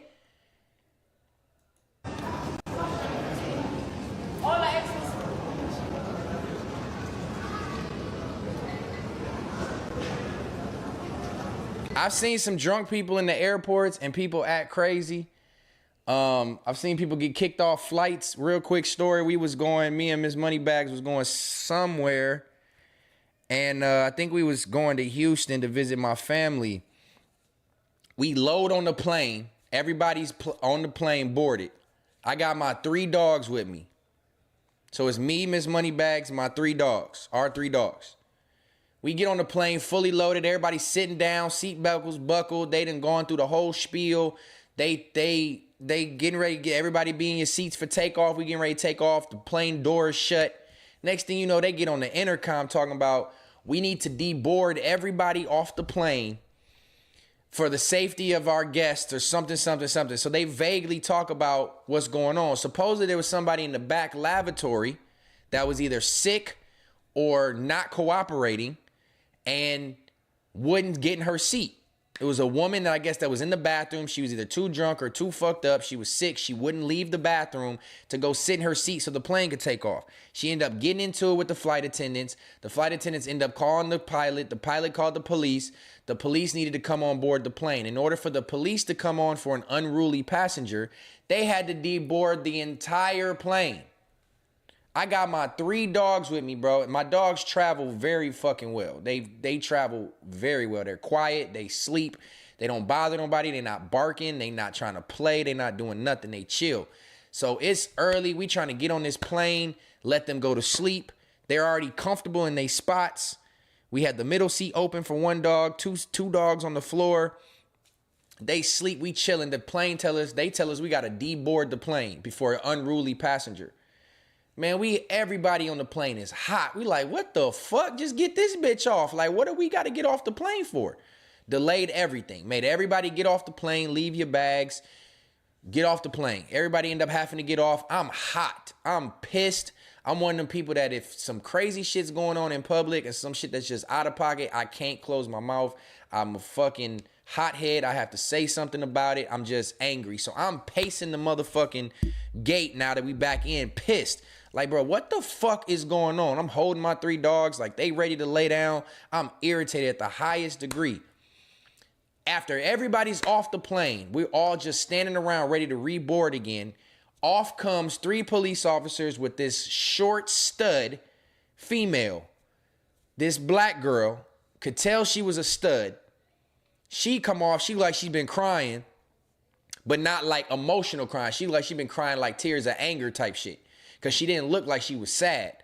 She come off the plane and the cops is walking her through the terminal and they come stand her by the podium where the gate attendant is, they talk, they check your ticket in, they scan you. They come stand her by there 5-10 feet away from me.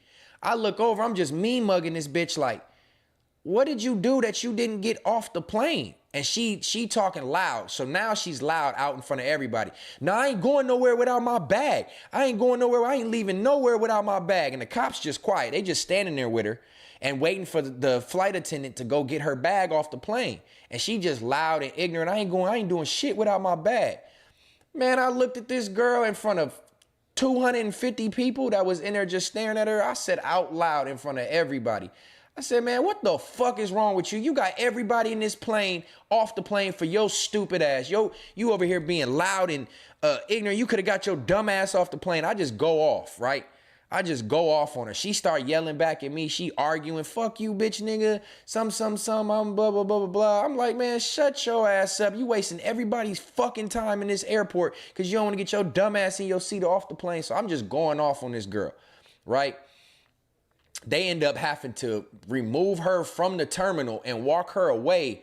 The police took her. I was like, man, get your stupid ass out of here. Everybody else was like, yeah, leave. Like you heard everybody saying like, get out of here. So police end up walking her down this ramp away from everybody because this bitch was antagonizing me. Well, she antagonized everybody. I just happened to be the one to say something. I was hot, dog. I was hot, bro. Like airlines, Like, that's one place you just don't play, bro. Get to the airport, be quiet, be respectful of other people's space, sit the fuck down, shut up. Nobody wants to fly. Nobody likes flying. Nope. And you making this shit a hard time because bruh, I don't have patience for people like that. Like, you inconveniencing 250 people on this full plane because you don't want to sit in your seat and get the fuck up, and you tell them they gonna have to get police to come get you. And in order for police to come on the plane, they have to deboard everybody. Like, bruh, no patience for people like that. And I'm saying that to say, like, when you in certain environments, it's okay to be yourself in certain environments. But in places where there's other people around and you in public doing out of pocket shit, bruh, get your ass the fuck out of here with that. You are a fucking nuisance. She was just ignorant, bruh, and just inconsiderate. And like, it's early in the morning. I got my dogs with me. Like, I'm hot, bruh. Like, get the fuck on. So I'm saying that to say, be careful how you act in these airports. That is one place where there is a super strict policy on behavior. As y'all can see, I talked about last week about dress code on airlines. They don't play that shit. These flight attendants is waiting to put your ass on a no-fly list. They be giving me hard time because of my dogs. Like, they're service animals, but they be like, they can't be on the seat. They can't be on your lap. They got to be on the floor. I'm like, no, they don't. Look up your rules. They can sit on my lap. They can be on protected seats, whatever the case may be. They be already trying to argue with me, and I be arguing back because it's a service animal, and you can't tell me what to do with my service animal or why I have my service animal. Like, shut the fuck up and just do your job. So I'm saying that to say, these flight attendants be ready to get you on that no-fly list. Just be mindful of what you do in airports and don't do ghetto shit like this that this girl was doing. Took her bag, took her away, no-fly list. Goodbye. Damn. Be mindful, tribe. Be mindful of other people too, man. There's a time and place where you can be yourself, be yourself. I'm not here to say you got to change for nobody, but being all that loud, ignorant, and also too that, like, as much as we want to be on these people's sides because of their nationality, that gives people in that nationality a bad name. It is what it is. When you see a white lady acting like a Karen for no reason, even white people cringe. It makes white women, middle-aged white women, look bad. When you see ignorant black people be ignorant, it makes black people look bad as a whole. When you see Hispanic people and Asian people, whatever your nationality is, act out a certain way, it puts a blanket label on the entire nationality.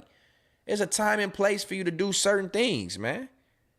You know what I'm saying? There's a time and place for you to act ignorant or loud or where you're comfortable to do it. Don't let it interfere with every other person, every other race, and everybody else's free time. Like, come on, man. We got to be smarter than that. Whew. That shit had me going down a motherfucking shit real quick. God damn, boy. Had me in a motherfucking moment, boy. All right, we finna wrap up. I think there's one more topic to talk about. We did 4 hours. My goal was 2 hours. I always say that, and I ended up doing 4, which is crazy. I know Miss Moneybags is probably tired, and she probably mad at me because I'm not down there kicking it with her, watching some on TV, drinking wine, smoking weed, and doing the nasty. So I know she probably mad at me, but I'm still up here for 4 hours. But duty calls, and my tribe members need some good entertainment and some good conversation. And that's what we doing, man. This is my therapy, and I appreciate everybody for tuning into my therapy session. You know what I'm saying? And last but not least, we will end on somewhat of a relationship topic. Those are always good ones here on Context Matters. I don't know if this is one of those trolling situations or not, but I'm just going to read the story for what it says. Excuse me. And we're going to give our feedback and opinion on this. So, woman says she had to cancel her date because the man didn't offer to pay for her to get her nails done when she told him about it. So, supposedly, I don't know if this is the woman or if this is just one of those conversation starters for the internet. We're going to play like or act like this is accurate because this happens, even though it may not happen in this specific situation, this happens far too often, where the entitlement of money and men needing to have a certain amount of money before or during or provide for a woman just because she's a woman is asinine, especially if you're not in a full-on relationship with this person. So let me read what she said. So I was supposed to go on a first date today with this guy, but I told him I needed my nails done. I told him or texted him. I told him I needed my nails done. He responded and said, okay, call me when you're done. I gave this man some time to respond the correct way, and he never did. So I called him and told him, as a man, you're supposed to be asking for my Cash App to make sure my nails are done for a date you asked me on. I blocked dude after that. It's sad as fuck us women have to tell y'all how to behave.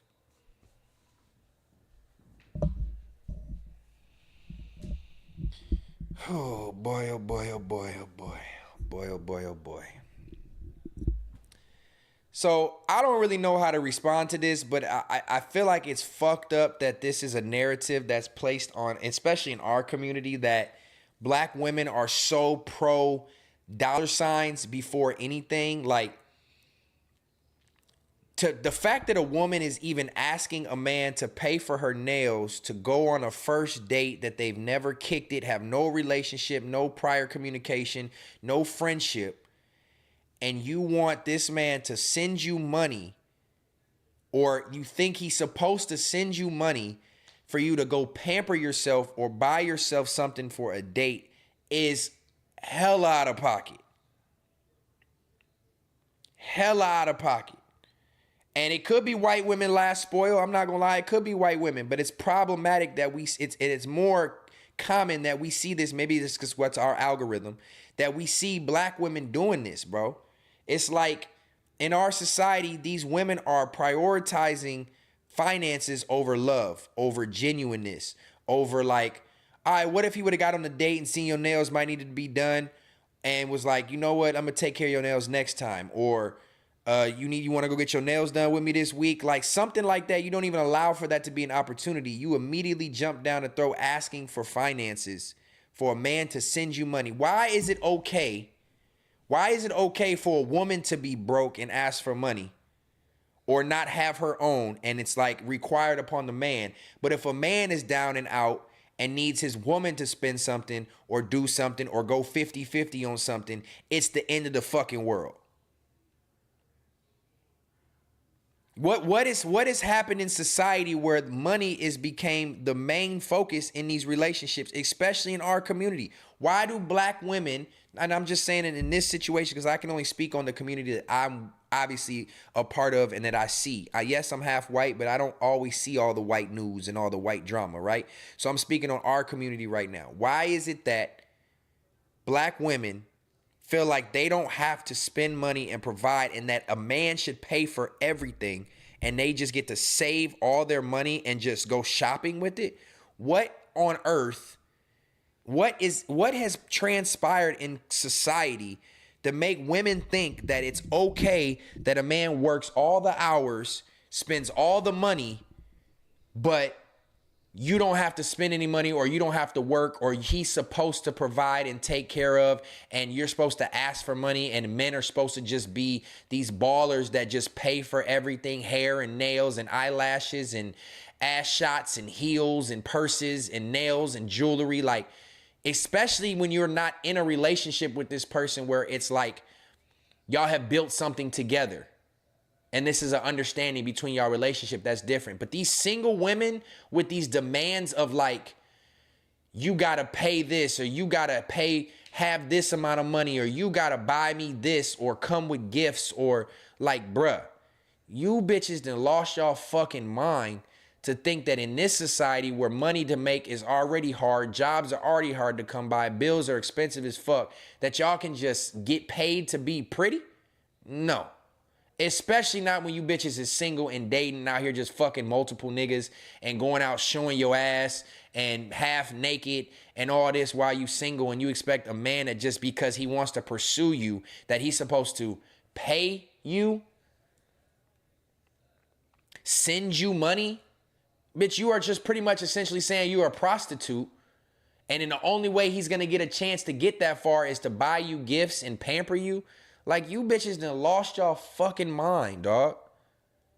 Y'all done lost y'all fucking mind. Like, even this whole 50-50, my man, I'm not going 50-50. My man got to pay all the bills and all that. Man, get the fuck out of here.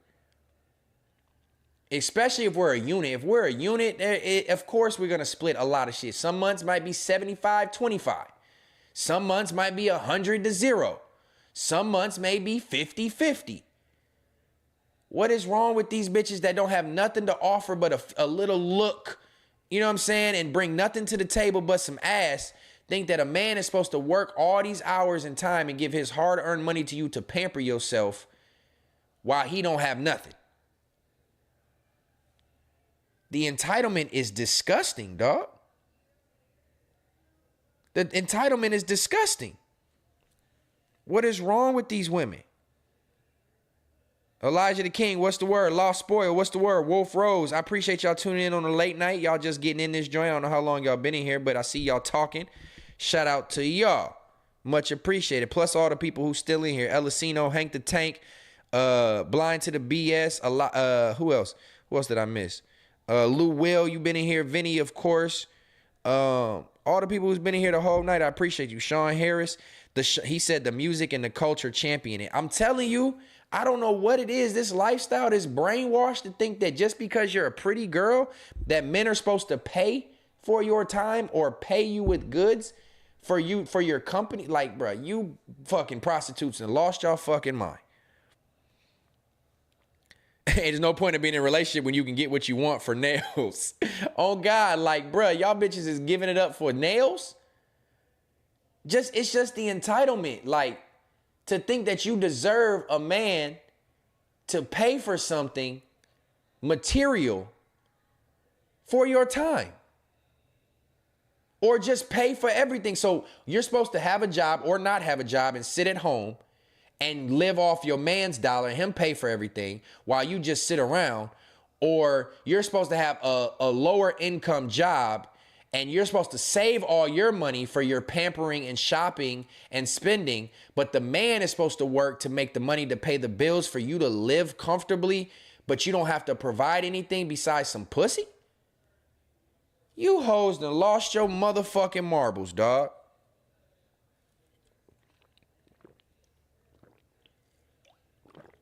You bitches done lost y'all marbles. I couldn't imagine being in the dating scene right now. I thank God every day I'm in a relationship. I couldn't imagine dealing with these airheaded bitches out here and these entitled ass bitches and these build a body ass bitches and these fake fucking no forehead wig having baby hairs touching your eyebrow ass bitches that think that they really should be pampered without providing any type. Look, a woman would be more inclined to be pampered and a man willing to do that for you if you gave him emotional bonding. If you were like a support system or a rock or something that was valuable or an asset to his everyday life. Being a pretty face and some pussy, they come a dime a dozen, my nigga. They come a dime a dozen. So what in your rabbit ass mind think that because you got some followers on Instagram and you got some little ass that you think a man is supposed to pay for your nails on a first date when he don't even fucking know you? He didn't ask you out to look at your hands and he might want to fuck, of course, but he didn't ask you out to be like, he trying to get to know you, trying to see what's up, trying to like let that shit develop. That entitlement game is crazy, bruh. That shit is crazy. Not just any kind of pussy, used pussy. Thank you. So you mean to tell me if she's doing that, going out on a date with one man for some nails, she's going out on a date with another man for some flowers? Or she's giving attention to niggas that's willing to pay for or buy her attention? Bitch, get your prostitute having ass out of here. It's like our culture and our music champion prostitute behavior. These bitches think every nigga out here is just a rapper, athlete, crypto investor, just street nigga with all this money. Like, what is wrong with you hoes? Airheads, gang. Airheads, bro. Passive prostitution. Bullseye. Airheads. Facts. Wolf Rose says, I tell them I'm broke, saving for a new nose and new ears. They give me sympathy pussy. New nose and new ears. Damn, nigga, what is wrong with your build? You all creature face. I'm just fucking with you. Once the girls is yours, tricking is mandatory, but you shouldn't But shouldn't y'all trick on each other? Facts, Elijah. That's exactly right. When you got a girl and you got a woman, there's understandings in the relationship that's up to you guys to build and have an understanding. When your man is down on bad times, the woman picks up the slack. If the woman is down on bad times, the man picks up the slack. There might be times when it's not, like I said, not 50-50. The man will pay more. The woman will pay more. You cover half of the rent. I'll cover the other half of the rent and all the bills. I'll put the gas in the car. I'll buy the groceries. Like, there's got to be some understanding when you're in a relationship. But yes, you should want to spend money on your woman when you're in a relationship, anytime you get a chance and it makes sense. Of course, in a relationship, y'all have already built something. She has more value to you than just sex. So yes, you should want to spend a few dollars and spend money and pay to get her nails done and do the whole shit. Hell, my girl just made some extra money. She paid for my pedicure and her pedicure. You know what I'm saying? Like, but a woman, these women that I'm talking about are going to be like, ain't no way I'm paying for that. I shouldn't be paying for the pedicure. My man's supposed to pay for that. No, sweetheart. It don't work like that in the real world. And that's why all these bitches like act like that are fucking single.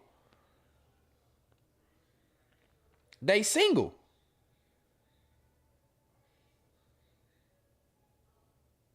You know what I'm saying? And my baby paid for the pedicure. Just because she made a little extra money, and it's not like she's just gonna put it in her pocket and go buy a bunch of frivolous shit. She don't even care about material items. But the point of like, she made a little extra, let me pamper my man too. Just like if I made a little extra, I'd be like, babe, let me pay for you to get your nails done. Let me pay for you to get your eyebrows arched. Let me pay for you to go get waxed. Like, there's got to be a balance. And I guess I'm talking about from a relationship standpoint, but even in the dating stages, what is wrong with these bitches to think that a man is automatically entitled? If these women don't live by the society standards from old days, where the traditional behaviors of women cook, clean, laundry, dishes, take care of the house, and the man works, then bitch, don't you ever open your fucking lips to tell me nothing about buying you shit or buying you material items or pampering shit. Because you saying that's what the man is supposed to do, then you should be doing what the woman is supposed to do. Miss, I don't want to be traditional. I'm not even one of the people that's for men go make the money and provide, the woman stays home and cooks and cleans. Yes, in a perfect world, a beautiful world, I'm a multi-millionaire. My girl gets to stay at home with the kids and the dogs, take care of the house. I come home, the bills is paid because I'm a multi-millionaire. Of course, that's the goal and the dreams, but that's not realistic for everybody's life.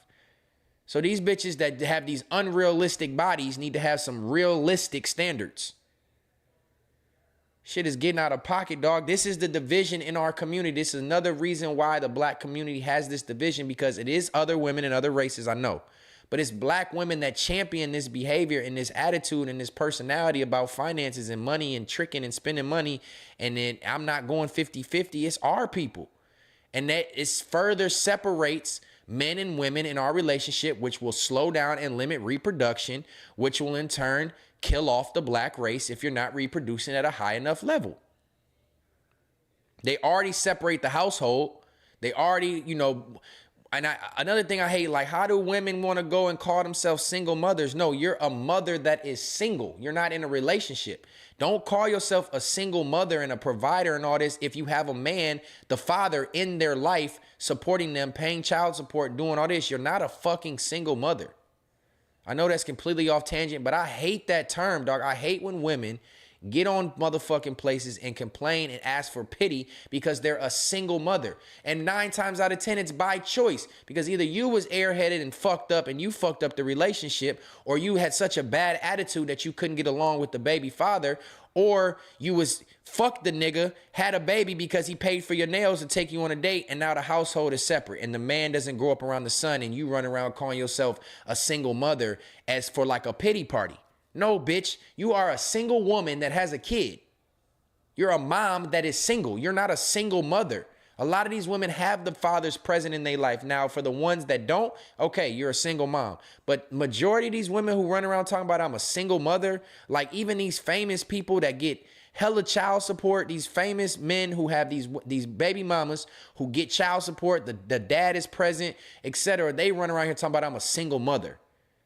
Bitch,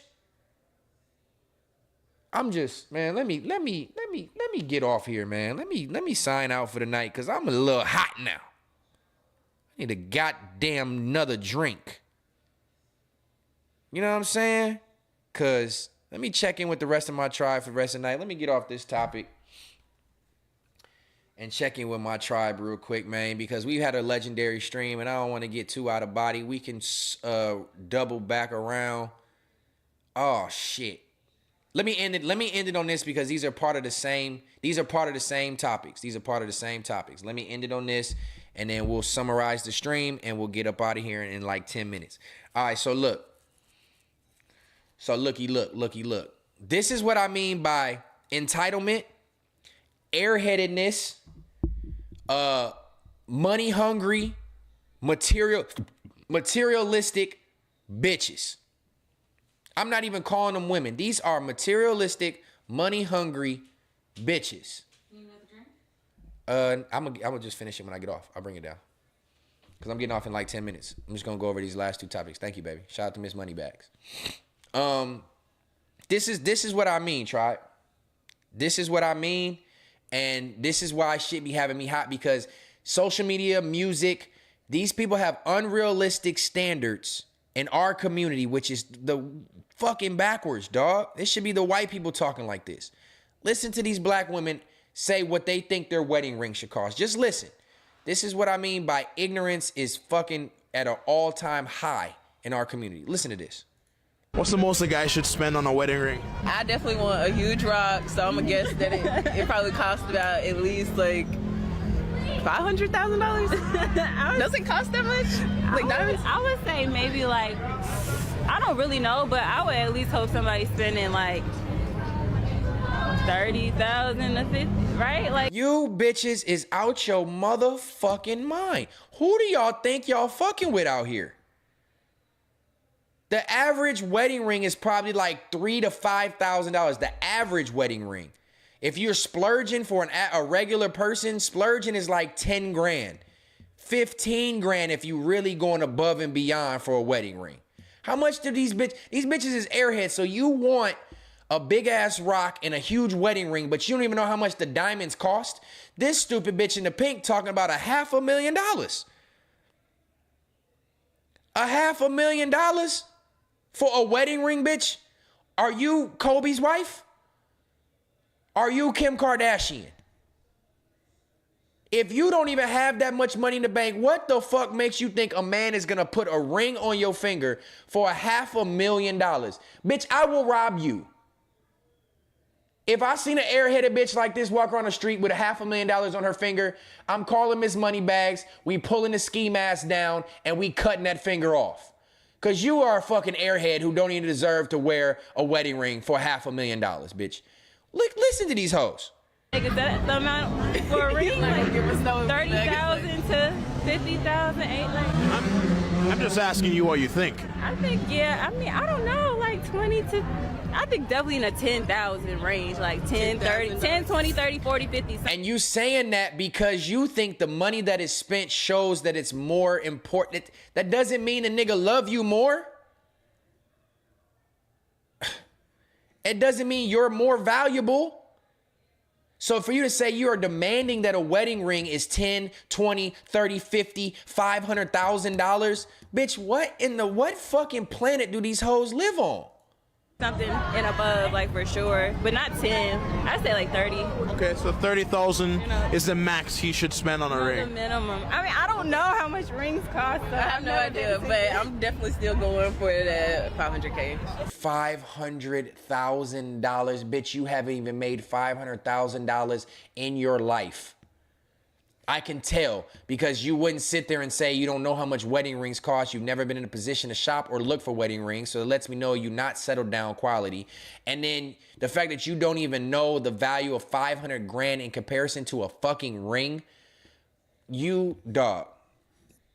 I want a big ass rock, so I'm guessing it's gonna cost like a lot of money. For him spending $500K, what does he get from you? Listen to this. Listen to this.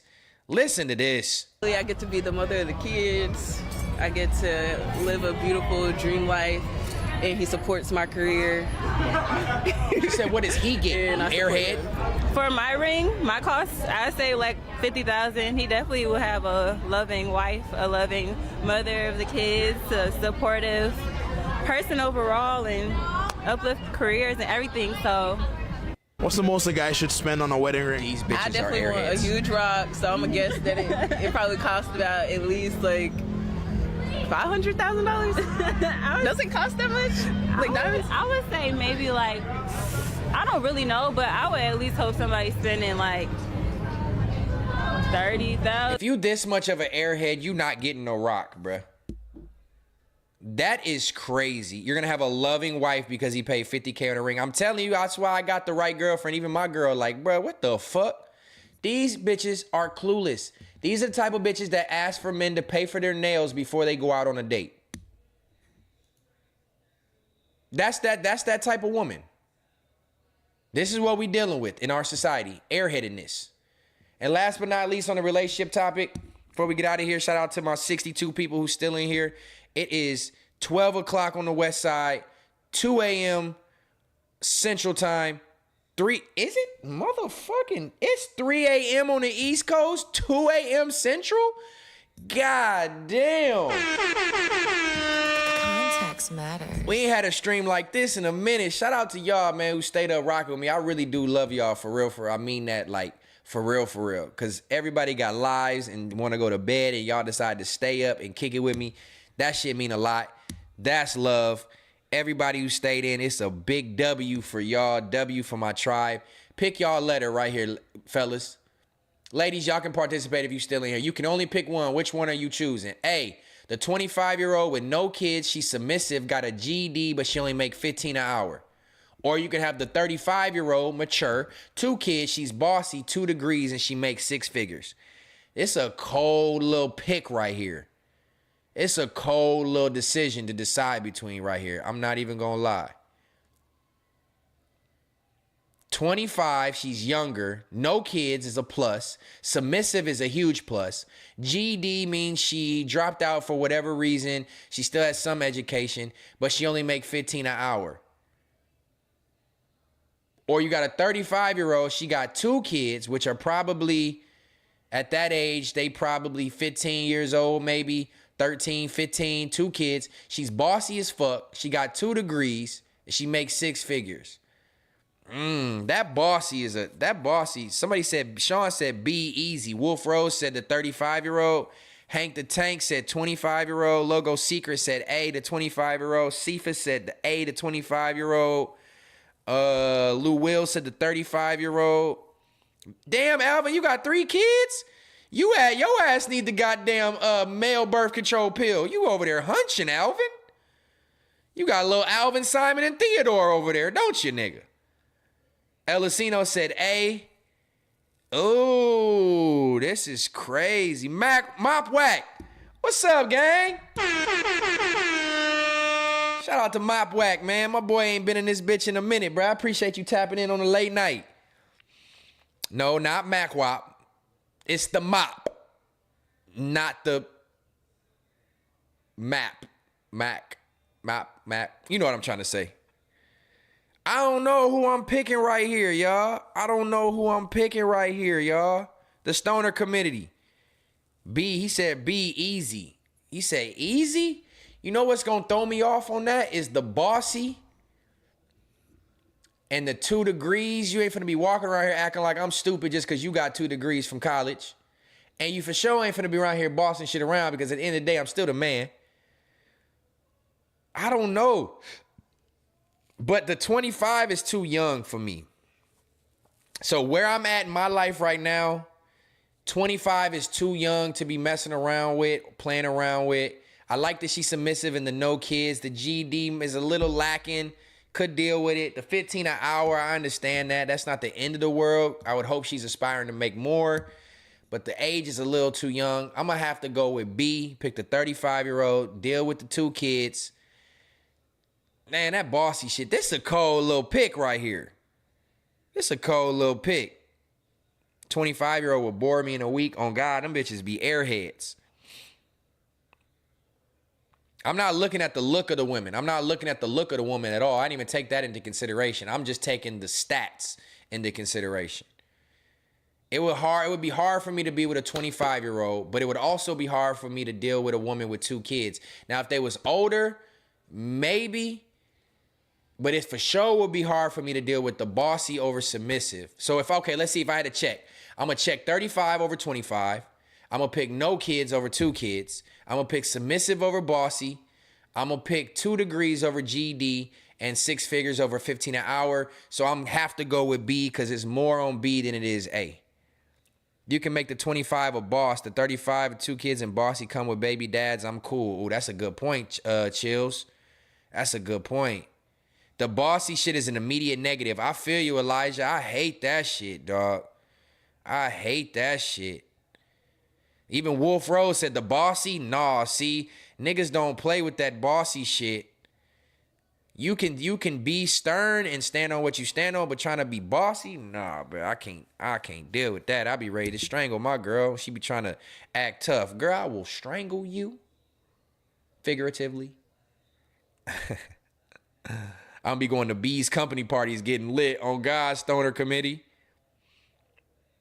Take a man to lead. 25, you can turn up. The 35 already done for. That's a good point. 25, she's moldable. 35, she's stuck in her ways. It's a good point. I met my girl when she was like 24, and I was able to mold her get her out of that crazy young lifestyle and mold her into more of a mature woman. I take credit for that. Yes, I do, Miss Moneybags. Ha. You know what I'm saying? But you could mold a 25-year-old. The 35-year-old is set in her ways. She's already bossy. She got her 2 degrees. She thinks she big time. She probably got some big wig job. Ah, man, this is tough. That's a tough decision, y'all. Hank the Tank said, free Miss Moneybags. She free. She free. That door is open. I'm not on no R. Kelly, P. Diddy holding nobody hostage. But the grass ain't always greener on the other side. It's long, it's weedy, it's dirty, and it's nasty when you get up close to it. So choose wisely.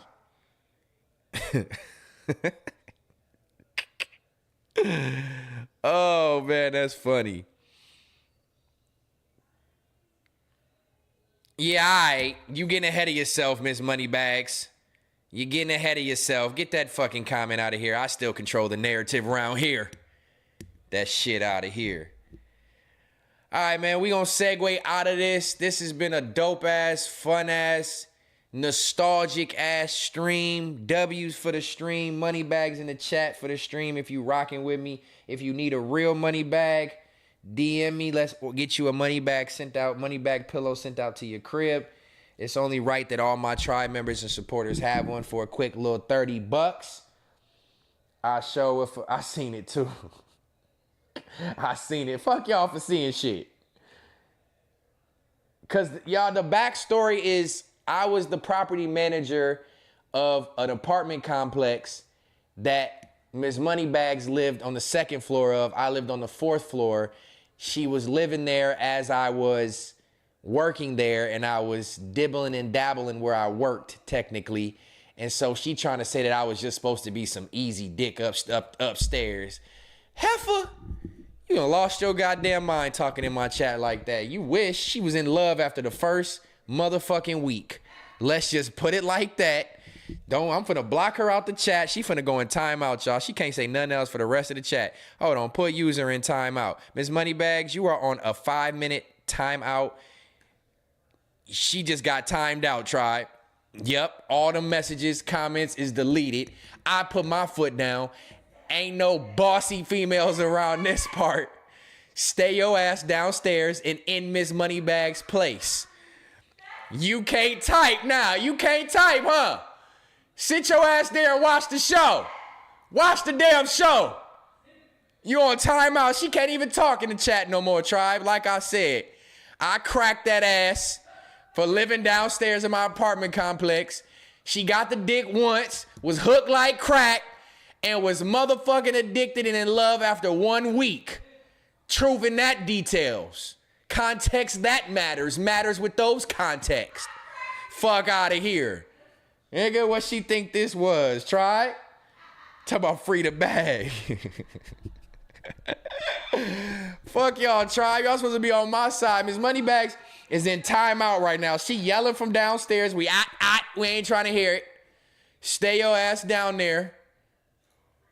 Like you was down in apartment 209 or whatever it was. God damn it. She can't even talk. She out of pocket. She can't comment for 5 minutes. And I'm going to be off before she can comment again. You heard me? Yeah, tribe, that's right. Y'all see that power? You know what I mean? Miss Moneybags, shut your ass up. Doing all that yapping. All that capping. All that lying. Yeah, it's fucked up because it says you've been placed in timeout by a moderator of this stream.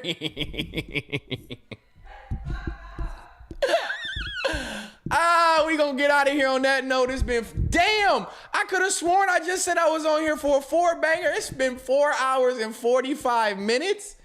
Bro, get the fuck out of here, tribe. This is crazy. W stream, super W stream. I am getting on my clips. I am about to start back clipping. I got to prioritize my time and my schedule to cut clips for the people who can't watch these full streams and it's hard for them to segue through, especially because I don't have my guy doing timestamps no more. I got to get on top of this shit. If you do want to help, maybe do timestamps. Or if you want to help with clips, pinpoint times for clips is something to help me. I do need to get back on my clip game. I haven't posted clips in like 4 months. I know I've been lacking. I will be better. I'm doing this solo. I need some help. And Miss Moneybags, all she want to do is type in the chat all day, make up bullshit ass lies and scenarios, and not help me the way she should. So if you want to help contribute to the stream and give me some timestamps, DM me. I'll tell you how we do it so that it looks good and it makes sense. If you want to help with clips, it makes sense. Help me out. She's not going to get a chance to type. I'm about to sign out. It's been 4 hours and 45 minutes. This has been Context Matters episode 30. And the only Miss Moneybags you get is this right here. Context Matters. That's about it. And we about to sign out, man. It's been a lovely stream. Big W's in the chat. Send love to Miss Moneybags. She can't send it back, but she can read it. It's been fun, tribe. Until next time, till episode 31 or until Sunday where we bring in Third Law the proper way. I do love y'all. I do thank you for y'all time. I thank you for y'all donations on Super Chats. I thank you for all that good stuff. We signing out. She can't type. I will catch y'all on the next one. Context Matters episode 30. And we are signing out. I love y'all, tribe. Until next time. Holla.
Y'all still in here. Miss Moneybags mad she can't type, y'all.